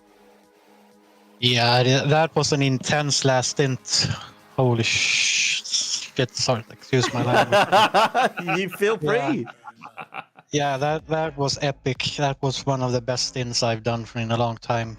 Getting through that traffic, and Akram, I just heard our teammate in the GT3 said, "Oh, he spun." We were like, "What?" So that gave us a little bit of gap. Then I started to relax a little bit and didn't push as hard as I did before. That why he closed in on me in the end there. I was just taking it easy, bring it home. And now one of the things that really stood out for me, David, was that final half hour, the aggression from both yourself and from Akram coming down in towards that start-finish straight and into turn one. Firm but fair racing. It must take a lot of trust from both sides to know that you can race that hard against each other.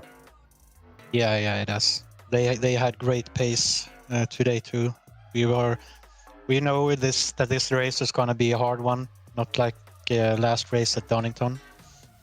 So this victory feels really great. It's the best one this season. And I guess the most important final question then, David, who's buying the beers tonight, yourself or Dan? Well, Dan would have do that, but he's not that close to me, so he's in the US and I'm in Sweden, so but yeah. I would definitely say I owe the beers tonight. Excellent stuff. Well, listen, guys, just finally, actually, is there anybody you'd like to say thank you to tonight? Yeah, well, thank you for Dan for keeping it as close as he could, even if he was struggling and was really frustrating in the traffic and not liking this track at all. He had some small spins, but yeah, really good to keep it together, and it was a real team win. Awesome stuff. Well, listen, guys, thank you so much. Congratulations, Sim Racing Grid Phoenix taking the win for LMP3. Huge points towards the final rounds of the championship, and we'll see you next time out. Thank you. Thank you. So there we go, Daniel. What a great chat to our LMP3 winners. But I believe you are going to go and have a chat with Charlie Nielsen and the rest of the team from RPM Racing. Yeah, so we should have Charlie Nielsen and Patrick Gannon joining us here. You know, it's going to be really good. You guys were absolutely all over the broadcast at the end. That fight between yourselves and Brabham. Now, Charlie, this one's probably aimed a bit more at you. Now, like, it was a lot of door to door, and they tell us, you know, that they gave the position, you know, back because they was worried about coming under heat from the stewards. You know, can you maybe shed a little bit more light on that? Like, what was happening in the car? Well, seeing how many other cars they took out before us, of course I'm terrified, you know. But in the end it worked out, and I'm happy. Had a blast after the restart, and yeah, it was fun. Well, definitely we know that there's a bit of rivalry going on between you and the Brabham guys now, and Patrick, this one's more for you. Like, was there any like particular, you know, parts of the track where you found that you guys had an advantage? You know, did you do anything with the setup that you found really worked particularly at this track? You know, who gets more into that? Could you expand on that for me? No, I don't feel like our car was any better in any part of the track. In fact, I think the Brabham had a pretty quick car in the straight. But we kind of just threw together a setup, one that we felt that was pretty consistent, one that was pretty solid, and that's what we went with, is something pretty safe. Well, I gotta say that the action, you guys, was absolutely like phenomenal, and you know, like looking at the laps as well, it looks like Charlie, you did the 126, and you know, Patrick, you did the 89. Now, did you guys do it where it's like a 6-hour race? Was, you know, did you find that? Certainly, whenever I do an endurance race, I find myself I do better in traffic. Now, do you guys do you have like different strengths and weaknesses? You know, is one guy better in traffic? Is one guy better at open lapping? You know, talk to me about that. I'd like an answer from both of you, please, gentlemen. No, I don't think one of us is more suited to cutting through traffic or anything like that. Since I had started the race, I had wanted Charlie to finish it. So at one point I had to make a decision to have him either double or have myself double at one point, so he could actually run out the last stint. Excellent stuff. Now, is there anybody you guys want to thank? You know. Well, I will say what you will, but thanks to Brabham who made it an interesting race. There's certainly a rivalry there, but I mean, if we weren't here, or if they weren't here, it would have been a pretty one-sided league, right? Well, I definitely appreciate the confidence. You know what? It's a rivalry we're going to be keeping an eye on. But, ladies and gentlemen, that was Charlie Nielsen and Patrick Gannon from the RPM Racing Team. That is your GT3 Pro winners, and I understand that David Christie. Did you catch up there with the GT3 amateurs? Yeah, we have got, I believe, let me just double check actually. I don't think we have. Do we have the GT3 amateurs? And Stefan Le Guin, from Squadron Veloci. Stefan, welcome aboard. Congratulations on taking the win for Squadron Veloci. That, honestly, at all different hours of the race, felt like anybody could have won that one. Hi. Yeah. Well, I don't know. I think that the 1110s had the best cars to win this one. They were way too fast. We could give them a run at the beginning of the race. We could keep up with them, but I think if they didn't have the issue at the pit stop, I think they sped in pit lane. I'm not sure.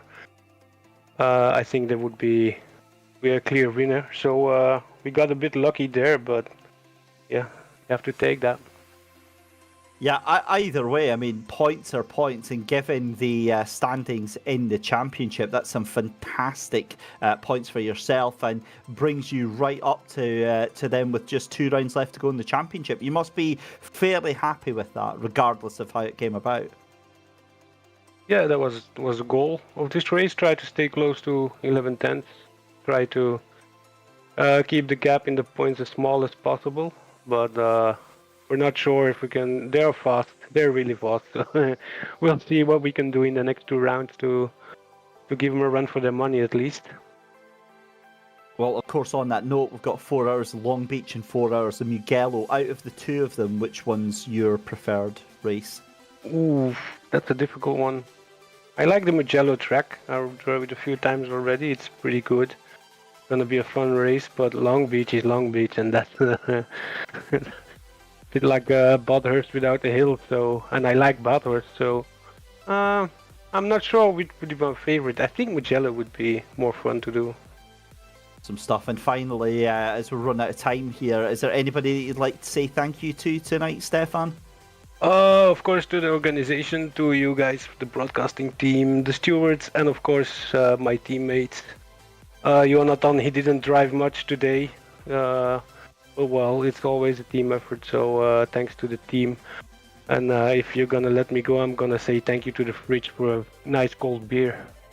Excellent stuff. We'll go and crack that one open for me, buddy, and enjoy your night, Stefan. Thanks for joining us, and congratulations to Squadra Veloci. Thank you so much. Bye-bye. There we go then. GT3 Squadra Veloci by Fastlane Motorsport. And then we have just one more to go. And Zippy, I believe you're ready to have a chat with David Barraclough. Hey David, you guys must be absolutely pumped. A GT4 win in that lovely huge-ass BMW M4 GT4. Tell us a little bit about how the race went from your perspective. Hi there. Firstly, I'd just like to say we're both, George and I are absolutely overjoyed to win. I do have to mention we actually drive the Talk Freak team, not Hugh Gas and the BMW. We're in the Mercedes, but yeah, no worries. No, it was a really great race for us. We had great pace and pulled a gap in the first half of the race, and it meant that when the caution came along, we were in a position to be able to pit under the caution, not lose the lead, and our rivals had to pit after the caution ended. So we ended up with a nice big gap at the end just to cruise around and pick up the win. But we're really overjoyed with this one. It's been a long time coming. I think we had really great pace at a lot of the other rounds this year.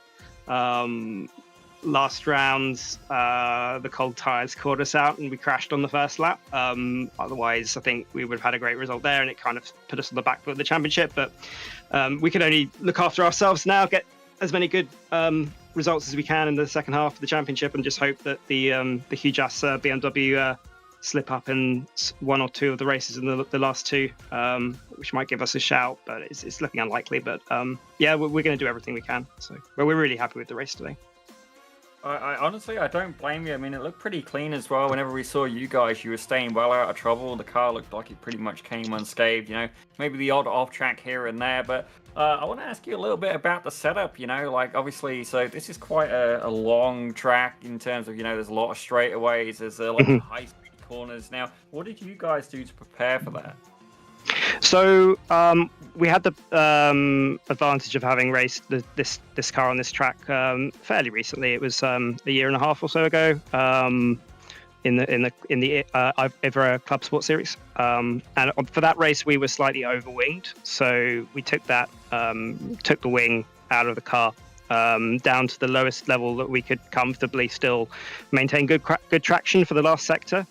And we knew that the track was also going to rubber in a bit, so we had it slightly edgy at the start of the race, and then the car just came alive after about maybe half an hour or so. We picked up so much speed, and it was just beautifully balanced for us for pretty much the whole of the race. So I was really, really happy with the things we learned from the previous race and what we did with the setup in terms of getting it trimmed out for the long straight. We were very close to being very low on the wing, but then also keeping the traction in the corners. We did a few things with the suspension to make sure that we still had those traction for the last couple of corners. Well, like you said, you got to build the car, you got to build it stable. And I did actually find a couple of the AMG GT4s were especially having a little bit of over rotation issue, but your car never did that. So I was absolutely over the moon to see that. I mean, it was certainly something that I wondered, some cars at some tracks, they can be a little bit more vulnerable in certain corners, but certainly, it's been an absolutely fantastic race for you. It's Long Beach next. Is this a track that you're looking forward to, or is it more about I just need to get it done? Definitely. Yeah, this is a track we're really looking forward to, because it's just going to be a completely mad race. There's going to be cars flying everywhere, and yeah, it's don't have many opportunities to do long endurance races at Long Beach with these kind of cars, I don't think. The iRacing Official Series for Michelin Pilot probably goes there once every little while, but other than that, I think we're really looking forward to it. So yeah, we're going to do everything we can to try and repeat the result there. Well, it's definitely a very different kind of layout as well. No, if you compare Fuji, you've got definitely a lot of runoff, a lot of forgiveness, and at Long Beach, there isn't any forgiveness. It's called you and the wall. But we're going to start to wrap it up here. Is there anybody you'd like to thank for your absolutely phenomenal first place in GT4 class?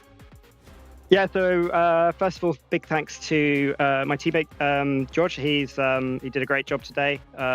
We kept out of trouble and got the result. And then also just like to thank everyone at Talk Freak and also our sponsors TFR Lab, TeamSpeak, and yeah, thank you guys for the broadcast as well. I did catch a little bit of it earlier and was enjoying listening in whilst also doing some spotting for my teammate. But yeah, thank you for the broadcast, and obviously thanks to FTR for putting on such a great race and a great season.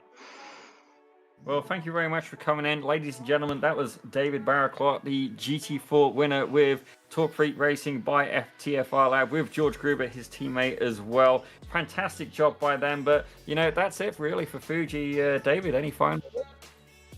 Yeah, that's pretty much it, done and dusted, and all that's left for us to say is a huge thank you to all of you out there at home for watching. Of course, a massive thank you to this guy over here, Mr. Daniel Salmon, for joining me here in the commentary box. It's been an awesome race today here at Fuji. A huge thank you to Daniel Costello from SimSport Solutions behind the scenes, giving us all these beautiful pictures and audio and video as well. And also a huge thank you to all our commercial partners as well.